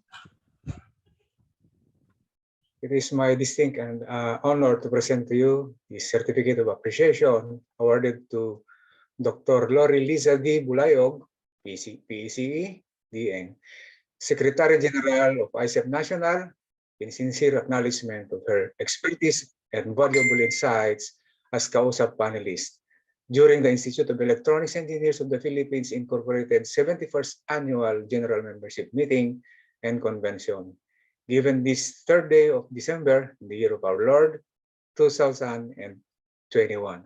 Signed, Dr. Michelle D. Lawas, PECE, National President. Congratulations and good evening. All right. Thank you so much again to our governors and of course to our ICEP Kausap panelists. Thank you so much. I believe that our virtual discussion on ICEP Kausap was able to offer us connection and inclusivity. Through ICEP Kausap, with distance being no obstacle, it allows our participants, our members to join from all over the world. What else can foster such an intense feeling of inclusivity within an organization? We have created a platform through ICEP Kausap where all our members have increased opportunity to attend and be involved in discussion and updates. Without a doubt, our e-AGM 2.0 was able to build social connectedness and inclusion. Indeed, when we listen and celebrate what is both common and different, we became a wiser, more inclusive, and better organization. After all, we are one team, one goal, one organization, one ICEP. All right, so for a few reminders before we end this session, Hendrix. Yes, Ma'am Bea, I definitely agree to that. No, one ISEP. All right, so let me remind again the participants that the attendance, quiz, evaluation forms for all technical sessions has been sent to your email. So please be reminded that the form will only be open until December 3 at 11:59. And also here, the ISEP National BOD elections for 2022 started December 2, yesterday at 12 noon. You may vote for a minimum of one candidate to a maximum of 6 candidates. Only those members with registered and verified myisep.net accounts and those considered to be members in good standing are eligible to vote. Please contact your chapter portal custodian or your chapter governor to assist you if in case that you are a member in good standing but couldn't vote, all right? And you may also refer to their various personal social media accounts or on the groups, pages, chapter pages, endorsing them for a complete list of the candidates' campaign posters. And also, you could also have a more detailed look on the candidates, their platforms and CVs by viewing this on the homepage of your respective myisep.net account, as seen on the picture on the screen. All right, so voting started yesterday and will end on December 4, 2021. The top 6 vote getters when election ends on December 4 shall form the circle of winners for this election, which shall be officially proclaimed by our election committee, so vote wisely. Thank you, Hendrix. And of course, let us not forget our sponsored who were instrumental in the conduct of this event. Wireless Link Technologies, AWS Distribution Philippines Corporation, Siemens Energy, Advantech Corporation, Malaysia and Amarantos Incorporated, United Electrical Specialists Incorporated, PT Cerna Corporation, Excel First Review and Training Center, Allied Telesis Philippines Incorporated, Panasonic Business, Infinite Care Technology Solutions, and Stayag State Power Incorporated. Thank you so much to our dearest sponsors. And of course, to you, our participants, thank you so much for your questions, for your active participation, especially today in the ISEP Kausap. Thank you for staying with us from day 1 up until now, day 7. Maraming salamat po. And also, salute and commendation for the hard work and dedication of our organizing working committee of the e-AGM 2.0 Working Committee, the technical team, the post-event completion task committee, the program coordinators, our moderators and hosts, ways and means, the correspondence team, the committee on awards and recognition materials, the committee on souvenir program, our graphics team, and the promotions and marketing committee with the assistance of ICEP National Publications Committee. Maraming salamat po for working as a one team. Okay. And yes, we would also like to especially mention the dynamism and attentiveness of our secretariat. So thank you very much for tirelessly working behind the scenes and ensuring the smooth facilitation of the event. So as mentioned, this is an 8-day long celebration, 7 down, 1 more day to go. So tomorrow is our 8th and last day of celebrating 71 years in ISEP. So let us have a sneak peek for tomorrow's event. So for tomorrow, day 8, we will be starting our event by 12 p.m. Philippine time. So ISA prepared a jam-packed program for you, for our beloved participants. So tomorrow we will have our culmination ceremony. We will be witnessing two milestone events, which are the oath-taking of new ISAP members and the signing of Memorandum of Agreement and Memorandum of Understanding with our partner organizations and agencies. And we will also have our CBL consultation, followed by the much awaited annual general membership meeting and awarding and closing ceremony. So all of this will be unfolded tomorrow. So our day 8 will be hosted by the engineer Hati of ISAP, ang ating Alden Richard, our resident host, Engineer Earl June L. Heraldez, and yours truly. So we are looking forward to seeing you again tomorrow. So I guess this ends our day 7 of e-AGM 2.0. So let me end this event with a quote from Mike Krasowski. Effective teamwork begins and ends with communication. Dito sa CA-USAP, ikay nakinig at nasamahan. Well, all good things must come to an end, but we look forward to share this experience to you once more in the near future. This has been your host, Engineer Beatriz Peralta, Engineer Janay Shabay Tito, and Hendrix Bautista, now signing off. See you tomorrow in the last day of our e-AGM 2.0, embracing digital transformation in the time of new normal. Thank you so much.